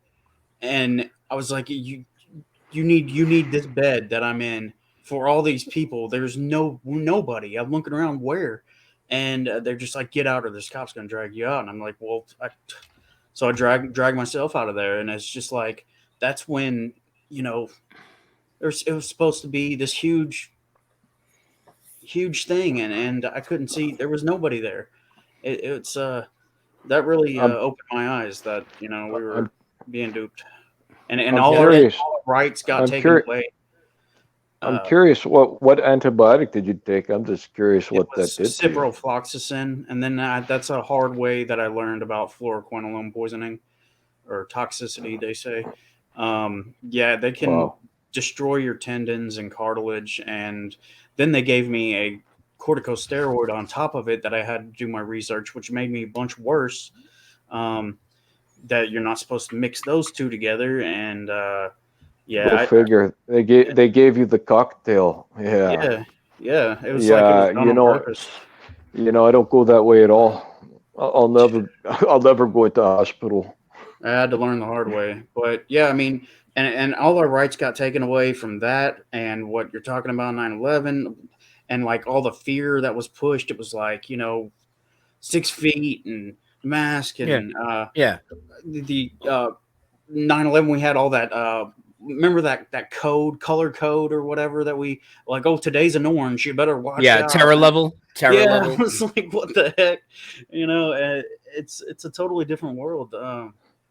And and what's next? It seems like they just keep ramping up. Like this year, well, they can do whatever they want because people won't question it, and that's the problem. Like, so I went out, as you know, but not everybody else here does. I mean, I took 14 flights in a row in the height of COVID with no masks to show everybody that this is fucking fake, and you don't need to comply to any of this. And I would seek out big crowds. We had 4 huge flat Earth events with 400 people under one roof, all unmasked, all unjabbed, and we were all doing just fantastic.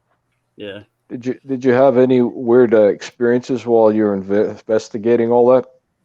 Oh, dude, I mean, I got tons of it, and it's all on video, bro. I mean, so the second week of March. So when this rolled out in November of 2019, and we saw the videos from China. Now you can see what I just laid out about 9/11. You can probably guess. Are we gonna have to cut the YouTube stream and go over completely? You know what? No. You know what I'm gonna do? You're already past that point. Just take it down. I'm gonna delete this off the main channel, and then I'll just re-upload it over onto the backup channel because I can afford a strike over there. Yeah. So I went into I knew this was bullshit, and I had already covered the Ebola hoax and a bunch of other this shit back in the day. So the second week in March, when this really started to roll out, like the first day that they like shut down all the doctors' offices and medical buildings, I had an appointment. I had a hernia. And I knew I needed to see a surgeon, but they won't let you go see a surgeon. You have to go get a primary care first and get a referral. So I went to do that, and I get there, and they're like, we can't see you today. And there's nobody there. They're fully staffed. There's not a fucking person in there. And I said, what do you mean? She said, we can't see you today because of the coronavirus. Now, at this point, they hadn't even had the PCR test, which is bullshit and was never meant to diagnose COVID anyways, but they didn't even have a way to test you yet. So I said to her, well, where are all these people? Oh, well, they're going to be here. And I said, well, when they get here, how are you going to test them for COVID and differentiate if it's not just the flu? And they couldn't get me out of there quick enough. I did filming inside another doctor's office that I eventually got in a few weeks later. We also went to an urgent care on March 28th, 2020. And we pulled up. The 2 nurses were playing, they looked like they were playing Candy Crush on their phone. I talked to this lady that was working the front desk. She had just got moved from somewhere else, wasn't even used to working a front desk. And she told me that I was going to kill my grandmother if I hugged her and all this other stuff. The people are just completely brainwashed in. Needless to say, all these medical facilities were empty. And then I started taking flights to California. The end of April was my first one. And between that date and sometime in 2022, I took 15 flights in a row with no mask when everybody said you can't do it. You have to wear a mask. You're going to have to quarantine. You know what happened, dude? No mask. Nobody bothered me. No mask. Nobody bothered me. I land in LAX. They put an announcement. Oh, well, they like suggestively sell you on self-quarantining yourself for 14 days, right? Over the loudspeaker. And I'm like, yeah, okay, pal, suck it, right? I didn't even have to have anybody. I didn't even have to talk to anybody about boarding the plane with no mask until like my 8th or 9th flight. And then I told one guy in Dallas, I said, listen, I'm going to get on this plane and I'm not putting a mask on. He said, okay. And then he writes my name down on a fucking cocktail napkin to give to the pilot. And they let me on. Eventually, after a couple times going to the desk and it's getting a little stricter, they said, oh, you got to talk to the doctor. I said, okay, bring him on over, right? I already know I'm dealing with an NPC of the highest level. You're going to bring the doctor over here, right? So they actually said, no, we're going to do this tele thing. And you're going to talk to him on the phone. So not only do I go to talk to him on the phone, the girl that's working the ticket counter dials his number on her cell phone and then hands it to me. I could have COVID, right? Now I have her phone and I'm going to give it back to her. I told this guy, I said, I'm not going to wear a mask. And blah, blah, blah, blah, blah. They wrote me an exemption. I took the next flight and the connecting flight. No mask. Needless to say, we went out and everywhere in LA and Cali. And for people that are thinking, oh, maybe you just got lucky and you're just some asshole that doesn't conform. Well, yeah, I don't conform. But I went in the middle of a Biden rally that they had here where everybody's all masked up and all this. But think about this. If COVID was what they say, and if it was really passed from people, we'd all be dead. Because you can go to a restaurant, you got to wear a mask, but you take it off at the table and you're okay. COVID doesn't kill you. It has dinner. It's ridiculous. Yeah, we're going to close the entrances to this Walmart. We'll leave one entrance open. We'll limit the hours, but you can all bottleneck in that limited time frame. It's fucking stupid. None of it makes any sense. There is no reason to fear any of this stuff from the media. So I do this because I love people. I hate people living in fear. I know I'm getting a little loud and passionate here, but this is what I do. And this shit is all fake. It's all a fake, fabricated, fear-laden reality. Could something really happen? Yeah. Could a school shooting really happen? Well, let me touch on that. Because in my opinion, nobody is going to go blaze up a bunch of kids, innocent kids, for any reason. But let's just say there was one psychopath that for whatever reason went into a school and shot 6 kids or 20 kids or whatever it is. Well, that would be an isolated incident if that ever did happen. It wouldn't happen all across the country for years. It's fucking ridiculous. Let me interrupt. So I agree that most people would not do something like that because most people aren't pieces of shit. But most people also wouldn't diddle kids, but people still diddle kids. People still do terrible shit. I'm glad you brought that up, Grayson, because let's think about the criminalistic mind, right?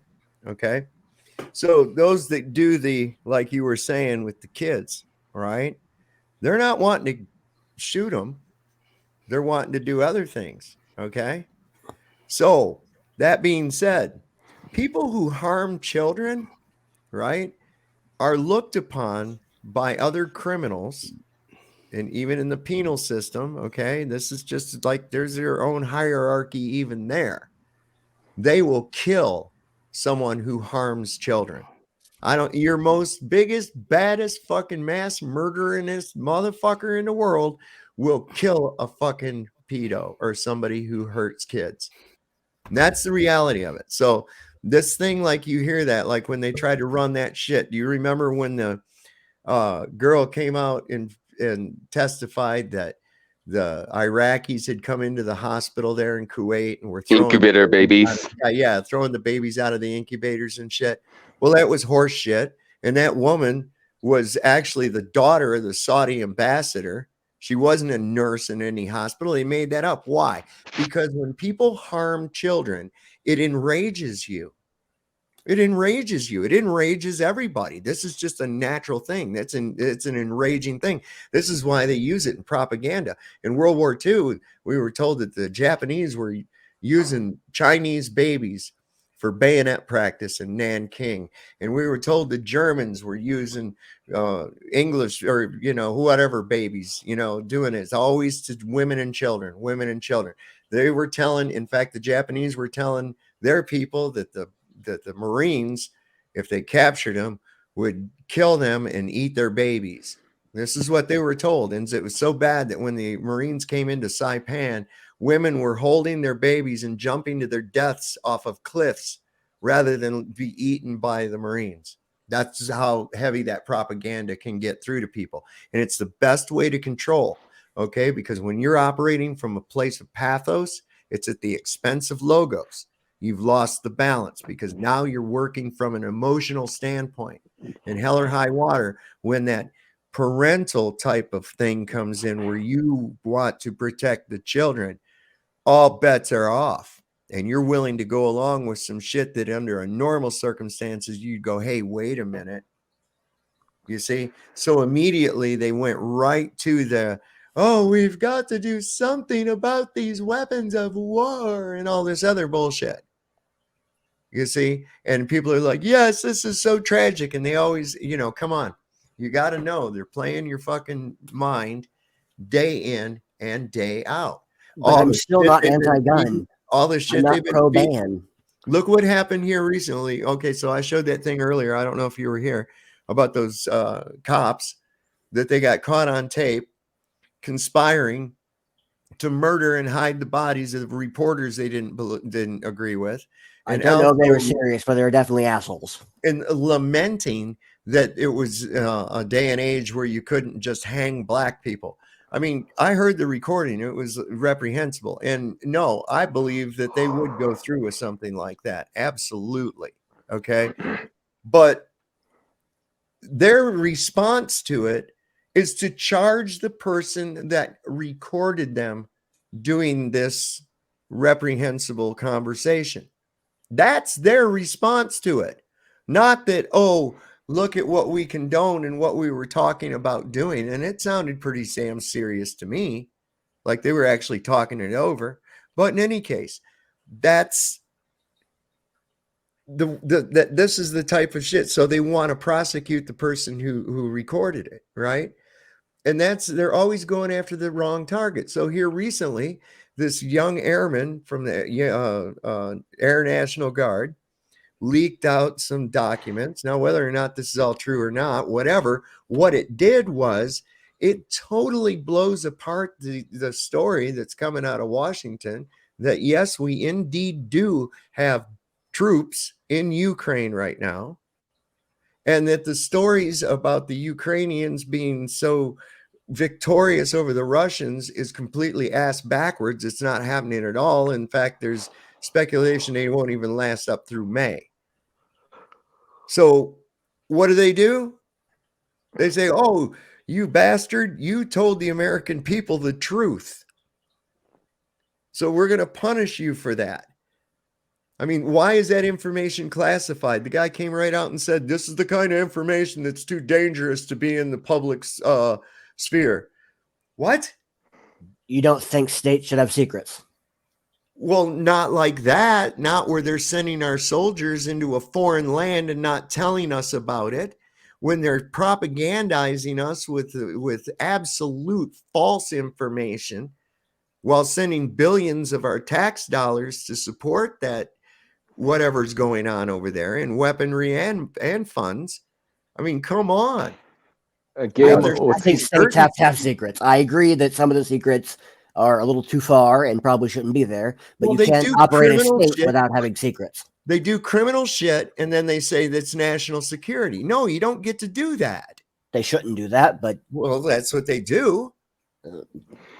I mean, but what are we having a conversation here like about? Like the media is 100% trustworthy? Like, do you believe the media and the government propaganda like to the T?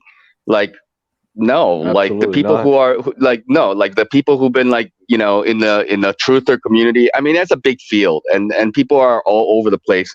I get that, but the thing is, people are questioning like what's going on out there, and it's not exactly the way they're presenting it. Right. So either you are in the camp that you believe the media and you believe all the shit that they tell you, or you're not. And if you're not in that category, then there are varying degrees of people. Okay, there are nobody who died on 9/11. There are some people who died in 9/11, or there are as many people as that died on 9/11 as the government has claimed. But either way, you don't agree that the buildings came down because of a couple planes. I don't even think there are any planes there. Whatever. But like, what are we having a conversation on? Like, yeah, like okay, like government should have secrets, but like, do you trust the government? Do you trust the government is on your side? Like after all the shit that they've been doing, that's the question that we should be asking, right? The government is on the government side. I have no qualms or doubts about that. However, I think generally they don't want to kill their citizens. Generally, I want to bring generally they don't want to kill. I want to bring something to the table here. What is the perspective? What is the perspective of everybody here? So what? Okay, I understand it's ludicrousy what the government does, especially the wars.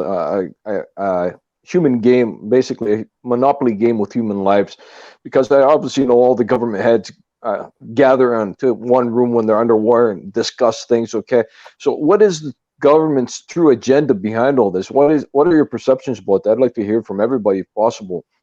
From understanding, there's something behind this all for definitely to fear, to control, but maybe something further.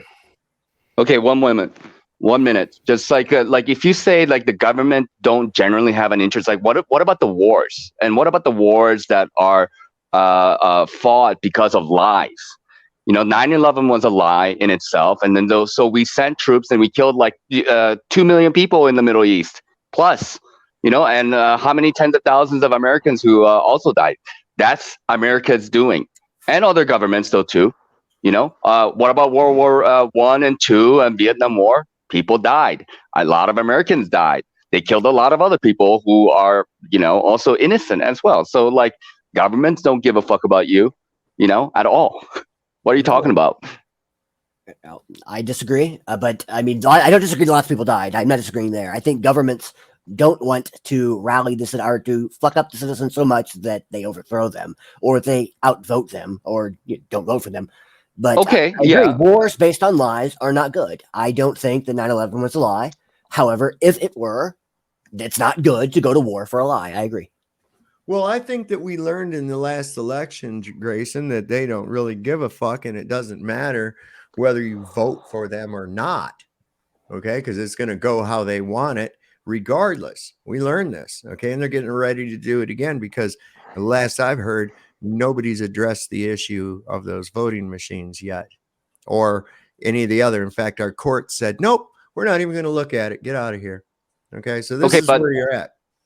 Yeah, but like the way the pernicious nature of a lie is that there are varying layers to it. It's not necessarily just black and white. It's like, we know the voting system is just bullshit, and it's probably been a bullshit from the beginning. The way they lie about the voting system like 100 years ago is going to be different than the way they do it now. Now they have electronic machines, and they still need to propagandize people and get them and funnel them into this kind of like thinking, oh yes, like the left or the right or Republicans or the Democrats. Well, I mean, they still need to play that game. They laughed at us, man. They did it. They put it right in our face. I would laugh at ourselves too if I were them. I would be laughing too.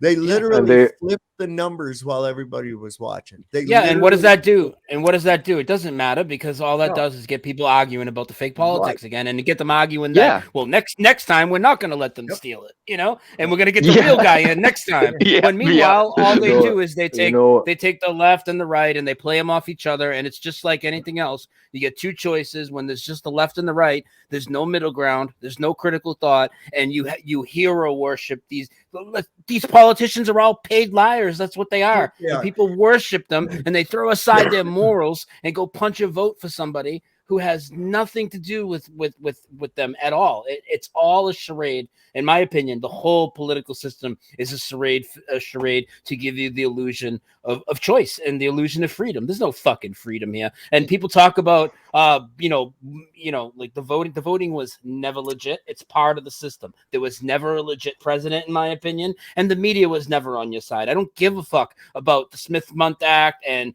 this and that. They were lying to you from the beginning. They're lying to you now, and ideas like that make you think that, oh, well, there was a time when they didn't lie to us, so maybe we can still, maybe because the media lies now and it's legal and it was illegal before, maybe those old stories are true, and maybe JFK really was a hero. Well, that gives me hope because Donald Trump is a real hero. He's for the people. Haven't you heard him speak his conspiratorial mind? JFK said the things about the Illuminati, and Donald Trump said the things he did. Well, JFK also fast-tracked the Apollo moon program, and Donald Trump fast-tracked the vaccine program. Not that I really think any of them fast-tracked anything, because I don't think they have the actual power, but if you perceive they have the power, that's what these people did. That's exactly right. You're exactly right. Can I say something without being condescending? I don't want to come across that way. Is there a conspiracy theory that you guys don't buy into? Because we are talking about a lot. Give me one. Let's talk about something you think is wrong. That is okay. Could I throw in something here? Okay. I don't know. What is behind all this? Okay, why are they doing what they do? Okay, there's obviously to induce fear and control, but is there something further? But there's an agenda. Does anyone perceive anything further why they're doing all this? Oh, they feed off our energy on some sort of higher level that we don't even understand yet, and keeping us in those states that they keep us in, I think, feeds a lot into that. It does, especially when they do it through a black mirror, a liquid crystal display. You know, when they do those big, huge, and Brian's familiar with them, those big, huge WWF SmackDowns and shit, where they got like thousands of people in the auditorium, and they got the big Jumbotron. Because people are sitting so far away, they have to watch it on the fucking Jumbotron, right? Okay. They replace those after each match, those Jumbotrons. Yeah. Why? Make sure they're full optimum capability to function. Yeah, blasting out all the shit they need. Because it's absorbed all that loosh. Yeah, and you know how much that is worth. I'm going to interject for a second. I have no idea what you're talking about. This is a conspiracy theory that I know nothing about. What the fuck is loosh? Okay, it's basically it's a slang term. It's actually what they call it. It's a food. It's loosh for Lucius. It's negative human emotional psychoenergy. Okay, there are things that live beyond our visible light range, and they're around us all the time. Some are demons, if for lack of a better term, and some are light beings. And when you resonate in a low frequency, you'll attract the low level beings, being demons. Especially like with alcoholism, this is a good example of it. And what happens is that it takes you to a low vibrational level. You'll do and say things that will cause more negative things to happen, not only to yourself, but those around you. And it just becomes like a feeding frenzy of negativity. It's anything on the low level of fear, which is where the total opposite of the high vibration of love, the love frequency and the fear frequency. And the negative emotions are just variations on the low frequency of fear, whereas the positive emotions are those that are on the frequency of the love vibration. And it's this is demonstrable that these frequencies do matter. So the lush, the demons eat this? Loosh. Okay, so you eat food. You eat some carrots and some potatoes and some steak and shit, and your body takes that food and breaks it down and turns it into energy, right? Okay. Well, what if you could just eat the energy? Yes. So what did the demons eat before people? Can we let's back up to the question that Grayson had. I think it's important. He asked, is there any conspiracies that we don't believe in? And there's one going around right now that's super viral that I've been against since it came out. And I'm sure you're familiar with it, Grayson. You've heard the idea that the coronavirus leaked from a Wuhan lab. Have you heard this? Yes. So that is a conspiracy theory that is absolute bullshit. Okay. That's another one of these things like the 9/11 things I was talking about, all these different theories to make you buy back into the story one way or another. You know, that's a huge one that's in the media right now that I personally, and probably everybody on this panel besides you, doesn't believe in at all. So there's all you don't sorts believe of the coronavirus is real, or it wasn't as dangerous as they said? I don't believe that COVID-19 was real at all. Therefore, there was nothing to leak out of a lab at all. And that's another way to get you to buy back into the fear. and take people that are on the fence of getting out of the system to buy back into it. So yes, I do not believe in the Wuhan lab leak idea. Oh, here's another one. How about this one? You've heard a lot of people say that the government killed their own people in New York City on 9/11, right? Well, I don't believe in that either. We just talked about that. There's other theories on the Earth that we don't believe in. Concave Earth, hollow Earth. I heard Nachiketa allude to that. They really went to the moon, but they couldn't show us the real footage because aliens scared them off. Well, we don't believe in that either. So a second shooter in the grassy knoll shot JFK. I don't believe in that either. There's tons of them that we don't believe in. So it's not like we believe in everything that's. Yeah. What is your opinion all of these are like addendums or sort of add-ons to already established conspiracy theories? Like the coronavirus isn't real is sort of a conspiracy theory, at least in my opinion. I know you would say that I'm just anyway. I don't think it. I think it is real. So any variation of that is just a variation. I mean, of course you're gonna have. I mean, I assume amongst the five of you, you probably have variations on different theories of like what demons are or what aliens are. So those are all theories. Here's the interesting thing about that origin thing, and this is how they kept perpetuating it. We kept seeing Rand Paul and Dr. Fauci arguing about where this came from. And what people have really failed to realize is that this thing has never been visualized or isolated. Okay. Yeah. So my question is, where did what come from? Well, that'd be like you and I arguing over the origins of where does Bigfoot come from? Okay. Well, so you don't believe in Bigfoot? Well, I don't know. I believe there's people have seen things and they've seen big footprints and things like that, but I really don't know what it is or anything else like that. Bigfoots are real. I'm surely I like the idea of Bigfoot, but I'm not surely not at the stage where I'm going to be arguing with someone about where Bigfoot came from. We first have to establish that Bigfoot actually exists before we decide to go on a journey of where did he come from. Are Bigfoots really hard to find because anyone who suffered coronavirus. Okay. What's that?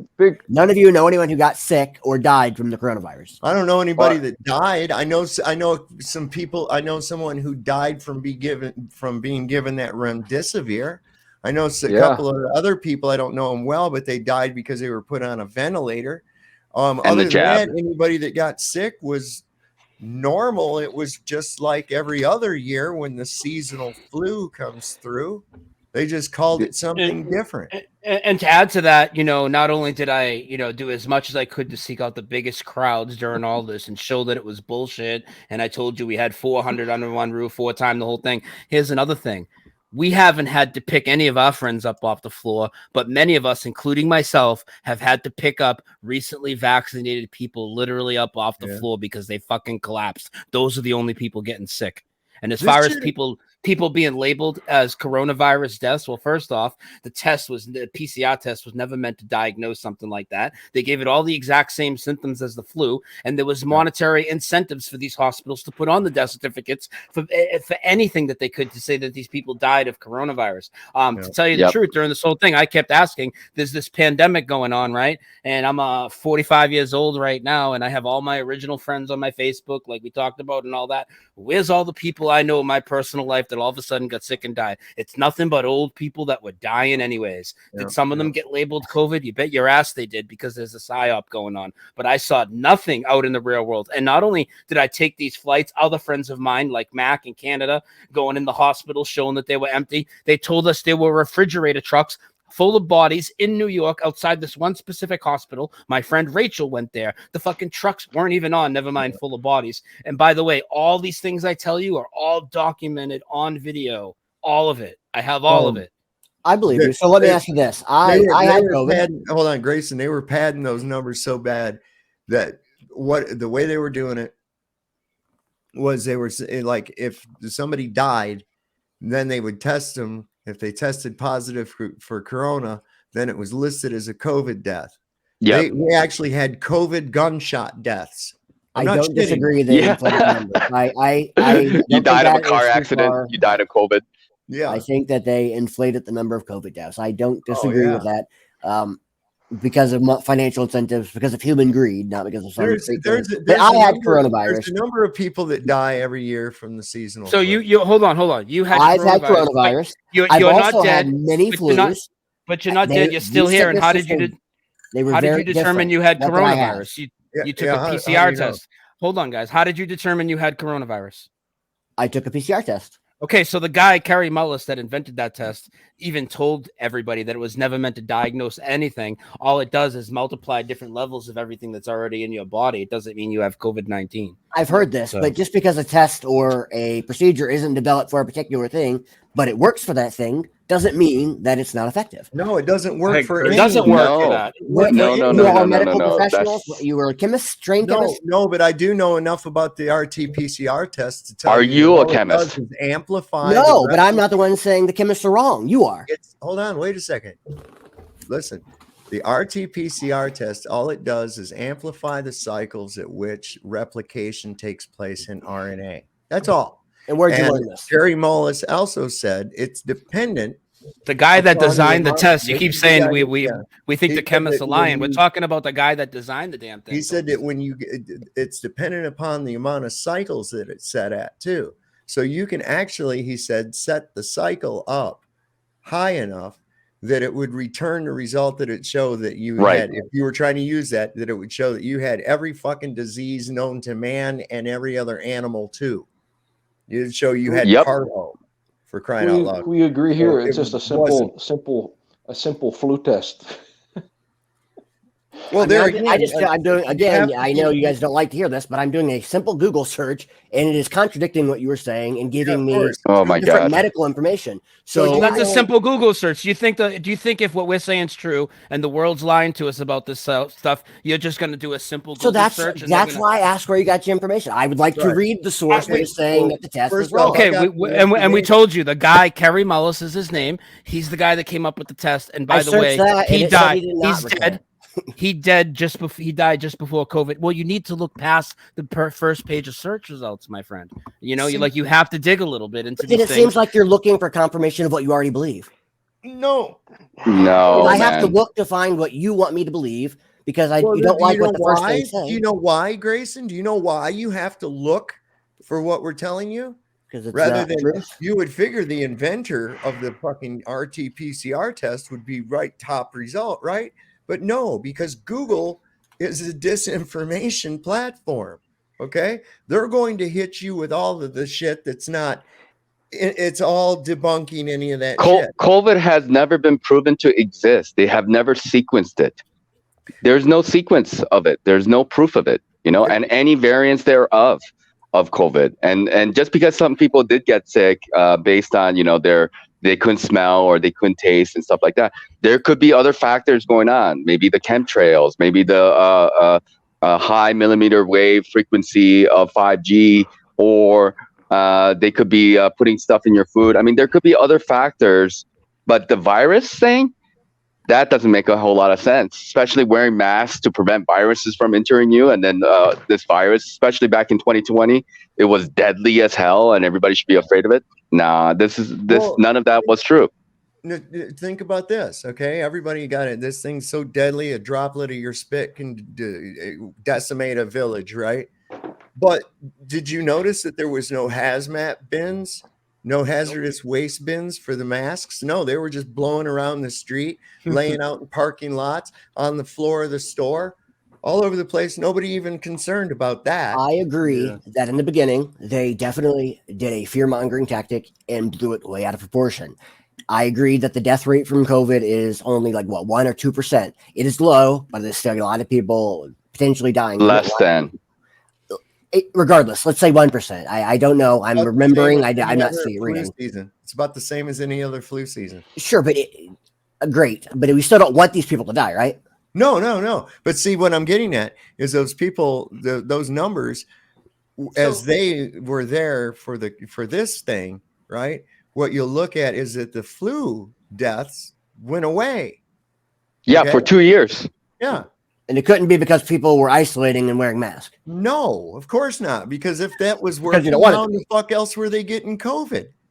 See, germ theory is so flawed, it's not even funny. Sorry, you don't believe in germ theory? No, it's ridiculous. Little magical bugs flying around in the air looking for a random respiratory system to jump into. That's stupid. Okay, it's a toxicity. If you don't believe in germ theory, then why are you even arguing? The PCR test revolves around germ theory. No, it doesn't. No, it doesn't. Okay, so you believe it. You believe in viruses. No, it doesn't. It's not a test for disease. It's not a test for virus. It's a replication amplifier. That is not correct. I just read what it does and how it works. Yes, it is. Show me a paper that says you're correct. It's amplifying the speed at which RNA replicates within the test You substance. can just send me a link to so I can read that. Oh my God. I just want to. I mean, you just get your. Should I just take your word for it? The government. No.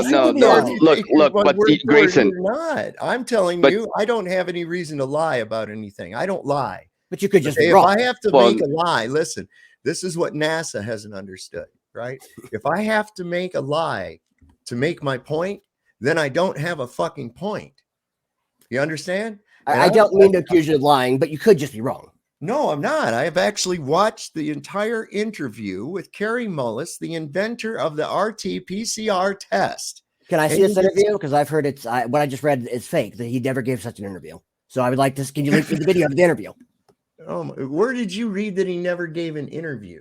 And the whole thing debunking what you're saying, or it's like an article. But that's how conspiracies work. I'm sorry to say, is that they come up with lies, and it's actually very sophisticated, and there are different degrees of lies out there.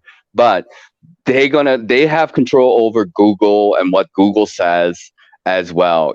So just thing about truth and lies is that like with the politicians, they can't just come out and lie about everything. They have to mix the truth and the lies kind of together. And that's what makes it kind of confusing. And that's why people who do research, they try to really be discerning about it. But the thing is, the people who come to that point, like for you, Grayson, like you say, well, I don't necessarily, you were saying before, I don't necessarily believe everybody who said that they died of COVID. Like, am I correct about that assessment? Correct. I think that the hospital should get anyone who had COVID as a COVID death. I agree that. Yeah. So you don't believe the official narrative that is presented out there, correct? No, I don't believe everything the government tells me at face value, uncritically. No. Well, mostly you do. Let's just face it. That mostly what the government tells you at face value, because we've established that you believe in 9/11 and you believe people died on 9/11, blah blah blah. But it's okay. I mean, you are where you're at in your understanding, and we are where we are at in our understanding of things as well. So I'm not trying to be critical of you, but it's just that we have we come from vastly different perspective based on the research that we have done, and people who have arrived to this level of understanding, I would say, spend really years and a lot of time to go through a lot of material. So it's really difficult to go from where you are at to come to I'm not saying I'm at a high level of understanding. I'm not saying or have an absolute understanding, but you do have to sift through a lot of bullshit. You really do. So I'm a source kind of guy, so I'm not trying to be critical of you. It's just I like to see things for myself. Even when I'm Googling this, I'm going to the papers. I'm reading I'm not just saying, oh, Google said it, I believe you. I read literature because I am not an expert in everything. I am an expert in certain things, but not everything. Grayson, you know how you said you believe they inflated some of the COVID numbers we were just talking about, right? Yes, I believe that someone who got shot and also had COVID should not be a COVID death. Yes, so if your grandmother fell down the stairs and died and they labeled it a COVID death, how would you feel about this whole situation? I would probably be sad that my grandma died and not care too much about it, because the cause of death does not generally affect a person. So they could come in and lie to support an agenda and label your family member as part of that lie, and that wouldn't bother you at all. Did my grandma actually have COVID? Grayson? No, I'm saying if she didn't, if she was healthy, she didn't have COVID, she fell down the stairs, but for monetary incentives, the hospital labeled it COVID. How would you take that? And I would speak out against that. If I knew for certain, if I visited grandma, she's perfectly fine or was fine. This has happened. So this has happened to other people's grandmothers. So why don't you have the same empathy for them and want to speak out or look into it more? Because you just admitted that that this has happened. But it doesn't make coronavirus fake. It means the doctors either lied for money, which is human nature, or they misrepresented things for their own benefit, which again is human nature. So why do you think there's an ultimate ceiling to the lie right after that point, and you don't think that it could go deeper than that? You should assume Because that some people are altruistic and will not lie. Okay, so the people that will not lie, you don't think they could be caught up in this lie and believe that COVID's real because they were given a false foundation of information, including even doctors and things who are very much invested in the lie. I don't think that my doctor that I visited when her waiting room was empty and turned me away, I think she totally believes in COVID because she believes in everything they presented to her all the way along the line. They're watching the TVs in the waiting room and everything. So it doesn't just stop with exaggerated numbers or fishy building 7. Where there's smoke, there's fire. Yeah, I just think it's going to take a little bit of time because, you know, you have to kind of, there are a lot of different things to look into, Grayson. You know, we're like flat earthers or Mandela effect or like the conspiracy of viruses not existing. And each one of those fields, you would have to kind of start like, you know, digging in and come to the realization yourself, like, is there curvature or not curvature? Is there actual movement of the earth or not? You know, or is there a virus or not? And would that virus be actually preventing from entering into your system because you wore a cotton mask or not? You know, these are things that you have to come to your own understanding of, you know? So I think that does take a little bit of time and research to be able to get there. Grayson, I put a couple of links over in the private chat. There should be 3 of them in there. I'll tell you what, he's getting a good start though by hanging out with us old schoolers tonight. And again, dude, I commend you for being here with us. Sorry, Dave, but I really appreciate him sitting in. I really do. I do too, man. Listen, I found the thing with Carrie Mullis. Now, yeah, I had trouble finding that on YouTube. I had trouble finding it through Google, but I went over to one of my favorite sites, BitChute, and I typed in Carrie Mullis. And here, boom, inventor of the PCR test is a short clip. This one's only just a few seconds long. I'm looking at here. That's where he's talking about that Dr. Fauci's an idiot, and I'd tell him so to his face. He thinks you can just take a blood sample and look at it under an electron microscope and then see a disease. He says this test is not designed for anything like that. There's 3 links there. You can watch them yourself. And that's what I'm saying. Your authoritative sources are covering shit up. You should be able to look at all of the information. In a free and honest society, you should be able to look at both sides of the coin without somebody deciding what you should look at so that you can make an informed decision yourself. But instead, they want to censor things, and that's wrong. I don't generally agree with censorship for the most part. I think most people, I do think some censorship is necessary in a free society. I mean, it's a reason we're not listening to people telling us why it's, it's okay to have sex with dogs. I mean, do you want to see both sides of that story? You want to fuck a dog? Well, sure. I certainly don't. Hold on. Listen, wait a second. If such a discussion were to take place, I'm sure that, yeah, somebody should be free to discuss why they think that they should be able to have sex with a dog. And somebody else can listen to it and go, wow, that's some fucked up shit. Well, here's the reasons why you shouldn't. Should they be free to have sex with that dog? No, that's a different story. That's not freedom of speech at all. That's called animal abuse. Nasty. Okay, nasty. You can talk about whatever the fuck really you want. So then that dog fucker can talk about dog fucking all day long. He can never change the law or convince you to change the law because so we are curtailing his freedoms because we're saying he can't fuck the dog because freedom is rights. Okay, and what is a right? A right is anything that is right. Okay, so any action that you perform that does not cause loss, injury, or harm to another that is a right. Okay, because it's obviously right. You're not harming anything. Cool. So then if I just put peanut butter on my dick and let the dog lick it off, that doesn't hurt him. Well, that's kind of a coercion thing, but is that your thing, man? At least the dog's getting something out of it, Hey, Brian, call it. Well, maybe he's getting something out of it though too, there, Dave. See if Tommy can hook him up with his friend that watches movies.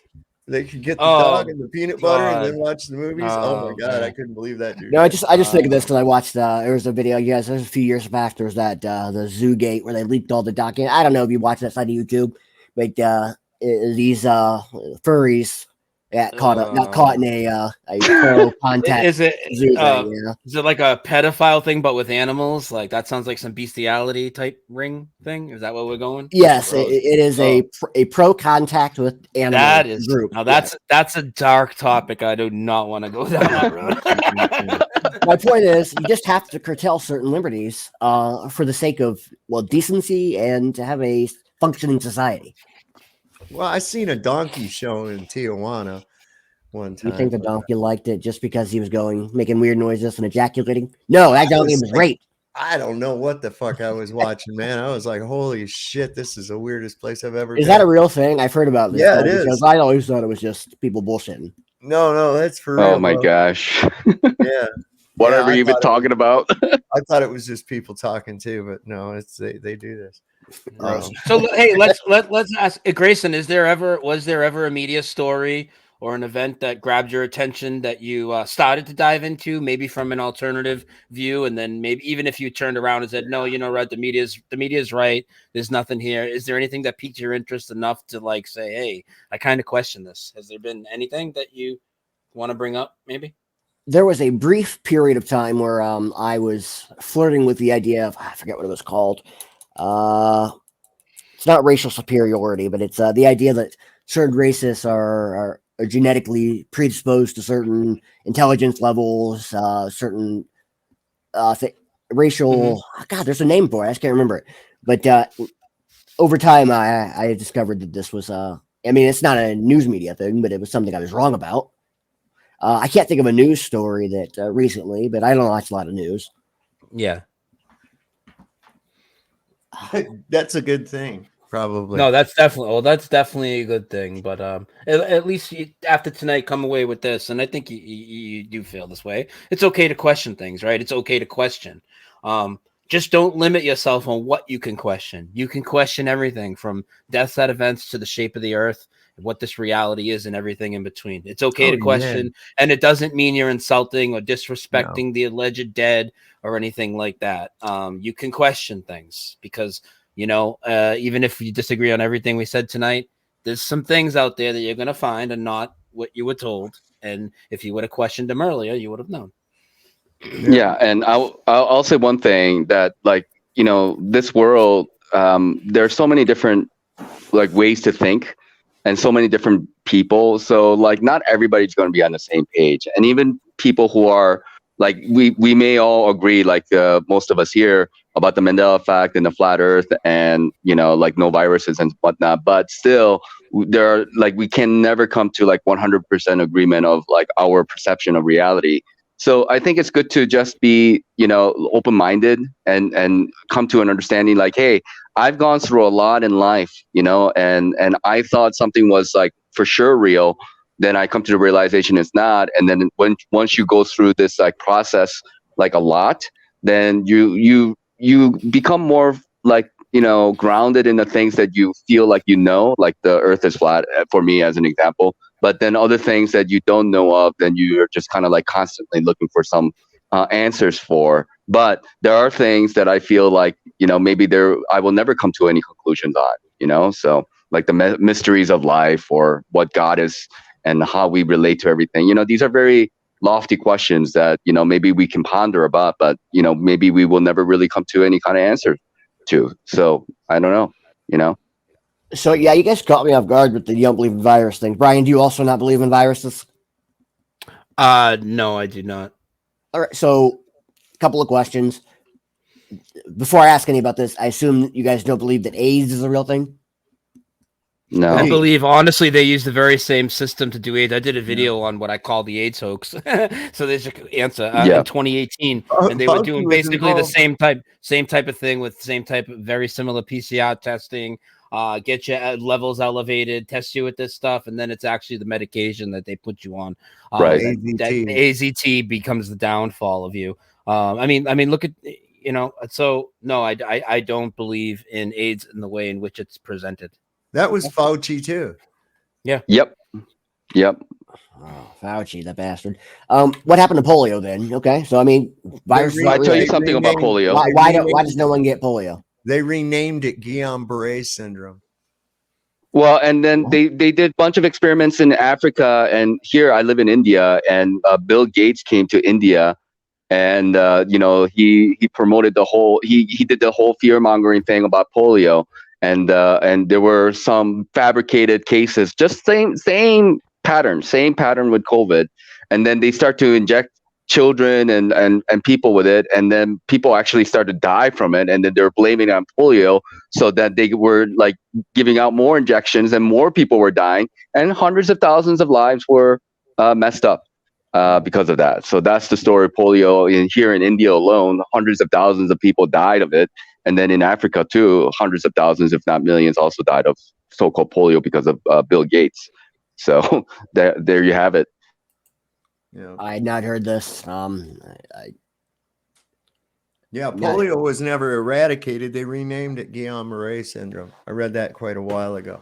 I just looked at the Guillain-Barré syndrome, and you're not going to like what I found. It does not agree with what you're saying. Of course not. I could be. I don't know. I just know a lot of people got fucking polio a while ago, and no one seems to have it now. Well, the last person I ever knew that I'd even heard of having polio, I think there was some kid, and he was in the upper grades when I was in elementary school, and he was on crutches or some shit like that. But I didn't know anybody growing up or see anybody ever have polio or anything else like that. I did see a few of those kids that they gave that drug to the mothers, and they ended up not having any hands and arms and shit like that. They grew up with just like little flippers or something. Thermalizide or whatever. Yeah, that's the shit. I remember seeing some of that. And of course, there was a rash of cleft lip and palate births around that same period of time. Yeah, I mean, polio. So you do believe that people in the past did get a disease that had the symptoms of polio. I just want to call it polio for the sake of the argument, but you think that's real? Yes or no? People in the past were getting polio? It's possible that there was a bacterial infection that attacked the nervous system. Bacteria is real. Yeah, bacteria are real. Molds are real. So you don't have a problem with syphilis, for instance. People get treated for syphilis. I mean, we have effective medications for syphilis. Right, it's bacteria. Okay, so you think bacteria are perfectly? Well, of course, we can visualize and look at bacteria. No one has ever visualized or seen a fucking virus. You can't even find a photograph of one. You can't find any picture. Always cartoons. Same thing, just like the satellite. I was gonna say yes, you can, but then I knew they would be. You can't. Okay. I knew they don't look. They look different than we're used to, so I would assume that you would think they were. Yeah. They have this one that they try to float that they say it's from an electron microscope, and it kind of looks like a little lunar lander or some shit. That's a bacterial phage. Yeah, that's not it. But no, they don't have any viruses. That thing that they were showing you for the coronavirus, that's an exosome. But you believe in bacteria. Well, of course. So then you believe in the bacterial phage. We can see bacteria. Okay. We can visualize bacteria. Bacteria is not a virus. Well, I mean, there's a bacterial phage. It's a thing that eats bacteria, but it acts like a virus, but it is not itself a virus. There's no such thing as a virus. I mean, they still to this day, here we are in 2023, and nobody's seen a fucking virus. But I thought you were just arguing people were dying from the flu. That's a virus. That's a detox. The flu is your body detoxing itself. That's your body detoxing. Okay. All right. I was just wondering what your perspective was. Like, you all seem to have one. Okay, so here's what happens. Right? You do too.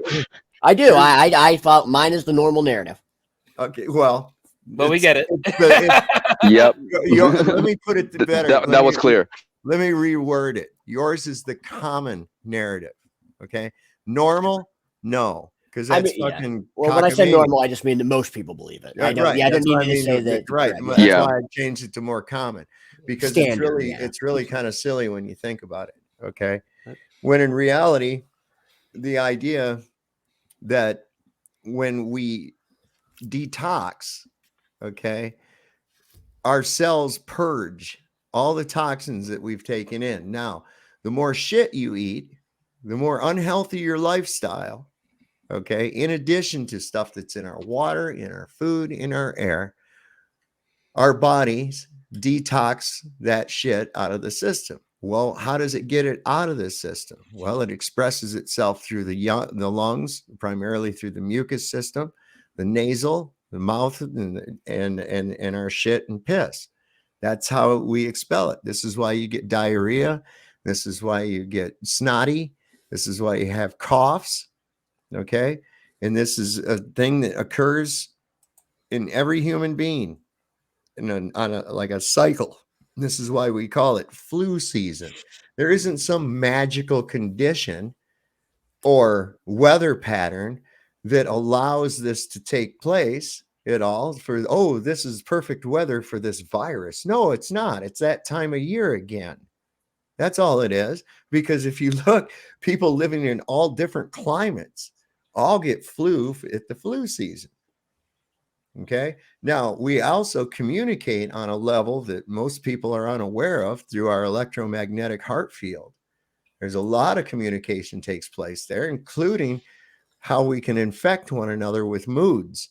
This was one of the reasons for the 6-foot distancing, because this electromagnetic field from the heart extends about 3 feet radius from the body, which puts it at a 6-foot diameter.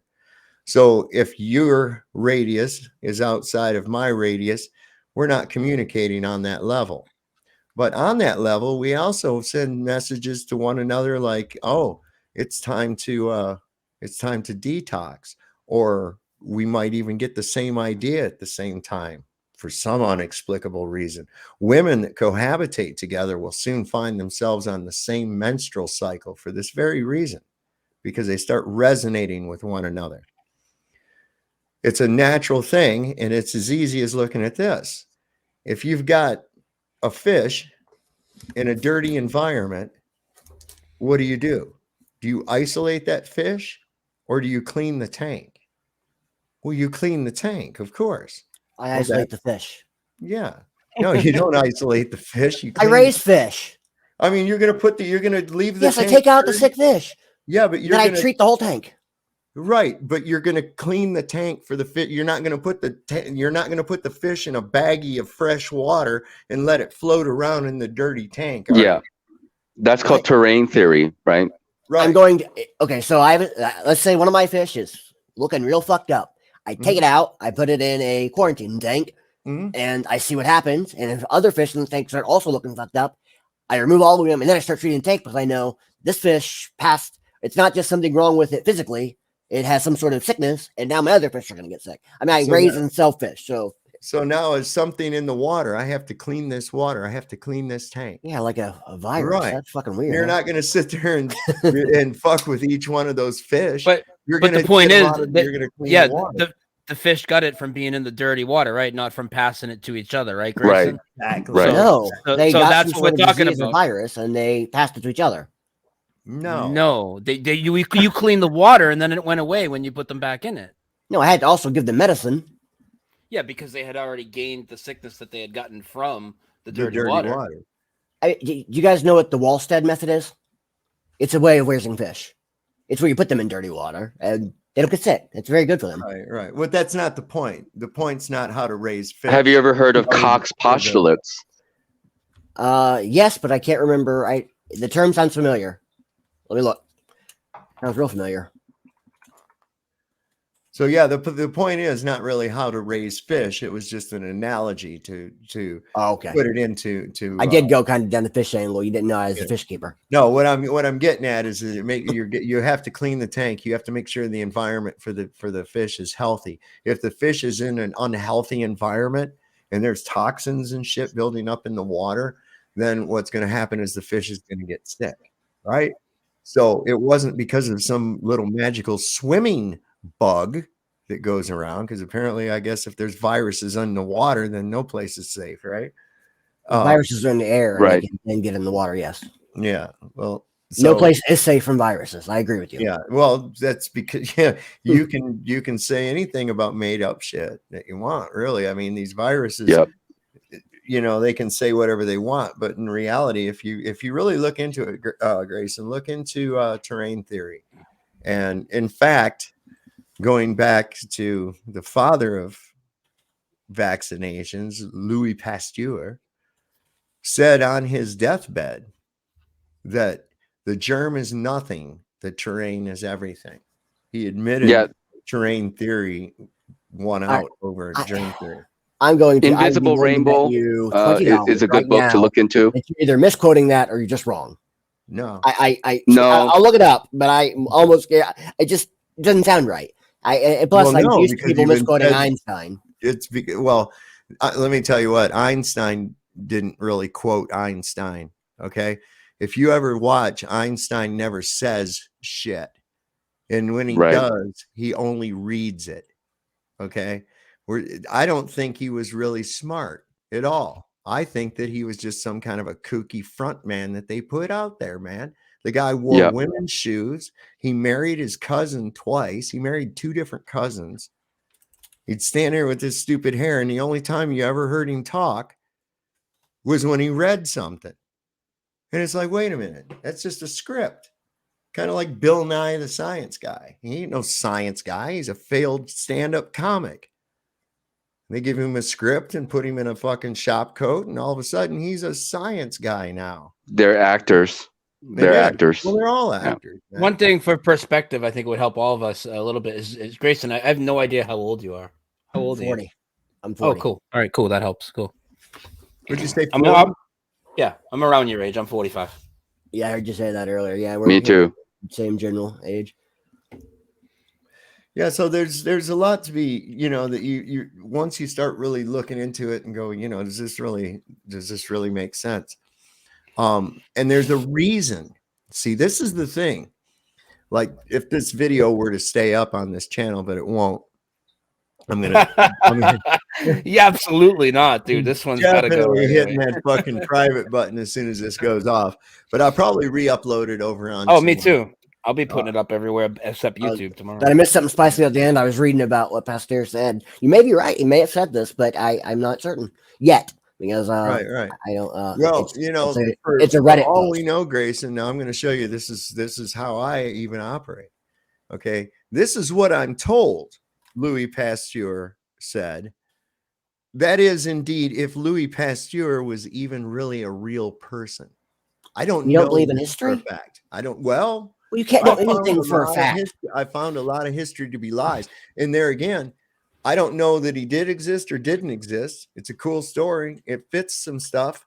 But there again, it could be fabricated. We've got Tommy is back. Illuma Tommy is back. Let's see if I forgot to mention I'm a Moor. You guys say it wasn't important, but no, I'm not. No, it made me think of people who also don't believe in history. Yeah, I am too. You can tell. Well, I mean, if the way we talk about these current events and the things of our generation, why would you think we believe in too much of the history presented? It's been the same. It's been lies over and over. And that doesn't mean just hand wave dismiss everything, but we have to look at everything with the critical eye and look past it a little bit. Spacebusters made a good video. Sorry, just real quick. Like Spacebusters made a good video called "The Church of Virology."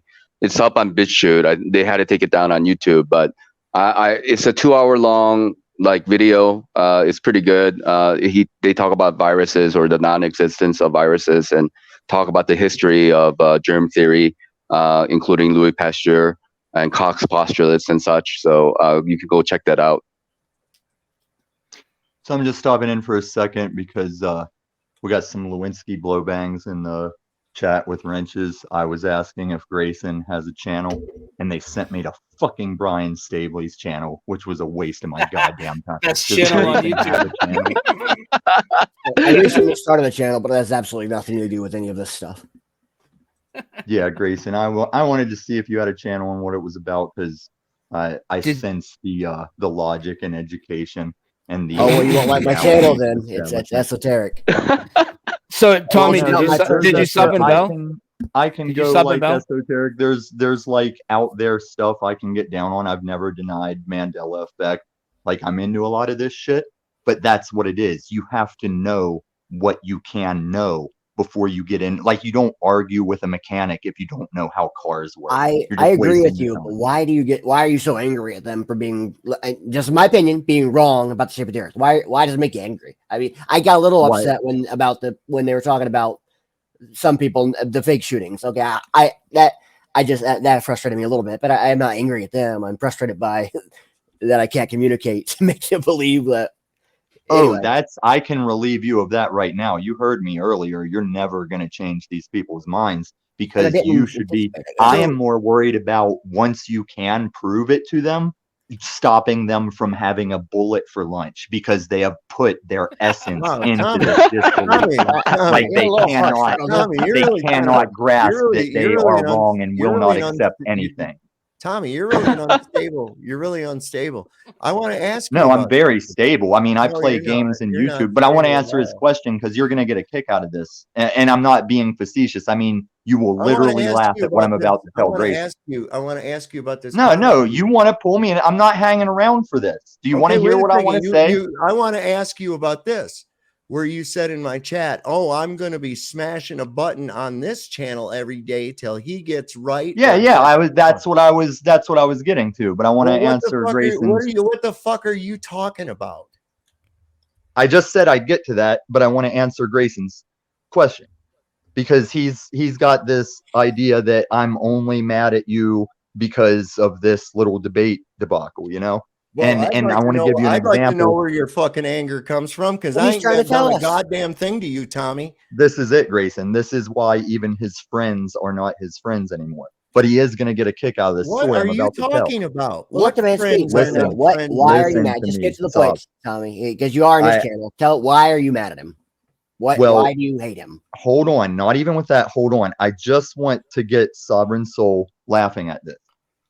Because me and Sov know a history with other YouTubers that their own fans are newer than. So, Sov, do you remember this guy? I forget his name, but he did the perfect Jack Talcott impression. Like, he's a younger guy, but he's like, he would look just like Talcott. Yeah. So, on the P-Man's channel, they're discussing how he can get views and recover his unhappening, popularity. And that Jack Talcott guy, in all seriousness, dead ass, suggests that he gets Moose as his producer. And Paul was biting his lip at the Civil War history that happened because Moose abandoned Paul from being his producer. And his own panel now doesn't even know that far back. It was like streaming history to sit and watch that happen. It was hilarious. But Grayson, that's what I'm saying. There's a time me and Sovereign Soul were allies in that Civil War, like where I was like, listen, we drop the shape debate right now and we do this. Like the channels that like band together, we all sided, we all separated and chose our stance. And I guess in these YouTube streets, I'm more like, if you remember Star Trek's Q, that guy that would just kind of appear on the ships he wanted to appear on and talk to the captains he wanted to talk to, do the shit he did. That's who I am in these streets. I don't have a channel. I have nothing to promote, nothing to lose except promote truth. Like the Globe. No, Angela. He's not even doing that. Somebody suggested that he go back out and start getting arrested again for videos. He won't do it.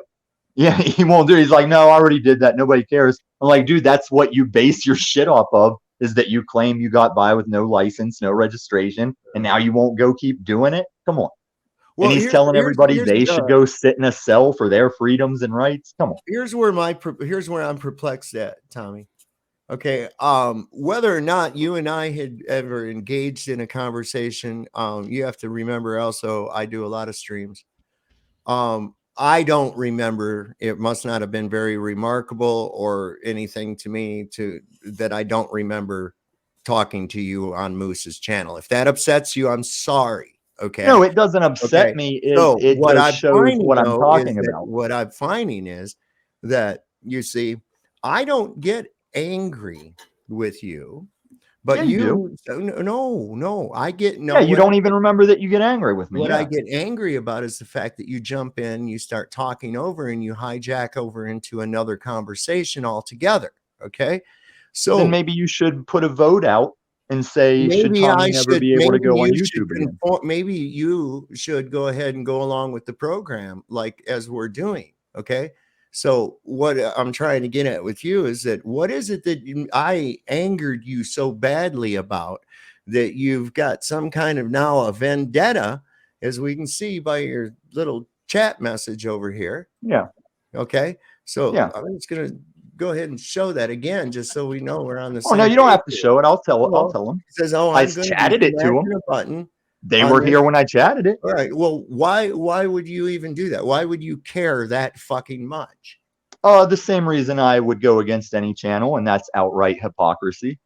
Where's the hypocrisy? I haven't been hypocritical about anything that I've put out. Well, no, Hippocratic would be you're a doctor. I've not and you're done definitely anything not a doctor. hypocritical, Tommy. Stay on topic. I haven't done anything. And Grayson, I did a solar job for an Indian doctor who his wife was so sick of him breeding fish that he bought a house just to do a fish hatchery in. Cool. Like he bought a mountain boulder home just to have his fish hatchery away where his wife wouldn't bitch. Cool. So what is it exactly that you're so pissed off at me about? Hypocrisy. What is this hypocrite? What hypocrisy? Oh, you talk about right. You're like everybody else. You talk about individual rights and freedoms and the first and second. And then as soon as it's in your house, oh, you'll put your foot down. None of that. You will. What are you talking you will about? fall in line in this communist house. What in the fuck are you even talking about? When have you ever been in my house? When have you? Well, ever this is been your to my channel. house? I'm just using the example of I had friends when we were teenagers. He's calling this your house, and he's acting like you're shutting up his free speech because you kicked him off. But in reality, he was being a fucking asshole. Yeah. I am very much. There's a method to my assholeness. Yeah. Well, yes, I see, and it always ends up in resulting in you getting kicked off. So probably try something different. No. If you want to kick me off, you can kick me off, and that's why that chat is true. I'm just wondering why you've got this hatred toward me. What it is I've been hypocritical about. I don't. Yeah, but it'll just be like the Globe debate. You'll just deny it or not remember. Well, wait a second. Give me an example of some hypocrisy. I would really like to hear it. I just did. I said you're all about rights and freedoms and freedom of speech, and I was not being disruptive when you kicked me. I'm well within YouTube guidelines. Yes. But are you well within YouTube guidelines? Hold on, wait a second. Were you? Here's what you got to understand. Here's what you got to understand. You're in a platform that none of us agree with or like, and you have a way out of that platform. So I will stress what this platform is hated for, and I will use that as a weapon against you because you're. Why would you need to have a weapon against me for any reason? I mean, he's gonna. Well, you kicking, you cutting my tongue out and cutting people's ears off. That's a weapon. Wait a second. No, you came into my house. Okay? Yes, your tyrannical house. This channel is my fucking house. Okay? That's what I said. All right. So if an asshole comes into my fucking house and starts acting like an asshole, I'm well within my rights to throw him the fuck out. Okay. Right, and I was in your house. I was in your house for 6 to 8 hours one day, keeping everybody like friends and together, and that doesn't translate over. You just forget it, like Jack Calcott. It's a new day to you, and you just go back to tyranny. Fucking happen. But in any case, because I won't allow you. Jeebus, it very much was a threat. You mean because I won't? It wasn't a physical threat. An asshole. Because I won't allow you to be an asshole. Then you're going to go embark on a mission to try to fucking exact revenge on me for not allowing you to be an asshole in my fucking house. Is this, I got this right? It's because you didn't notice that me being an asshole is usually a signal that someone has been wrong or someone has been doing wrong. So I start being an asshole to them. And no one sees it in time to stop and get to the bottom of it. I didn't get the interpretation manual for Illuma Tommy's fucking. No, it's not about interpretation. It's you can always ask me. You could have asked me instead of kicking me. Fuck now. Yes, but the damage has been done, so I'm going to exact my little petty revenge. How in the fuck were you damaged? Nobody in here wanted to hear you and your hateful fucking shit. Oh, really? Because that guy in the top center square, he said, bring him up here and let's hear his shit. Yeah. See, you forget already. This is the same stream, and you forget already. Do you remember? Did you see that was earlier? Now every single person says, "Get this fucking idiot out of here," because you're just bringing the. I know, and as soon as he gets me out of here, I'll start my little revenge. You came on. Did you actually suggest that you were gonna like take action on his channel like a bitch? Because if these are the YouTube streets, you'd be called a rat, motherfucker. Yeah. Can I say promise something? you I am, because that's not being a rat, and these are the YouTube streets. Hold on. Well, you can't really stop people from flagging. I got it. Is there anything he could do to make it doesn't seem like he wants to piss you off? Is just what could he do? Is there anything he do? Did you admit it's petty to stop the shit? No, I'll tell you what. It's already here now. You see, I have his threats. Yep. Okay, on text. So here's the thing, though, about those threats. I have the threats on text. I have him stating it in person here. He's tyrannizing my mute button. And I can use it in my defense if such a thing were to happen, and then say this is just nothing more than petty. He's doing the bullshit that he's we're doing not going to have. You see, he's doing. So I'm going to give it a second, Tommy. Let the man talk until I'm done saying what I say. Okay, and if you don't like it, I don't fucking care.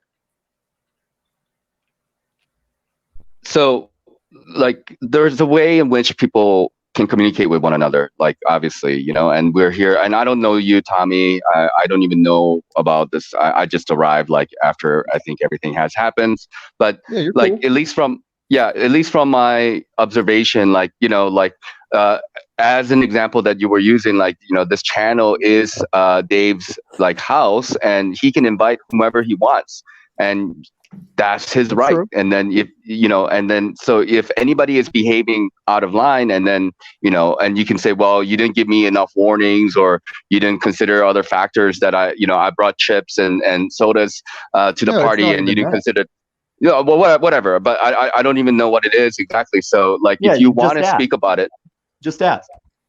Yeah, so I'm asking. Okay, he said he is a thing, he's not doing that thing, so he's a hypocrite. Like, if he said, hey, this is my Discworld community, and if you come up here talking anything but pro Discworld, I'm going to kick you the fuck out. I can't say anything about that. But here's what I will say about my little petty conquest. If I click a thing and they find that thing isn't true, nothing's going to happen. But if they find it's true, yeah, you'll get strikes. You'll get kicked the fuck off. Because you're in YouTube tower. You have a little house in the YouTube tower. And that tower is on fire at the top. How would that? And it's got a new CEO too. And how would that benefit you in any way, shape, or form, Illumitami? How would that benefit? From that energy field that you talk about, yours is close enough. I can draw off the pleasure of your dishappiness, your discontent. No, don't give it up. You're as weak as Paul. I'm not stopping you from healing cancer. I'm stopping you from doing your dumb shit here. Really? Why would that be to your advantage? You have a choice. Not to my advantage, to my pleasure. Why would that be to your all day long? My foot up a dog. No. But here's the thing. So Tommy, you derive pleasure by hurting Dave's channel and what we are trying to do here. Is that clear? Is that what you're trying to say?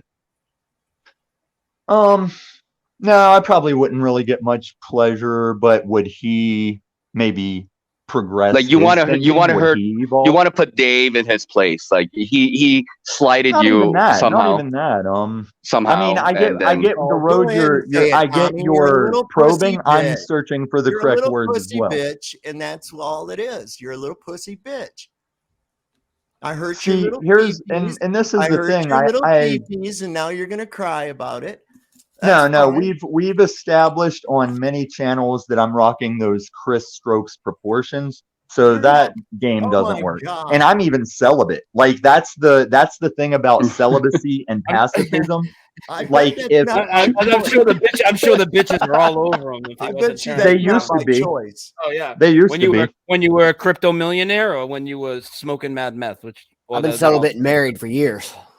Hold on. Who is it that said crypto millionaire and smoking meth? Who said that? Well, people have mentioned you've mentioned this on streams. Don't be scared. I just need to specify who said it. Oh, well, in chat, my buddy over here, Sean. Oh Elke, no, I'm but sure he chat doesn't can't care. vocal. Who vocaled it? Oh, I said it. I repeated what was said in chat from my friend Sean, and I repeated it here on the stream. And I've heard you brag about your all your money you've made off crypto and all the meth you've done. So Is that Brian Stavely talking? Yeah, dude. You don't know. You don't see the icon flashing on the screen. You haven't figured out this part of technology. No, yet? it doesn't. That's the thing about this StreamYard. It doesn't always do that. Yes, it does. No, I Doing mean, it right the fuck some now. like the dude with the orange cursor. Okay, Brian said it. So what? Like, is it true or not true? How does Brian Stavely feel about Paul Enslaved? Because he's reciting my history in the Paul Enslaved. I don't give a fuck about Paul Enslaved. I don't watch. Well, that I'm not a crypto millionaire. Okay, cool. So if you can't get the truth about me before you talk the shit, how can I expect you to be a truth sayer? Because that's how I got him. He can't be telling the truth because he says shit about me like that. Did it ever occur to you that nobody gives a fuck what you think? Well, then why would they say it? Why would who say what? If you don't give a fuck about me, why is there such an issue?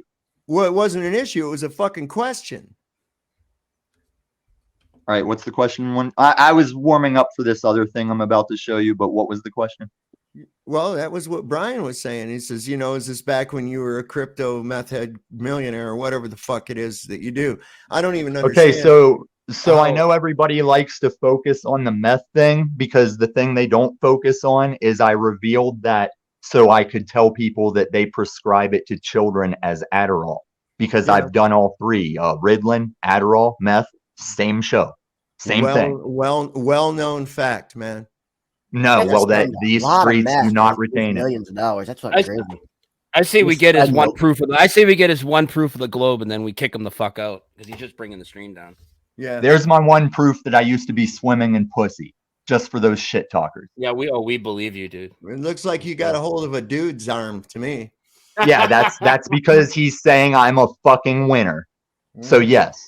A referee holding up your arm means you get a lot of pussy. I get it. He's going, No. All the women, even women that hate me, will acknowledge you can. When you look like I looked in that picture, you have to try to get a woman not to fuck you. Like the mistakes that I make as a skinny dude that get me not fucked back when I fucked, except for when I'm celibate now. Those mistakes are non-existent when you look like that. They will let everything Good on you, ride. Tommy, and like many praises to you. I mean, hey, it's a lot only of because you respect. talk that shit. I never show it until I hear that pussy talking shit. I didn't talk any shit, but like I would like to know. I would like to know because like something has happened. Let's admit to the fact that something has happened between you and Dave that you didn't like. Is that correct? I'd like to know. That's an understatement to limit it to me and Okay, Dave. I'm just trying to get a gauge on what's happening. I mean, Hey, I'd like to know too, man. I So really in- would. okay, I don't let's know say what his fucking problem is. One He thing was I have fine. against Shut the up a minute, Discworld Tommy. community God damn it. is what they all do. What Dave and do you know Zemetic Warrior? Huh? We're familiar with. Are you familiar with a channel called Zemetic Warrior? It's Zetetic. I'm not Zetetic. Yeah, I know about. Oh yeah, Zetetic. sorry. I don't know. Is there something that sounds like Zemetic that I keep doing that? I have Because no I don't know idea, what either but, word. Zetetic Yeah, I don't know is a what word. either word means. Okay, so Zetetic Warrior, Dave, and Ian at We Are Asleep TV, they all used to be this tight knit thing until the Civil War. But all of them will make into these. all that bullshit drama right now? Nobody gives a fuck. No, about it's not the drama. Just listen. All of them will make these claims that it's Globies that come for the debate. It's Globies that get emotional. It's Globies that get hateful over it. And it's And not you true proved because it. all You these proved it. channels. When you Prove came on what? earlier with your Globey, we asked for one proof. You flipped out, said how much you hate us all, and you fucking bounced. You got that proof? See, of the that's Globe yet? Let's that's talk a about it. dramatic summing up of what really transpired. And you Literally think what you're the happened, plus truth a guy. lot. You think you're the red pill guy. I Like think you have like when I told Renee that I would check your channel out, you have made all that so a waste of time. I'm glad I didn't. Like, Yeah, because all my videos are private right now because they're on strike. So what's your problem? You didn't look at my And content. why is It's all that? private right now. Don't you just Probably do because Mandela of videos? probably because of rat bastards like you on these so-called streets flagged my videos. How's that? But like I said, I'm not even a big flagger. A lot of people accuse me of flagging, but for you a Dave, I flagger might sometimes. make an exception. I wonder So you're still a rat. So you're still a rat. No, I've never really done it yet, you're a but now I'm Talk starting like to a think rat. of maybe doing that. I'd But call let me you a ask rat. I you. think Let you're me a rat. ask you. Do they tell you what video it is that was struck, or how does it Yeah, work? most of the time. Still haven't told me what the And fuck then you're what? mad at Like if me it if about. they give you the condition, like let's say I don't know, what are some things you can get struck for? Do they tell you specifically what in your video got it? How about that? Can we do one thing at a time? I'm sorry. Like, can we do one thing at a time? Because I still need to know what the beef is between Tommy and Dave. I do too. I don't see how I haven't shown or explained it. It's this. We're doing it. He's completely. What are we doing? He's completely removed. Like the way he still says, "Show me one proof." He's denied all the things that he's not legitimately denied, just like the shadow thing. Hold on. We don't have to agree with what you present, but you could at least present something if you say you're going to come on Right. here. Okay. So here's the one we're still standing on. It's why he's made his thumbnail what it is. He is not aware of what Carl Sagan was showing in that segment, Yes, I and am. he still hasn't disproved it. Hey, I watched it when it was fucking new, bro. Yeah, and you still don't get it how that Yeah, thumbnail is not the same You're thing. the one that's not getting it, bro. Sure, me and all the people that are correct that we're on a globe. You see the fucking picture, don't you? Dude, it's like House said, if flat earthers got it, you wouldn't have flat earthers. Look, it's real simple. So majority is right always, I guess. Yeah. No, just there's enough people look, that know there how it to is. see things and think There about it is, things right and there. There it is. That table must be a ball. It's Aristophanes' fucking experiment, bro. No, it's not, because Yes, with it that is. table, they're controlling the light. With the thing Carl Sagan showed, you can't stop the sun. The sun is doing the sun. Would And you the curve is prefer- doing would you the prefer curve. if they move the table under the light? Just show the video.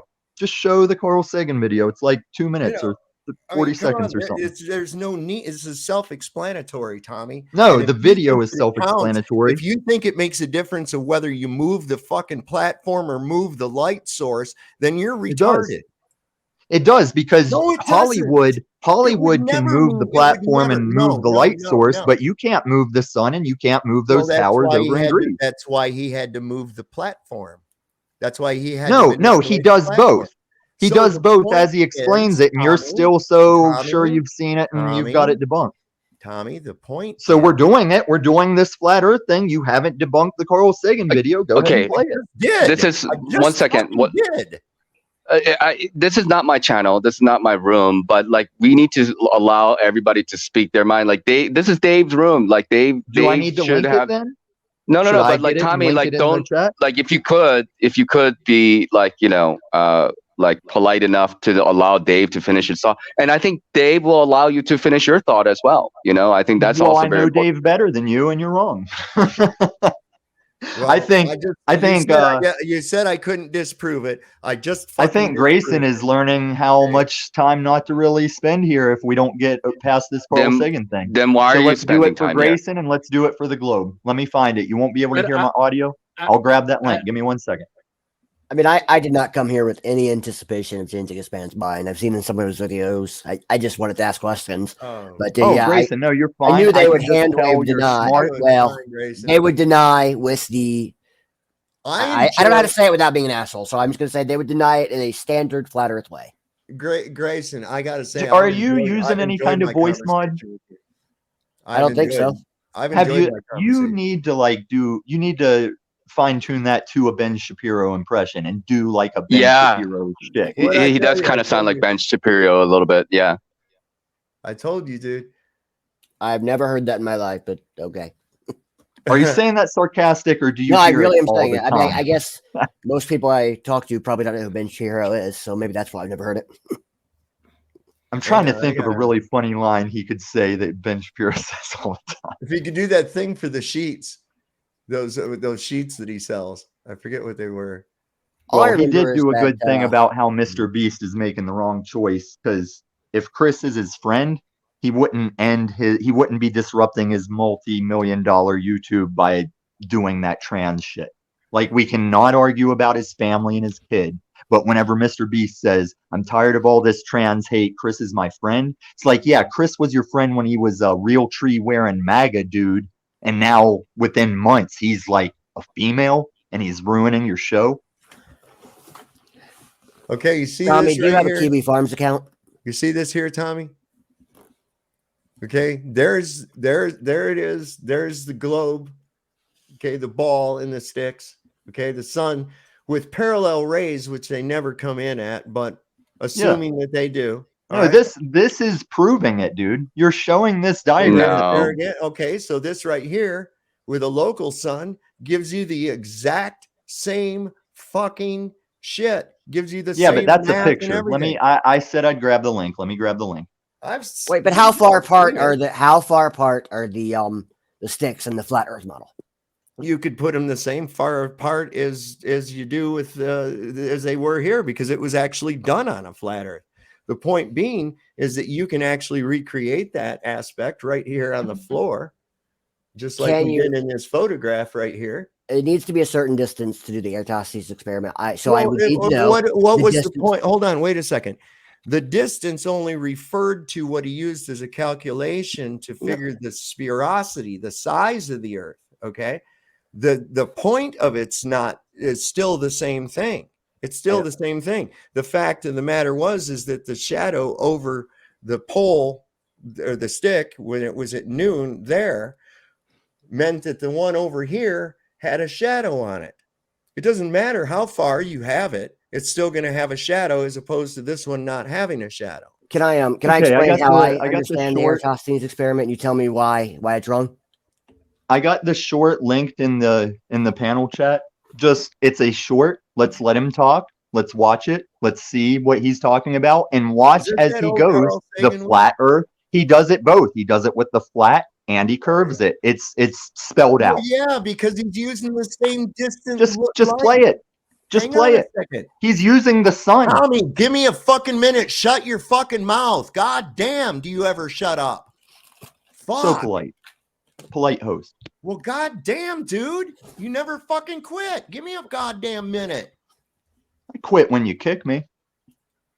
Well, see, and then you get pissed off because you got kicked. You're like, please kick me so I can play victim. No, I get pissed off because you're a hypocrite when you kick me. No, I'm not a hypocrite. And you're not the only channel. When you're an asshole, you're going, right? You're an asshole. I wonder why you're not the only channel that kicks them, Dave. Let's figure out. Right? Because there's lots of channels that can't grasp truth. Yeah, that's what it is. Everybody's out nothing, of step. Everybody's out of fucking step but you, right? Let the short speak for itself. I will be hated for my God all I can. Alexandria and one down here in Syene. I know. I'm going to explain this in a minute. If at a certain moment each stick casts no shadow at all, that's perfectly easy to understand, provided the Earth is flat. If the shadow at Syene is at a certain length, and the shadow at Alexandria is the same length, that also makes sense on a flat Earth.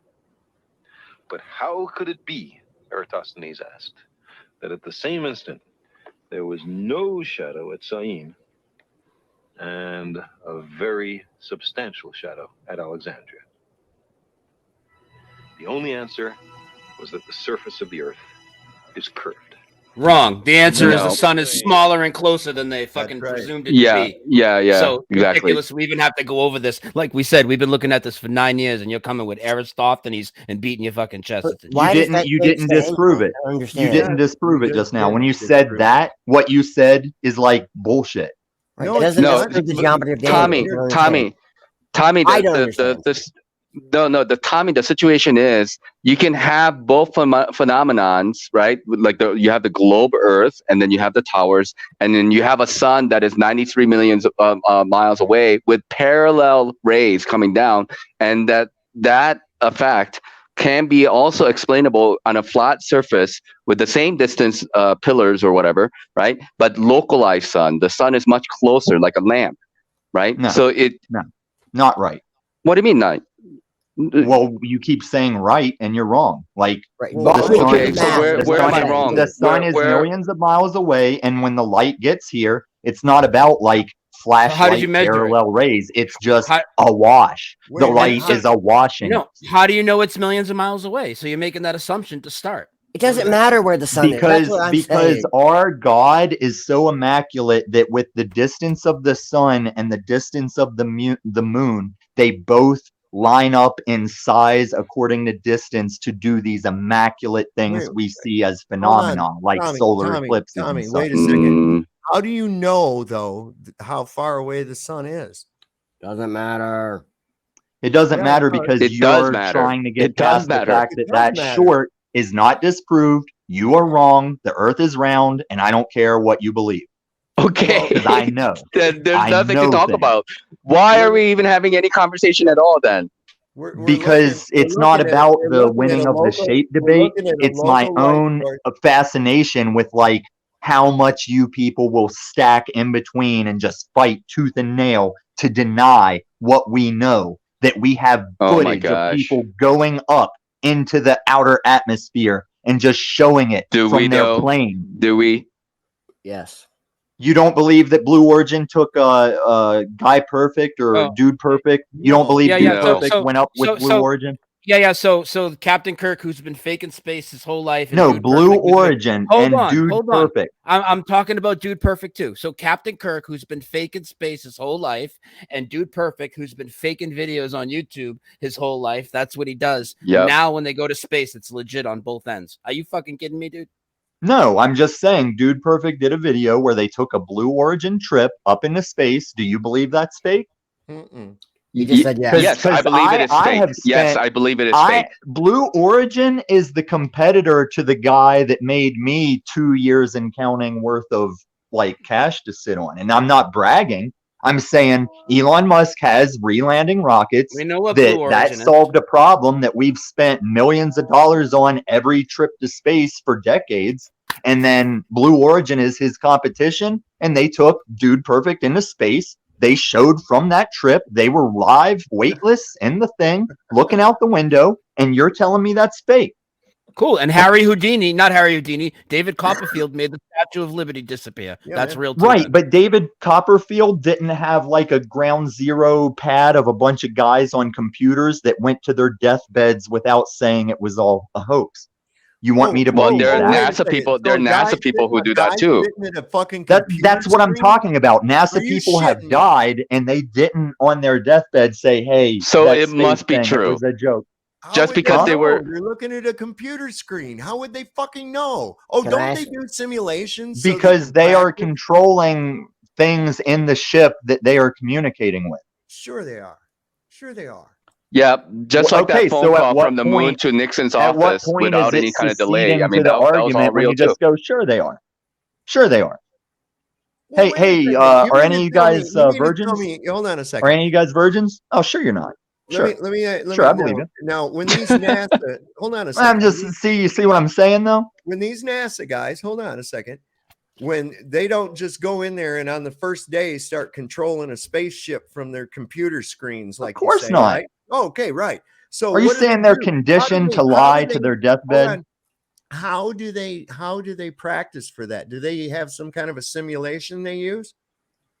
How do you practice to control gauges and parameters from a computer? Yeah. I mean, do they practice what they would have to do? And if the spacecraft reacts a certain way, that they have to do a certain thing on the computer and whatnot? Do they use a simulation? A simulator? Why would you need a simulation to watch what gauges are reading out, alert people to those changes, and say what your lives are going to be on the line? For the same reason you'd run an airline pilot through a flight simulator before you put him behind the wheel of a fucking cockpit.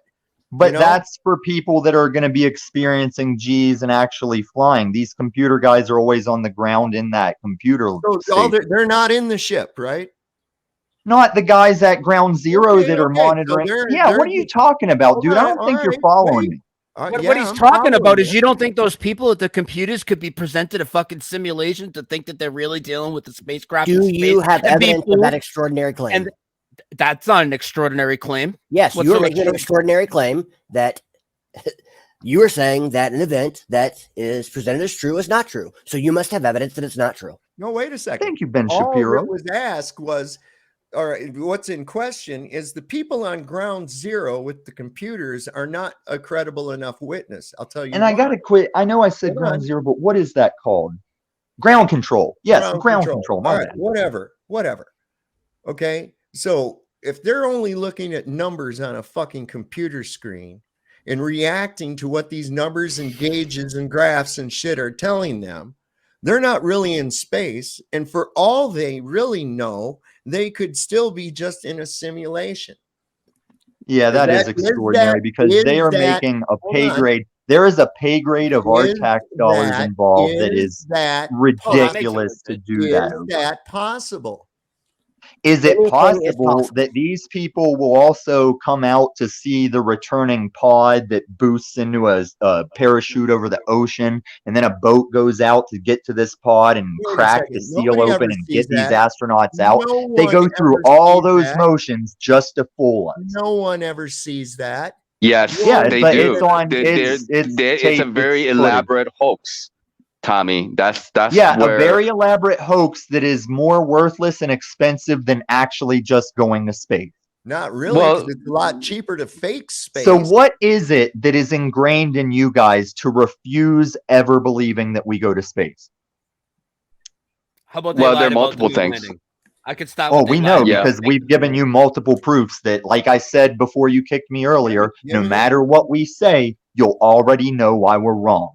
Well, yeah, we've been looking at this for. Well, yeah, you came with the Eratosthenes experiment and don't even realize that if there's a fucking local sun that's a lot smaller, you get the same result. And then you just tell us, okay, so no, now you're moving the debate. I would to the like to local drop in sun. here. What is this idea of a local? No. Let Grayson go. No, hold on. Let's let Grayson go. He's been trying to jump in about Eratosthenes. I want to see the math on how a local sun would produce the same results. Please show me the math. He's got you there. That's all I want. Show me the math. I can show you the math on how, and even walk through it if you like, on how Eratosthenes, how it works, because it's very simple geometry. So yeah, I know. I just showed it a minute ago. Right. Yeah, you don't get it. And what I'm saying is, it does not matter in that experiment how far away the sun is. It works for both. So it works for both. Saying, I just want the evidence. And is local Eratosthenes experiment does not prove the Earth is a curve because what we're saying is, like what I'm saying, I'm not going to speak for Dave or Brian, but like if you have a flat surface with a local sun, you can have the same phenomenon as a curved or a ball sphere with a sun that's very far away. You would have the same effect. And like I so just it doesn't said, prove anything. What I'm trying to say is that it was explained in the short, and you're wrong. The distance of the sun doesn't matter in the experiment. The sun could be fucking inches away, and it would not matter. The angles of the shadow is all that matters. So please. Yeah, but how do you get the angles of the shadows with the sun that's being like inches away? With the curve of it, but you get the angles of the shadows even with the curve. No, the curve is why that experiment showed it. Yeah, but the sun has to be a certain distance away. I mean, if you have the sun inches away, that doesn't make any fucking sense. Yeah, I was exaggerating. No, the sun has to be a distance away so we don't die. Are you really not getting the idea that he was using the actual sun that was used in the actual experiment? That's what I'm saying. Model that was hundreds of thousands of times smaller. Okay, doesn't matter. What does that do? What does that do? That right there means nothing. Yes, it does mean everything because you're using a faraway light source in comparison to your model. Right, okay? But the model is of two things that were so far away. Right. That's how they knew it was curved. So make a sun, shine a sun on it that will put the you use Sovereign a local. soul. Hold on, listen. Use a local light, not the outside sun. Like say, why would you use a local light when he's showing that those Greeks used the sun in the tower? Model is goddamn out of scale. That's why. See, you're just showing your ridiculousness at this point because you're saying I'm right and I have to prove around that. No, the model is out of scale. That's why the table shot that the scale doesn't matter. Yes, if anything, the fact that the real scale, the fact that the real towers are further only proves it more. Tommy, That's the whole point. No, but is that we don't believe in a 93 million mile away fucking star. Right. And facts don't care about your beliefs. You cannot prove that it is 93 million I don't miles need away. to, not for Eratosthenes. So we can also show that a local light source on a flat surface achieves the same results of shorter to longer shadows depending on the location of the light source. Wrong. That's all it is. You're just wrong. Okay, well, you can't show me how I'm fucking wrong. No, I can't. I can't show you. Everything I show you, you will not believe that you're right about that. It is impossible to show you. Well, you're trying to use a sun that's in the sky, the same one that Eratosthenes used on towers. That's very key. That's a key. That's a key detail. Listen, yes, it is. It is a key detail. It's also a key detail that the towers on Carl Sagan's piece of cardboard were not 500 miles apart. They weren't 50 miles apart. They weren't right. And the Greeks that found out what he was describing, they were that far apart. Wait a second. Yes, they were that far apart. So he's not recreating the experiment, though. He's not. Oh my God, you're worthless, red pill faker. You guys are fucking worthless. No one. You don't understand that the two towers. No, you do not understand. And I'm sorry to Renee that I blew her hero out of the water, but you guys have not achieved. You're failing. Water. In fact, you've given everyone here thinks you're a fucking idiot. You didn't. Yeah. You guys can think I'm a fucking idiot because when I leave, I go back to the reality people that know you guys are fucking idiots, except for Grayson.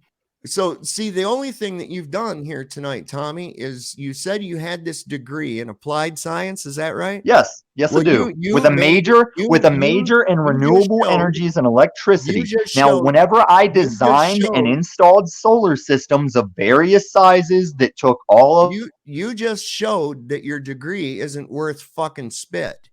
I did not. Yes, I am annoyed. You didn't prove shit. And now, Grayson, now these guys know why I'm such an asshole to you. So even before my degree, I used to do various cable and internet installs through Dish, not Dish Network. I mean, all of them. I had to know how to do all of them. You know what I had to know the paths of satellites that are in space orbiting a globe. I had to know where they were in relation to the house I was doing a job on, so I could point that dish in the right position to match up with satellites that are in space, providing the internet that we are debating on. But the satellite's moving, so would the dish be moving with the satellite, or how does that work? I would have to get into something more complex than the sun thing. It's probably just way beyond our ability to grasp it. If you can't get the shadow thing, I can say confidently yes. You must have very high IQ, bro. No. It's not that I have high IQ. Listen to what I'm saying. If you didn't understand that Carl Sagan short, you're right. It is pointless to go into the satellite thing. Dude, because you have low IQ. The shadows. Okay. Got it. You're the one that's not understanding the shadows. Sure. Oh, there's somebody. Sorry about that. I didn't see you back there, MC Nemesis. Hey, how's it going, guys? Hey. But no, it's look, a local light source, as we believe, as is evident. I mean, can I ask a question about the local sun? Yeah, I'm going to show Does it have something to do with artificial sun? No. Are you aware? Do you know the ins and outs of whatever the artificial sun concept is supposed to be? I've heard of it. See, I think the artificial sun is ridiculous because that would. Okay, you showed the thing with the. All right, flying... look here. Do you see this bright spot behind me under the sun? Yeah, you can't get that picture without cropping the curve. Like you can't get that picture without showing the curve, and you're buying into cropping out the curve. How do you crop the curve? How do you explain? Where's it cropped? Here, I'll get out of the fucking way. You show me where that's cropped. Well, that's what I'm saying. You do not have that full picture. Where's it cropped? Yeah, you can't grasp the simplicity of it. I'm saying you take a picture of the curve and you just tighten it up to where it shows what you're sitting in front of. If you tighten it up, it'll make more of a curve, fool. How did they get that picture? How can it make more of a curve? Off of a balloon at 120,000 feet. Okay, so there are numerous videos on this platform of amateurs letting a balloon go up with a GoPro until the atmosphere pops it, and you can see the curve before the balloon pops. Yeah, that's Because it's a fucking GoPro. A GoPro. Yeah. Okay. GoPro's a I'll go curved with lens, that. dude. How many? Yeah, it there's doesn't matter. There's 500 fucking miles. There's All right, Listen. We do GoPros. We do skate videos on GoPros, and the skateboard still flat. You can still tell what's fisheye and what's curved. And even if the Earth was flat, there isn't room for all the continents on the flat that you show. How do you know that? How would you know that? Because the videos I'm talking about go up to where you can make out the continent when the balloon pops, and you wouldn't fit China, Japan, Russia. You wouldn't fit them all. Of course not. They're not seeing the whole world, you fool. Nobody can get up high enough to see the whole fucking Earth. I'm going to Yeah, smoke. you can. You go to space. Like I said, it's my fascination isn't with convincing you. My fascination is with how many points you'll deny, how far you'll reach to clutch emotionally to your alleged truth. It's 500 miles. There's a spot right there. See this spot right here? This brightness right here, and not over here, not over here. Oh, so you're saying that close sun, that when I see a guy in a field shining a flashlight at me, that I can tell his distance by the flashlight like pointed straight at me? No, you can't tell his distance. Right. So that sun is much further away than you think it is. If it was 93 million miles and the light was coming at us from an 836,000 mile diameter burning fusion star. I don't know that your numbers are correct. Have you ever heard of the crepuscular rays? Have you ever heard of? But what I was saying about the artificial sun, Tommy, I know more about your fucking model than you do. Okay, I'm not using models. Well, that's the claim is it's 836,000 miles in diameter, and that it's not. I mean, if you want me to Google numbers, we can. Okay, and this is what you reminded me. This is what I meant to correct. I know I'm right. No, because Grayson asked me why I hate you. Grayson asked me why I hate you. It's because after you kicked me, you started saying that I said some bullshit about needing to get my notes together, and that was out of respect for you people. That I know you're going to come from every direction, and I know I need to get all those ducks in a row because I can't recite the shit. Well, wait a second. You made a claim that you knew for a fact that the Earth was a globe. You knew I do. I do know that. Yes. Right. Yet you didn't know why. You knew. No, I know why. What I didn't know. No, listen. What I didn't know was. What I didn't know was exactly everything you will grab at and bring. So I wanted to get as much all organized as I could. But now that you can't even accept the Sagan short, I don't think I should go through the trouble. The same way I'm not going to go through the trouble of checking out Red Pill's fucking worthless channel. You definitely shouldn't go through the trouble because people who believe the Earth is flat is not going to listen to you. Well, that's what we covered, man. Welcome, sir. I didn't catch you when you came in, but you have. I mean, I'm not trying to be disrespectful. I'm just no. You're just nailing what I said before you got here. I've had the debate several times. I mean, people—they're not saying that the Earth is flat. They're saying they don't know, that we shouldn't believe NASA. Basically, no. These motherfuckers are trying to say they know. They're trying to say it's flat. It's not a globe. I can tell you that. It's a globe. 100%. Well, not a perfect globe, but no. You're right, sir. It does have like a very funny retardation. 8 inches but I wouldn't say it's like a pear. It is round enough that if you're on the moon, it's going to look round. Just a sphere. Yeah, it's a sphere. 8 inches. Like, where's all the flat moon community? Where's the flat Jupiter community? Where's the flat Venus community? Hey, Tommy, can I say something, please? Yes, please. Can someone please give me that goddamn math that I've been asking for half an hour so that I can check it to see that it's also possible on a flat Earth, like you said? That's all I want. I don't know exactly where it's at, and I'm not going to spend a fucking bunch of time looking for it. You can find it. And that's why I'm not either. And I can't that's why I'm not either. So I'm Googling and trying to find it, man. I'm not. Don't you stop using fucking Google. Well, then how am I supposed to find it? Stop. Use a different search engine.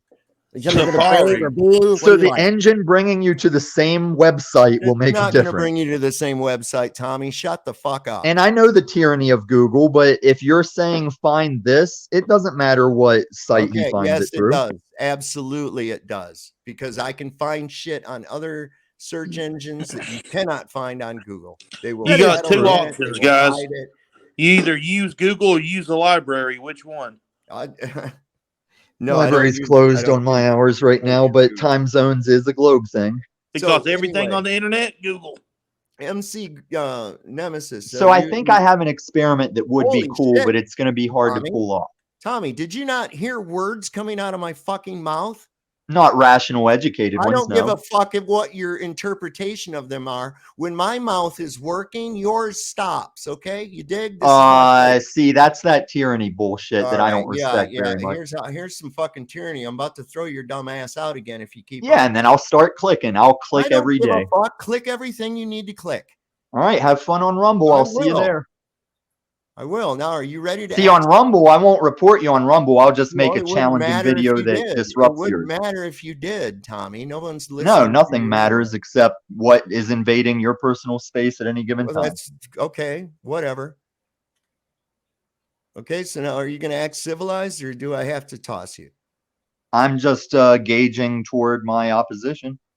You're not. But gauging about shit. my You're experiment, and then I'll talking- leave. You're being What if extremely- we could connect enough people, like What if let's you just could let's stop say being just in rude? America, What like if from East Coast to West Coast, we have enough people on the panel that as the sun transpires all day, they go outside from the panel and show the camera up. And then maybe throw in someone in China for good measure to show as it gets dark in America, it'll start cresting up over there. And then you can see it on a panel in real time that we're I don't aglow. dispute that there's daytime and nighttime around the earth at all.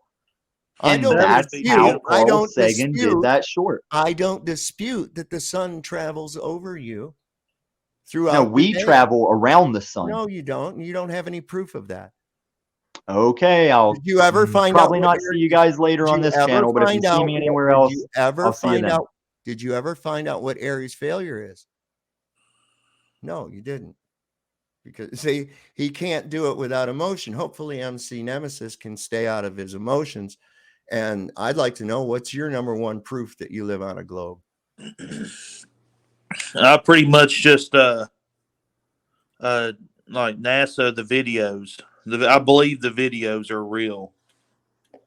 Really? Yeah, like that's just what I believe. Well, that's where I'm at. Well, like on the space station and shit? Yeah, like the videos from NASA. Okay. Because I can show you several instances where the astronauts glitch out because of green screen, where they put their hands through objects that they shouldn't be, that are supposed to be solid objects. One where they're singing a Harnesses. song. I mean, yeah, harnesses. I can show you.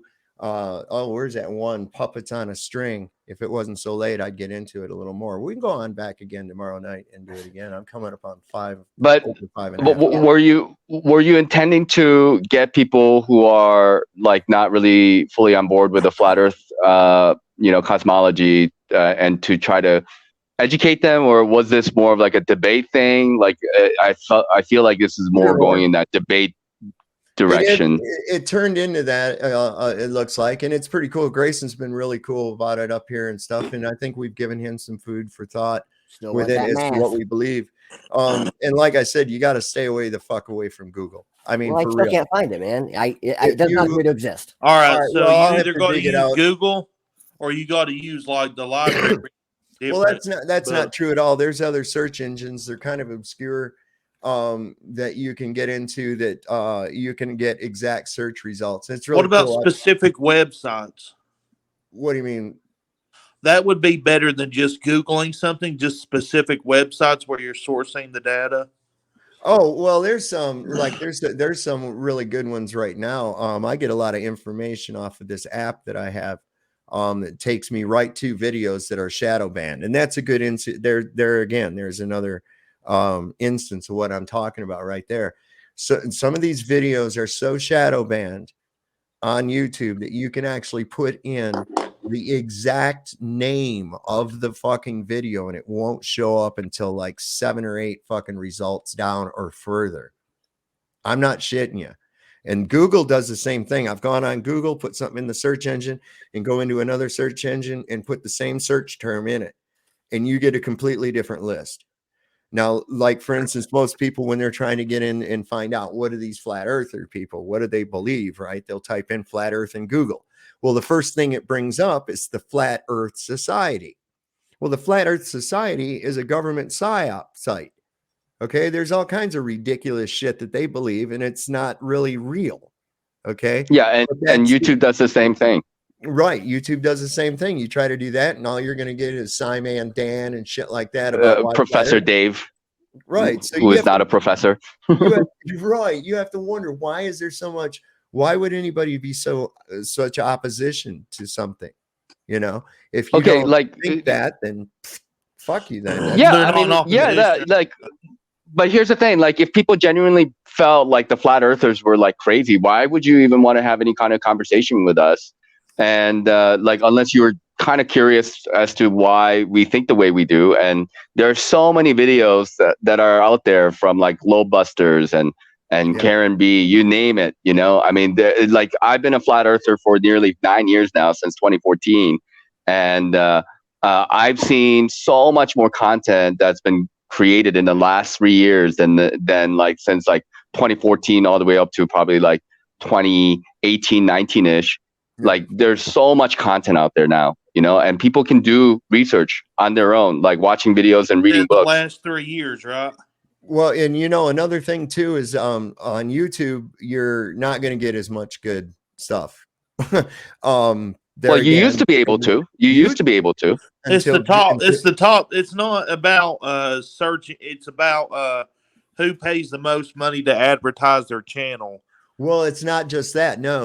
It's about an agenda. Yeah. It's about it's about shadow banning. Agendas. It's shadow banning. Absolutely. The agenda is that I guess they would label it misinformation. Yep, that's what they do. I mean, that's the thing. Like, that's the thing. That's the same thing with the Jabby thing, is that, you know, if you have medical misinformation, then you're going to be buried, you know? Yep. So, you know, that's the whole idea of having these type of conversation, is to try to, you know, open some minds and ask some questions. And, you know, I'm not here to like hard prove to people like this is it, because like, I find this has just been my journey. Like, you know, people tend to believe what they want to believe. This is the case. And you can say the same thing about the flat earthers. Well, I didn't wake up one day and said, well, like, you know, it would be really cool if I just became a flat earther, or if I was Mandela affected. It didn't work like that for me. You know, I actually was completely surprised, because I was already into kind of conspiracy theories. And, you know, back in 2014, I thought, I knew quite a bit about, you know, the world and how all the conspiracies were working, until I hit the flat earth, and then I was like, there's no possible way that the earth is flat. I really questioned it, and it took me months. It took me months. You know, and I embarked on a campaign. I was like, what's this fucking shit I heard? And I thought it was like some kind of a psyop, and I was like, I ain't paying no attention, right? But then I saw more and more people talking about it. I was like, all right, listen, I know about this shit. Okay, I really do. And as you saw, I mean, I know more about the model than Tommy, who's, you know, in love with it. Apparently he's emotionally involved to be that upset over it. But I'm like, you know, I'm going to debunk this. That's what I did. I'm going to debunk this. And so I went into it, and like I do with everything, I'm going to look at both sides, because how can you actually debate anything if you don't know both sides? So I was like, let me find out what these motherfuckers believe, and then I'll be able to refute what they believe. Right. Well, it came to a point where I was like, whoa, no, I can't do that. And I looked at Eric Dubé's 200 Proofs the Earth is Not a Globe, and I was like, oh, fuck. You know, if you've never seen that one, MC Nemesis, check it out. Just watch it with an open mind. It's based off of, was it Samuel Robotham wrote that book? Yeah. Robotham. Yeah. He wrote a book called 100 Proofs the Earth is Not a Globe.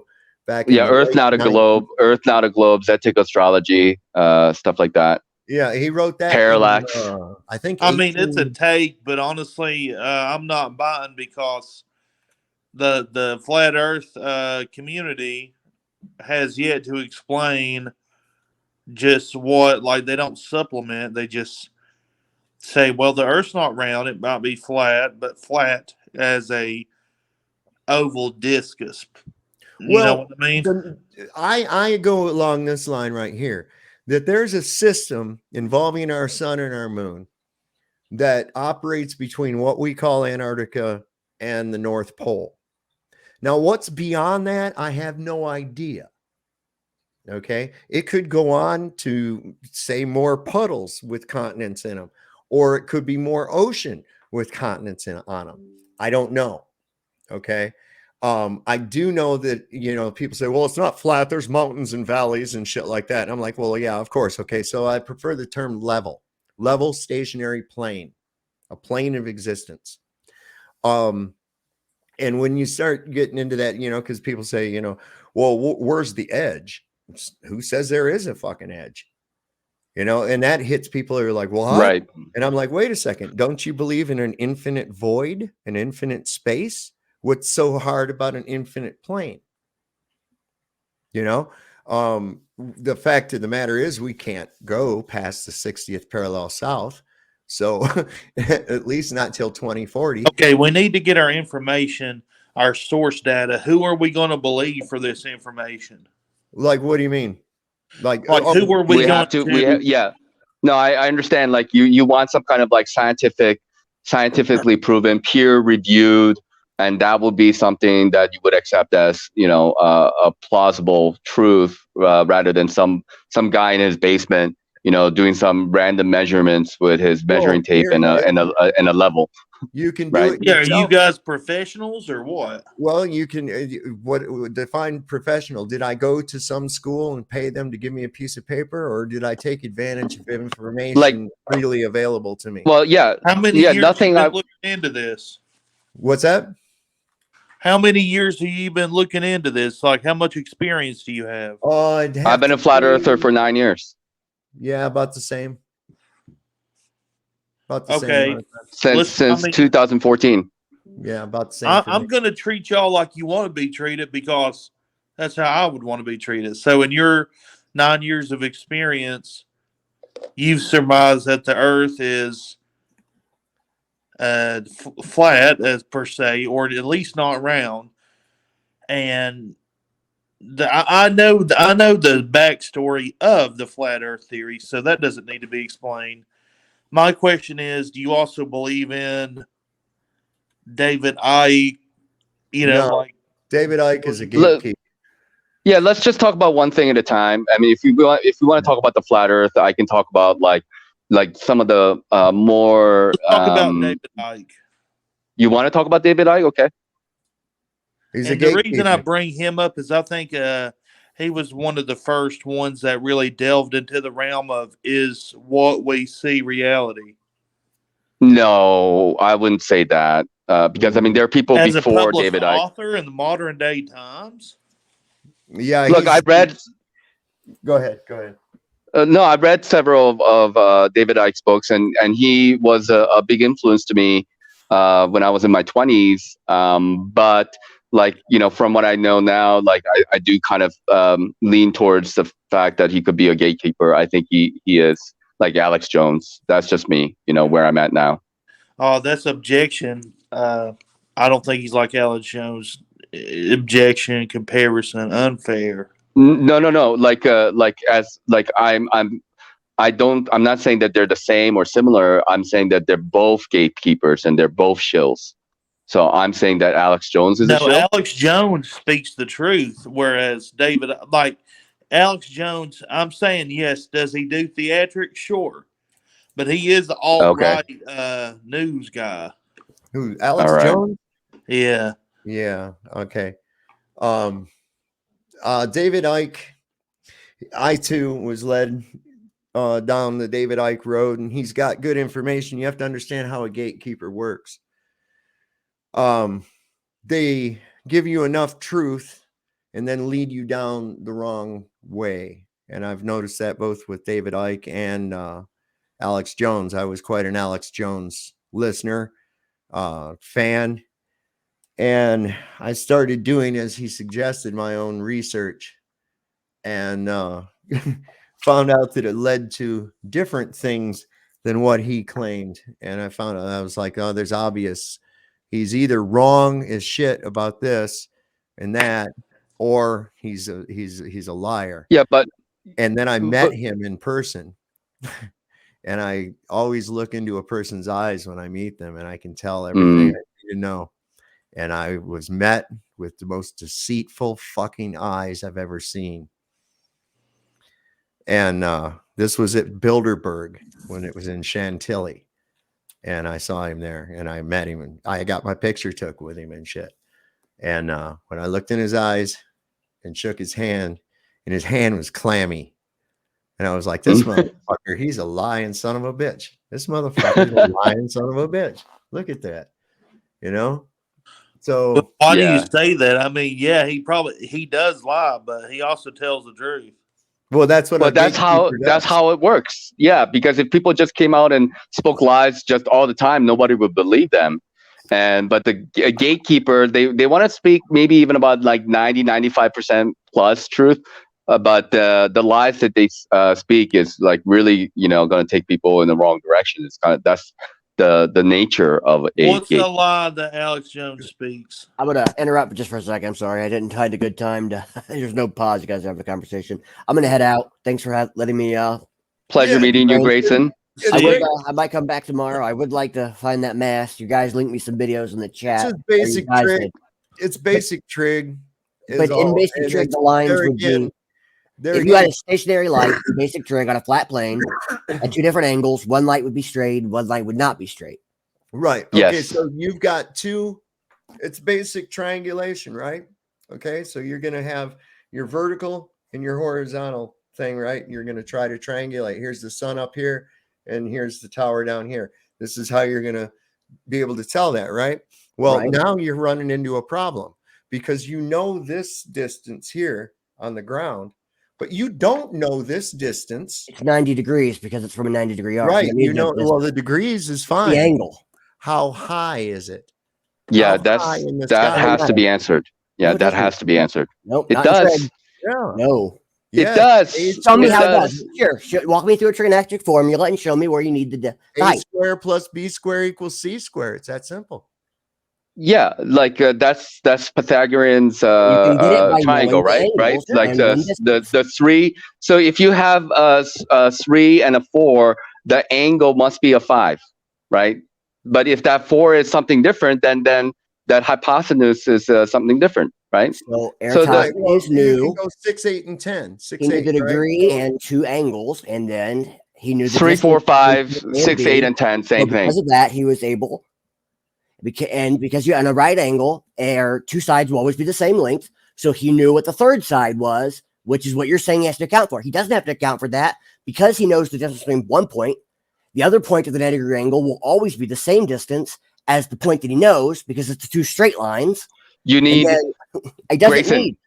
Grayson, wait 1 second. So you need to know the distance between the two towers. If they're two, wait, just 1 second, sir. Okay. Between the towers, I agree. You need to know the difference, the distance of the two towers. Yes. Yes. You need to know the size of the shadows. Yes or no? The shadows, not the size. Well, I mean, the size will be different. Whatever, because like what do you mean the angles of the shadows? Like how does the shadow? One needs to be straight down, so 90 degrees, and one can be any other angle. And because you have a 90 right, degree so angle, the size is different. So one has no size, and other one has a size. It wouldn't matter in a 90 in a right angle. Two sides are always the same, and you need to find the third side. Since he knew the two side lengths, the two sides are not always the same. That's how a right angle works. No, it doesn't, because I can have a length on the leg this long, and another length going up vertical 70 feet. It's still a right angle. Okay, you're talking about an isosceles triangle. An isosceles triangle will have the I need to look at hold on. Give me a minute. I need to look at the math. I haven't taken college level math since college. Can I just give you a visualization real quick, Grayson? Let me give you a visualization. Well, I want the math so that I can. Okay, and I'll give you the estimated numbers I believe you're looking for as well. Right after I give you the visualization. You just said it's proven on fly. I just want. So look at you're talking about the sun, the 93 million mile sun. It's coming down. It's making a straight shadow over one of the sticks, 500 miles away, right? It's making the shadow go this way, right? Because the Earth's surface is curved, right? That's what the claim is. Okay. Now let's say the sun isn't the size that they say and isn't the distance like we believe, right? Let's say the sun is, say, 30 miles wide, right? Let's just say that, and 3,000 miles high, right? So now you've got a sun that's a lot closer. It's only yay wide, 30 miles. So it's over to give you that 12 o'clock shadow. It can be over one of the sticks in the ground. The other one's 500 miles away. What do you think this local light's going to do as far as a shadow on the stick that's way off to the side of it? It's going to give it an angled shadow, even on a flat surface. That's what we're saying. But then it wouldn't give you a right angle, so you're not doing the Eratosthenes experiment. Yes. What do you mean it wouldn't give us a right angle? How would it be any different to give us how would it give us any less of a right angle than it would on Maybe the you're not far explaining it right. sun? That's why I need to see it. So I'm not a visual person. I am a man. I'm going to show you. It's green I'm screen. going to show you right Okay. now. All right. Okay. That's a right triangle, basically. Right. Okay. So would you agree that this right here, this L over here on this portion right here, is actually a right angle? That is a right angle, right? It's 90 degrees, so therefore it's a right angle. But if Correct. you notice, it's much taller than it is long. at the I base. could have been wrong about that. Like I said, I wasn't looking at the experiment at the time, and I haven't done So trig since high we school, have college, to have 20 years ago. a squared times b squared gives us c squared. And then by finding the square of c, that gives us the length of the hypotenuse of the right triangle. This is why it's called a right triangle, is because it's a right angle. The leg and the base do not have to be the same size. I right could be wrong about that, but I know somehow he was able to get the second distance so that the third distance calculatable by measuring the angles. And you still I have may to be know wrong how- about that. So I'm reading the maths currently and Well, you trying to have work it have- out. But I'm also you talking. have to have b squared. You have to have the b You squared. only need to know two. You only need to know two of the sides to figure Yeah. out the third side. Right. So he was able somehow, and I meant to read. I'm trying to read it, but I can't talk and read at the same time. And I'll figure it out by tomorrow night, and I'll come back. But I do need to see the version of math. So it would have to on your be side. c squared minus b squared. As long as he has two Or sides, you can c figure out the squared third. minus a squared would give you b squared. Right. As long as you have any two sides, you can figure out the third. Yep. But there again, it only gave him an angle. It's not giving him a height. That's an assumption. There was an assumption made there. I don't think he made an assumption, but again, I haven't read the thing in a long time, and I've only listened to people talk about it. And apparently, You see what the problem was in that Carl Sagan video, though, right? I wasn't paying attention to the Carl. Okay, Sagan what he videos. was You guys doing were is yelling at each other. he was outside in the sun with a little model with two little sticks sticking up on it, right? So what's the problem here? Well, we're completely way out of scale. Wouldn't You're matter. still using the same sun that he used, and then trying to recreate 50 or 500 miles or whatever by bending the piece of paper. I'm And it's- certain that it wouldn't matter, but I need to No. remember how to do the math before I can tell you why. Yeah, the distance of the light source absolutely matters. It absolutely matters. This is one Okay. of the reasons you can look and see that it's a close sun. Then just because walk of me the through the math on why it matters. That's all I need. crepuscular rays. Okay, because of the crepuscular rays, that Yeah. shows that it's local. And even when it comes through clouds, like I have on this background, I'm going to put this up on behind me.